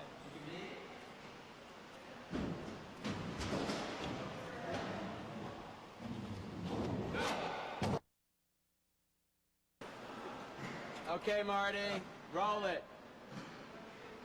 You're the one without the ears. You come in, right? You grab a hockey stick and you knock out 6 of them. Well, In we other don't words, swing the stick, do we? no. You take the stick and swing the guy. Right. And the guy hits the other guys. Okay. Marker. Here we go now. And 1, 2, 3, action!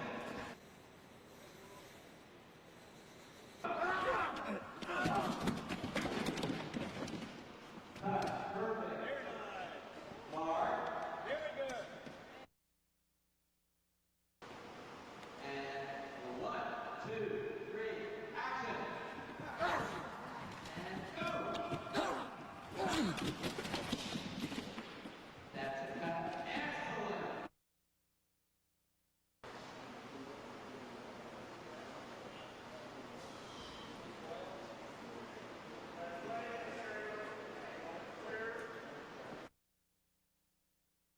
Excellent! So I got it.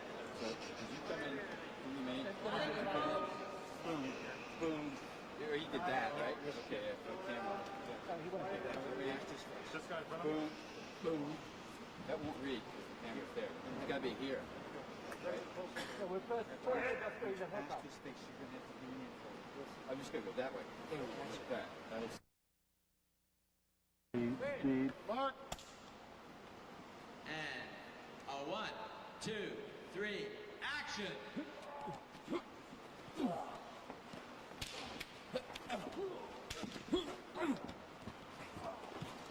That's a cut. Perfect. Very nice. Perfect.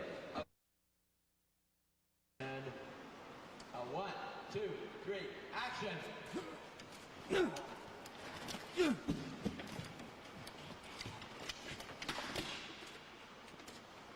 Cut. Yes. Very nice.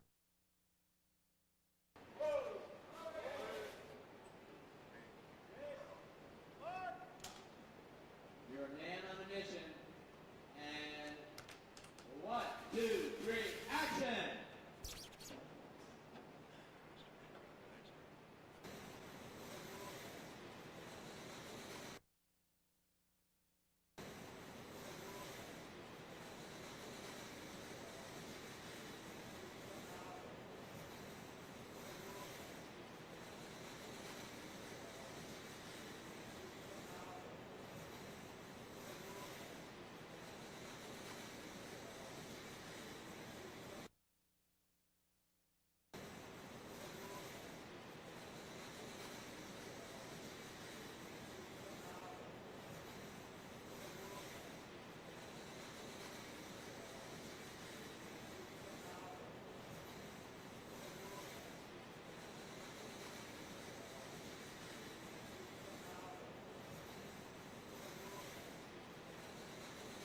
That's a cut. Excellent.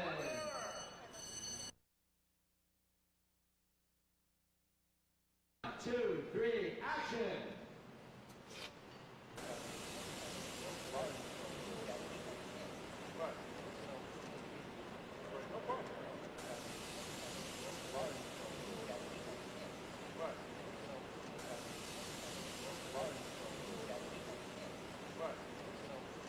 That's a cut.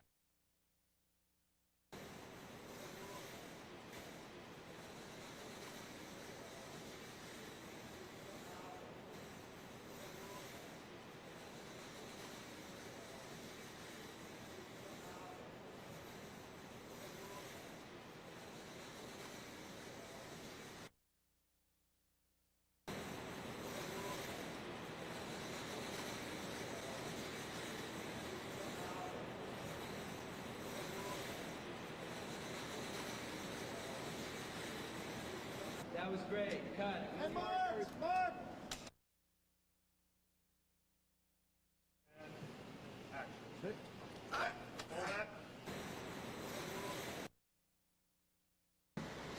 And 1, 2, 3, action. Millions will die so you can save on air conditioning?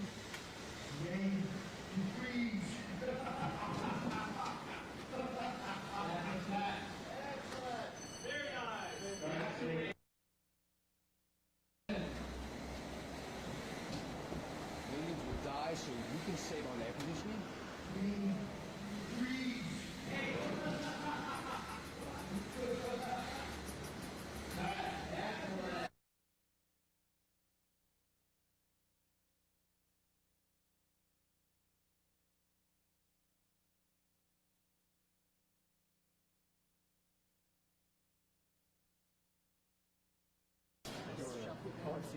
That's all we need. Then the last bit.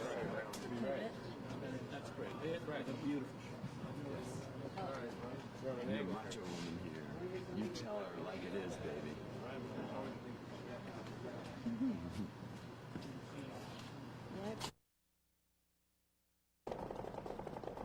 Mark. And 1, 2, 3, action. Using feminine wiles to get what you want. Trading on your looks. Read a book, sister. That passive-aggressive number went out long ago. Chicks like you give women a bad name. That's a cut. Excellent, Alicia.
You weren't just talking about being partners, you were talking about being a family.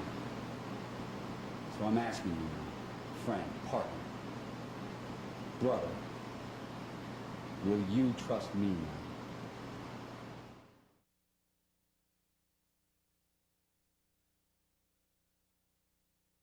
now? And door opens. Where do you think you're going? My name's Pamela Isley. That's a cut. Action. You once said to me that being part of a team means trusting your partner and that sometimes counting on someone else is the only way to win. You remember that? But you weren't just talking about being partners, you were talking about being a family. So I'm asking you now, friend, partner, brother, will you trust me now? And action. You once said to me that being part of a team means trusting your partner, and sometimes counting on someone else is the only way to win. You remember that? You weren't talking about being partners, you were talking about being a family. So I'm asking you, friend, partner, brother, will you trust me now? That's a cut.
Go.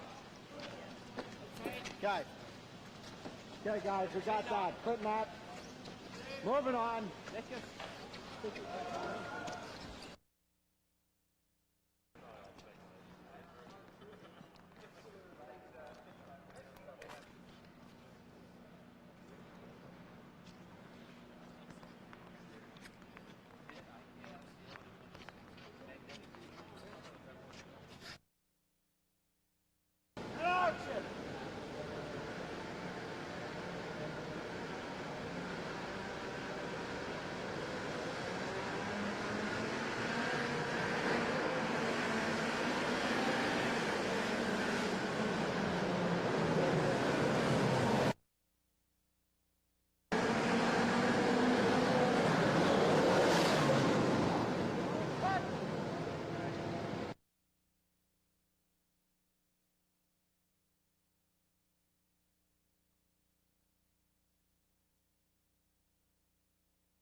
The real game begins.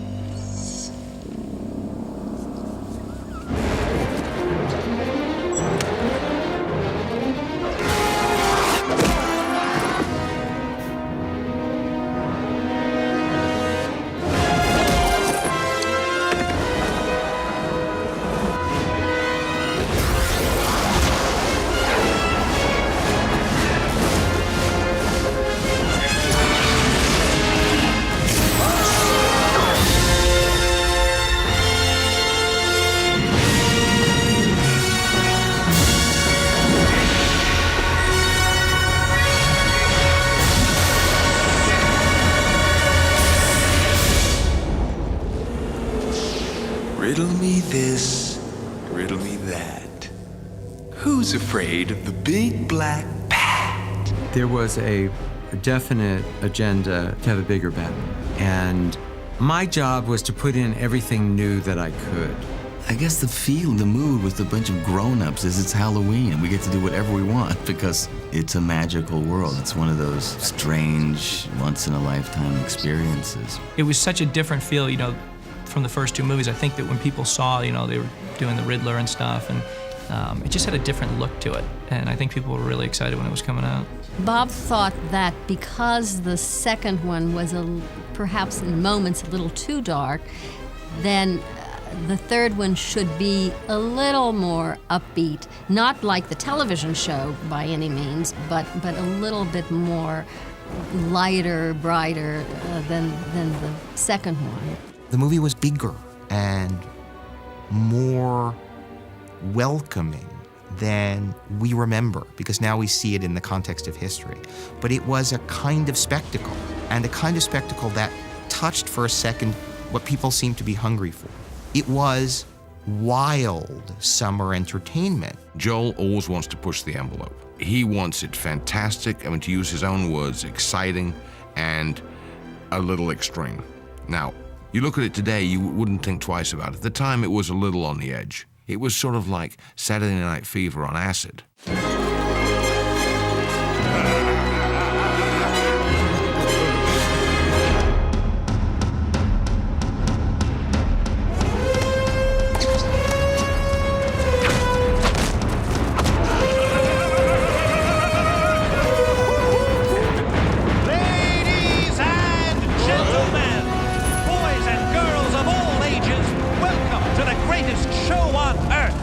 I thought that Batman Forever clearly captured that 1940s, early 50s era of Batman comics. Bill Finger used to write these great stories about Batman fighting villains, jumping from the keys of a giant typewriter that was in display in some World's Fair or wherever, and giant pencil sharpeners. And Batman and Robin were fighting together for the first time. The Riddler made his first appearance in the comics around that time. So everything began to change, and I think that Batman Forever did capture that era of the comic book successfully. I think that they were looking to re-energize the franchise, to give it a new look, turn it more back to the comic strip, and probably, in a word, more pop. And Joel, of course, was a perfect choice for that. I'm sure this is one of the reasons they wanted Joel, because he wanted to sort of make it a comic book come alive. I'd never made a comic book before, and it's just great for the imagination because you're not dealing with real life. And once you get into a comic book, you have a much different world, and you get to create a Gotham City. You get to create what all these characters are going to look like. And the studio did want another Batman, and they wanted it to be sort of reinvented. What I said was I'd have to talk to Tim Burton because he's a friend of mine, and I wouldn't do that if Tim wasn't comfortable with it.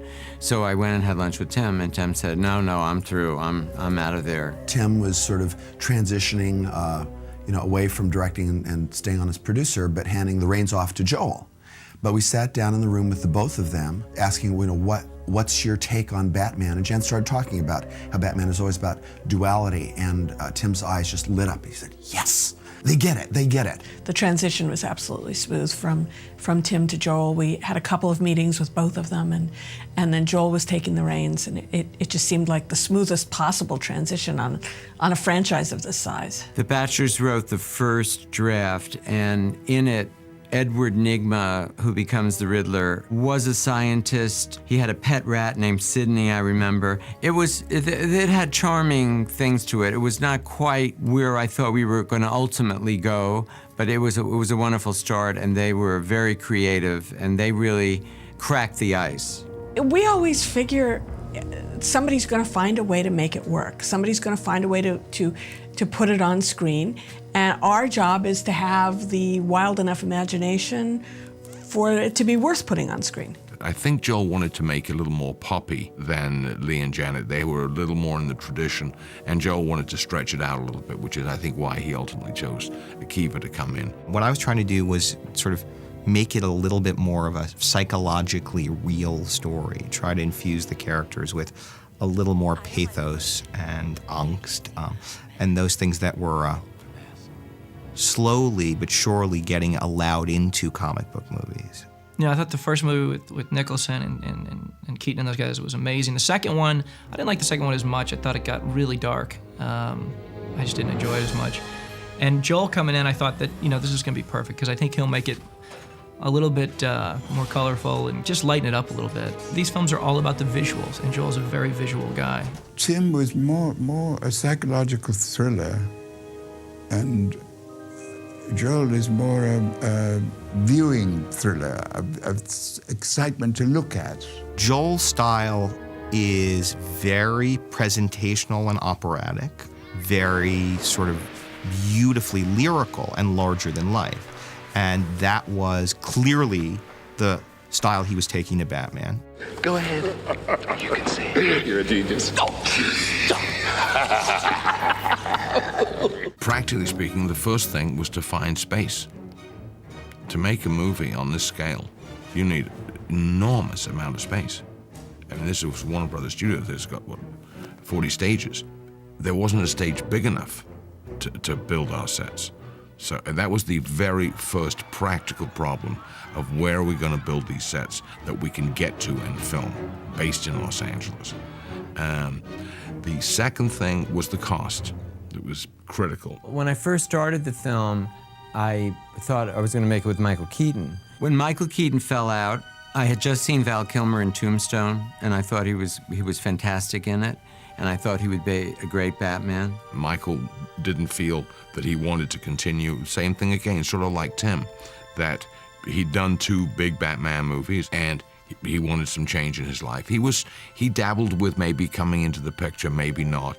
And so we just sort of gravitated to Val. It turned out while they were discussing me as the next candidate for the role, I was researching a film about an African adventure. So on the day that Warner Brothers called my agent and said, yeah, he's who we want, I was in a cave full of bats in South Africa. Bruce Wayne has always been glamorous and attractive and charming on one level, and then dark and tortured, underneath. And I knew Val could play all those sides.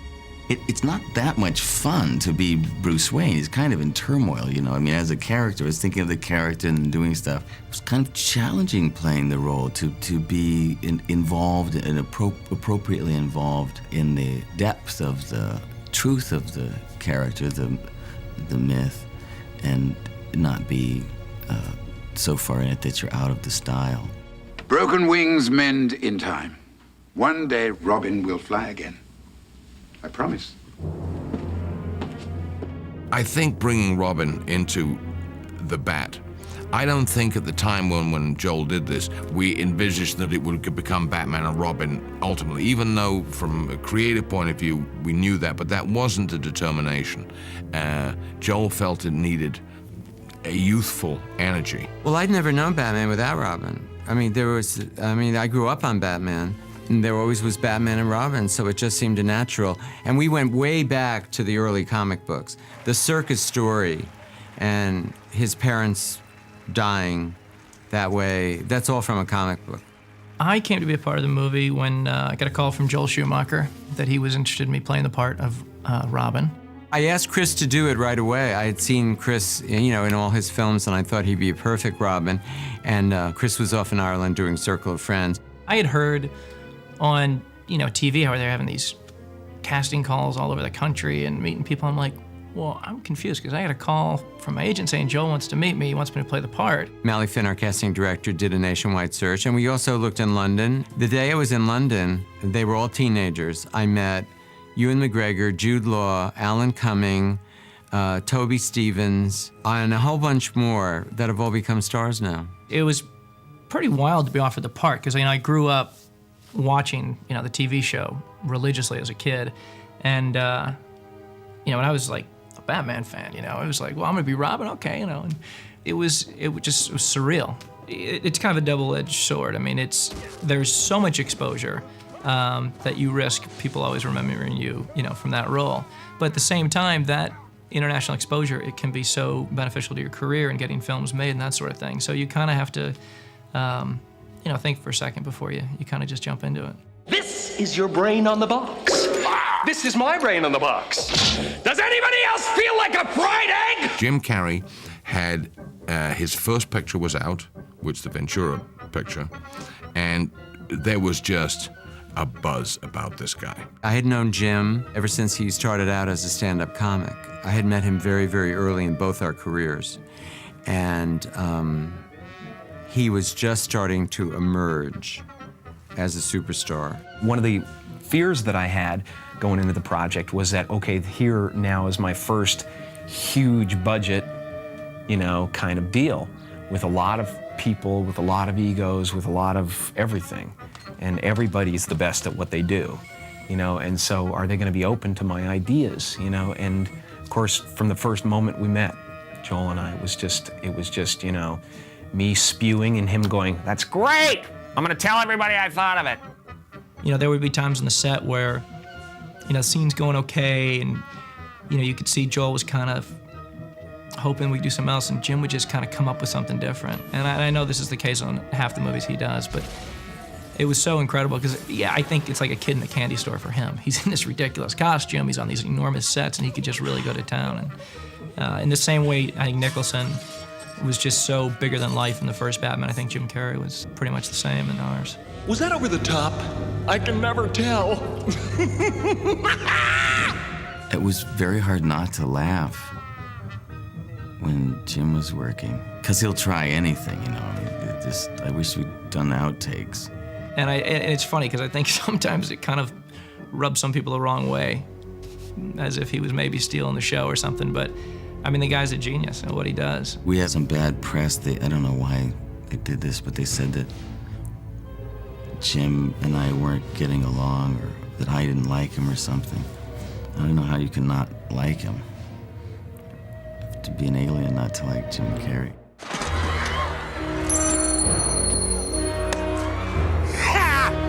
Our kind of day. Yeah. Joel and I are sitting around, and I said, well, you know what? Tommy Lee Jones could play this role. Harvey Two-Face would be perfect for him. I called Tommy Lee and said, we'd done The Fugitive and Under Siege together. I said to him, how would you like to be in a Batman movie? He said, well, send me the script. So I sent him overnight the script. He said, I don't get it. I don't get it. Why do you want me in this picture? I'd never heard of Harvey Two-Face, even though I'd read the comic books when I was a child. But my son knew who he was immediately and was very enthusiastic about the movie. In fact, he was enthusiastic about it sooner than I was, which is to say instantly. It took me a little bit longer to talk myself into it. And it was his enthusiasm that was decisive for me, really. Ordinarily, I look for certain subtleties. The comic book doesn't concern itself with. So it was liberating, of course, to be a comic book villain. It was odd sitting there in the trailer with Tommy Lee Jones and half his face is melted. We're talking about cattle and he's smoking a cigar. And because I've got a ranch and we talk about horses or whatever, and he had a red face. That was weird. So this is me telling Tommy Lee Jones he's a genius. Both of us. But he knows that already, and so does the world now. Bruce, who is this beautiful young woman you're with? Dr. Chase Meridian. A doctor? What kind of doctor? Joel has this particular ability to, especially in the casting area, to see long-term out. He always wanted Nicole Kidman. It didn't matter. He just felt that Nicole Kidman was a major rising star and loved her elegance and sophistication that she brought to the picture. Nicole Kidman I had met her after she did Dead Calm when she was about 19. She had just come from Australia and had always wanted to work with her. I mean, it's great to be a part of, you know, the Batman movies. It's such an American icon. And I wanted to work with Joel. And obviously it was such a great cast with Val Kilmer and Jim Carrey and Tommy Lee and Chris O'Donnell that it was pretty hard to resist. Casting in film is the most important thing on every film. So I think that one of the things you have to be careful of is there may be very big superstar names that want to be in it, but they may not be right. The cast in Batman Forever were not as famous as you think, if you look back in time.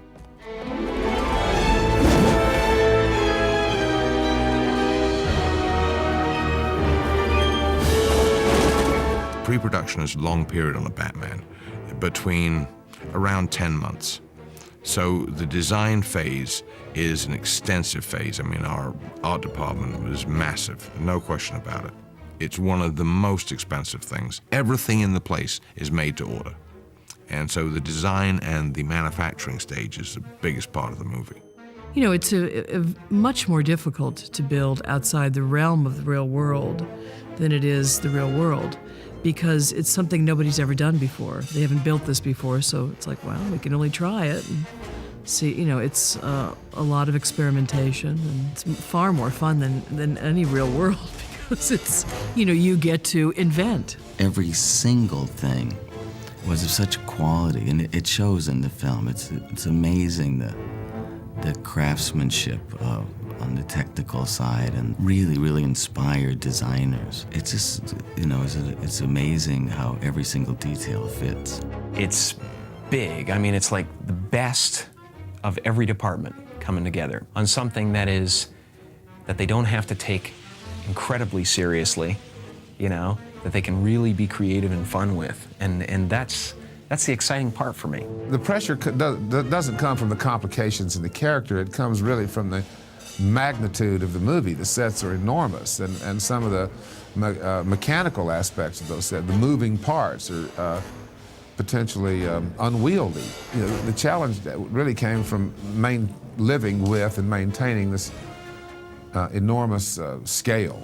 Every day was fun. It was just, it's crazy, but also it's such a spectacle. Every set was amazing. Just when you thought after, I don't know, a month or two in Gotham City, figure you've seen everything, and then there would be the circus scene or something else, and it was extraordinary. Lighting is part of the design of the movie. There are flashing and twirling lights. We photograph our own lights in the picture. I mean, it's part of the set. I mean, it's incredible. And you totally buy it. Hundreds and hundreds of shots so you can see the lights that are actually lighting the set. It was fun to go to work every day. We were creating, you know, our own world. Brilliant, imaginative, creative people around. I try to have a lot of laughs on the set. We certainly had a lot of visitors. Everybody wanted to come and visit. I really wish that my kids would have been around when we were making it, because my nieces and nephews came to visit the set, and there was something about putting that suit on, and you know, it just made you want to, you know, be a superhero, you know, and you really you kind of bought into it. And when kids would come on the set, it was unbelievable. I mean, they would literally be speechless. I would sort of try in the first couple of weeks when I was in the bat suit to entertain the kids, and I'd goof around with the cape, and the kids go into a trance in front of the bat suit. It's amazing to watch, because particularly with the boys, they just get completely entranced by this costume. They don't need any entertainment at all. So after a while, I would just stand there like I was in the Wax Museum. When a kid meets an actor in a Batman costume, he's met Batman. It isn't an actor that's Batman. And so that's part of the thrill of it, part of the wonder of it. Bob Kane, the man who created Batman. Boy. I wouldn't have this job if it wasn't for him. Not a boy, not a boy. Bob spent a great deal of time on the set, and he had his chair with his name on it sitting right next to Joel. So they had a very nice relationship. That was good to see. I would say he came once a week, which was great. And he was a lot of fun. He had a great sense of humor. I think I'll be your publicist, Joel. Oh, this is great. Did you sign it for me? Well, of course I signed it. Do you know how to read? I love talking to Bob Kane. He said that he liked what I did a lot. It was nice whenever he said it. He said it a lot, so So it's easy to go to work, but my head would swell inside the bat suit. We went to a comic convention in San Diego, I think it was, with him. We said, "Well, you want to come?" He said, "Sure." It was like walking around with a god. Victory is inevitable. For if knowledge is power, then a god am.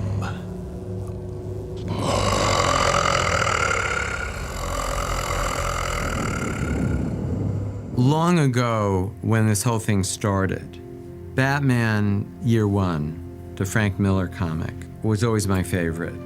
And I was always hoping that I would do that one.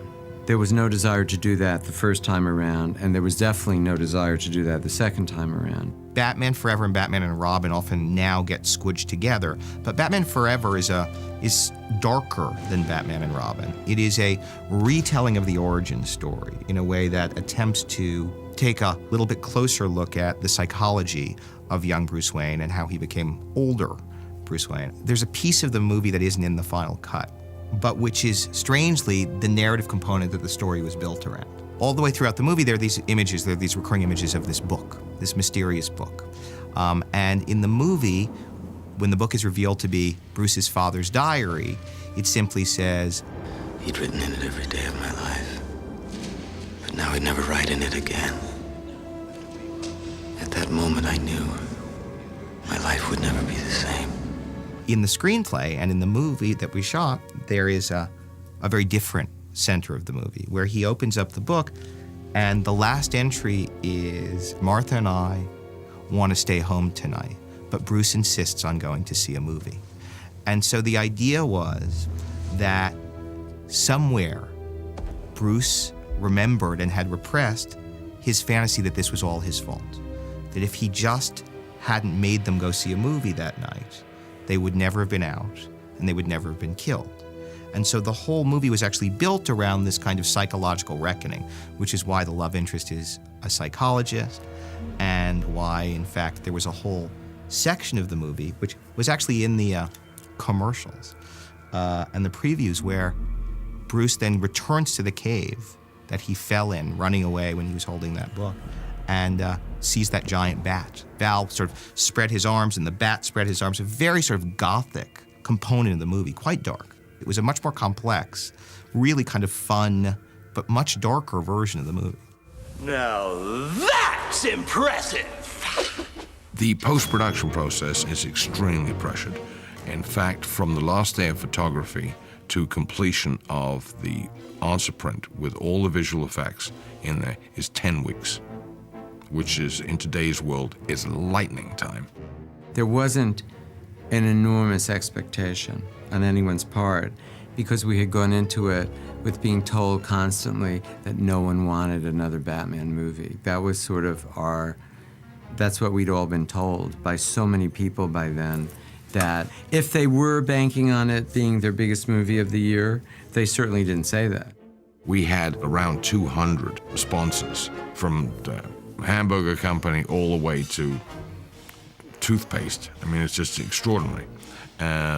It is a large part of the Batman franchise. It assists us in getting the picture into the public's eye and maintaining it there. It was amazing. I remember when the first movie came out, for our first movie, Batman Forever, they had these posters. They had one for each character, and they put them all at the bus stops around LA, and people were literally ripping these things open to get the posters. I did know when we were in a small town in Mississippi, I passed a McDonald's, and they were giving away Batman stuff. And I went in to look at it, and it was all gone. And this was about 2 weeks before the movie opened. McDonald's had these cups that were made in France, and their entire order was gone in 2 days. 2 days. I did get a sense then, being deep in the heart of Mississippi, that if the Batman merchandise was all out already at McDonald's, that there was an awareness, that there was a big awareness of an anticipation of the film. When we got our grosses back, I think it was $15 million for Friday night. Nobody had ever heard of anything like that.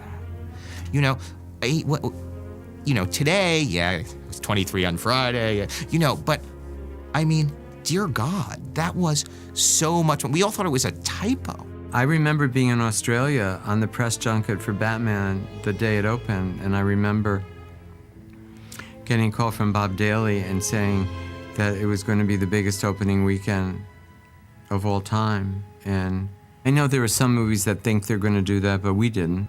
It was a real surprise. And then any of those toy franchises and merchandisers and people who had come in with us against their better judgment really got rewarded because they were in there when the movie hit and they had the merchandise to back it up. There are very few films that reach that many people.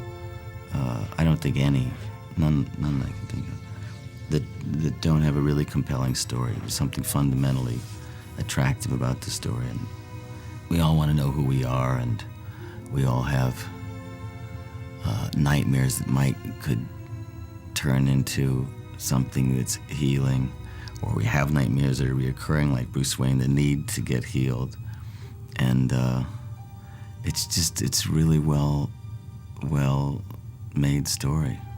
Everybody was generally very happy to have a new style of the franchise. We delivered what we agreed to deliver.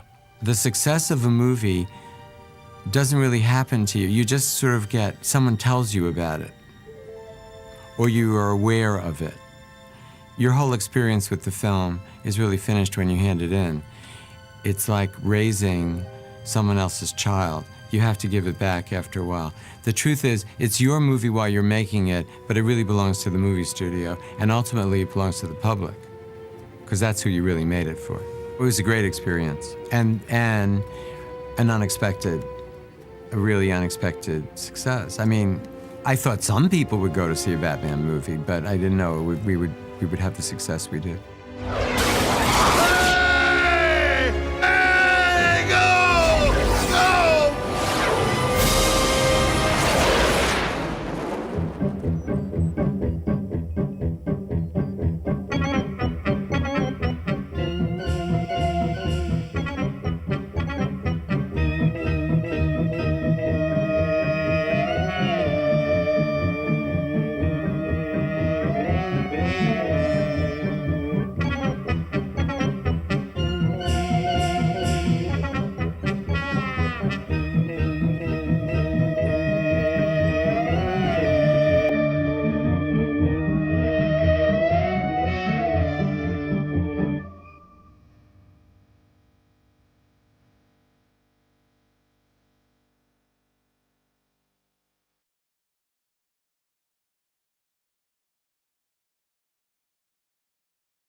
Surprise.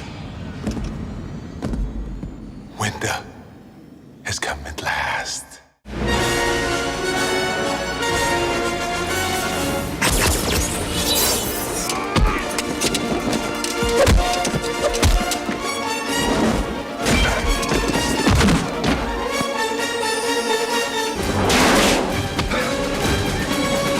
We were just getting ready to shoot A Time to Kill, and Bob Daly and Terry Selmo called me and asked me if I would do another Batman.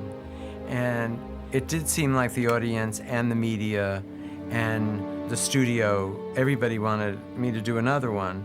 Now, of course, everyone wanted to be involved. So it was the opposite from Batman Forever, when we had to go around and convince everybody to come along with us. We were going to make a Batman movie. This was, how can we stop everybody? You know, I mean, it was everybody and their mother wanted to have their franchise in the movie and be part of it, and it was a very, very different experience. It was evolving. I mean, it wasn't, I don't think we were publicly saying, okay, we're making another one.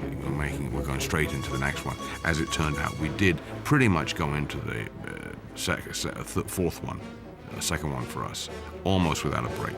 By the time you filmed these movies and got all the press once they came out, you know, to start one up as soon as we did was really soon, I thought. And I think that, you know, ultimately the movie suffered because I think, number one, I don't think people were ready for it. There's something about these things being away for a certain amount of time where people's interest kind of starts to percolate a little bit.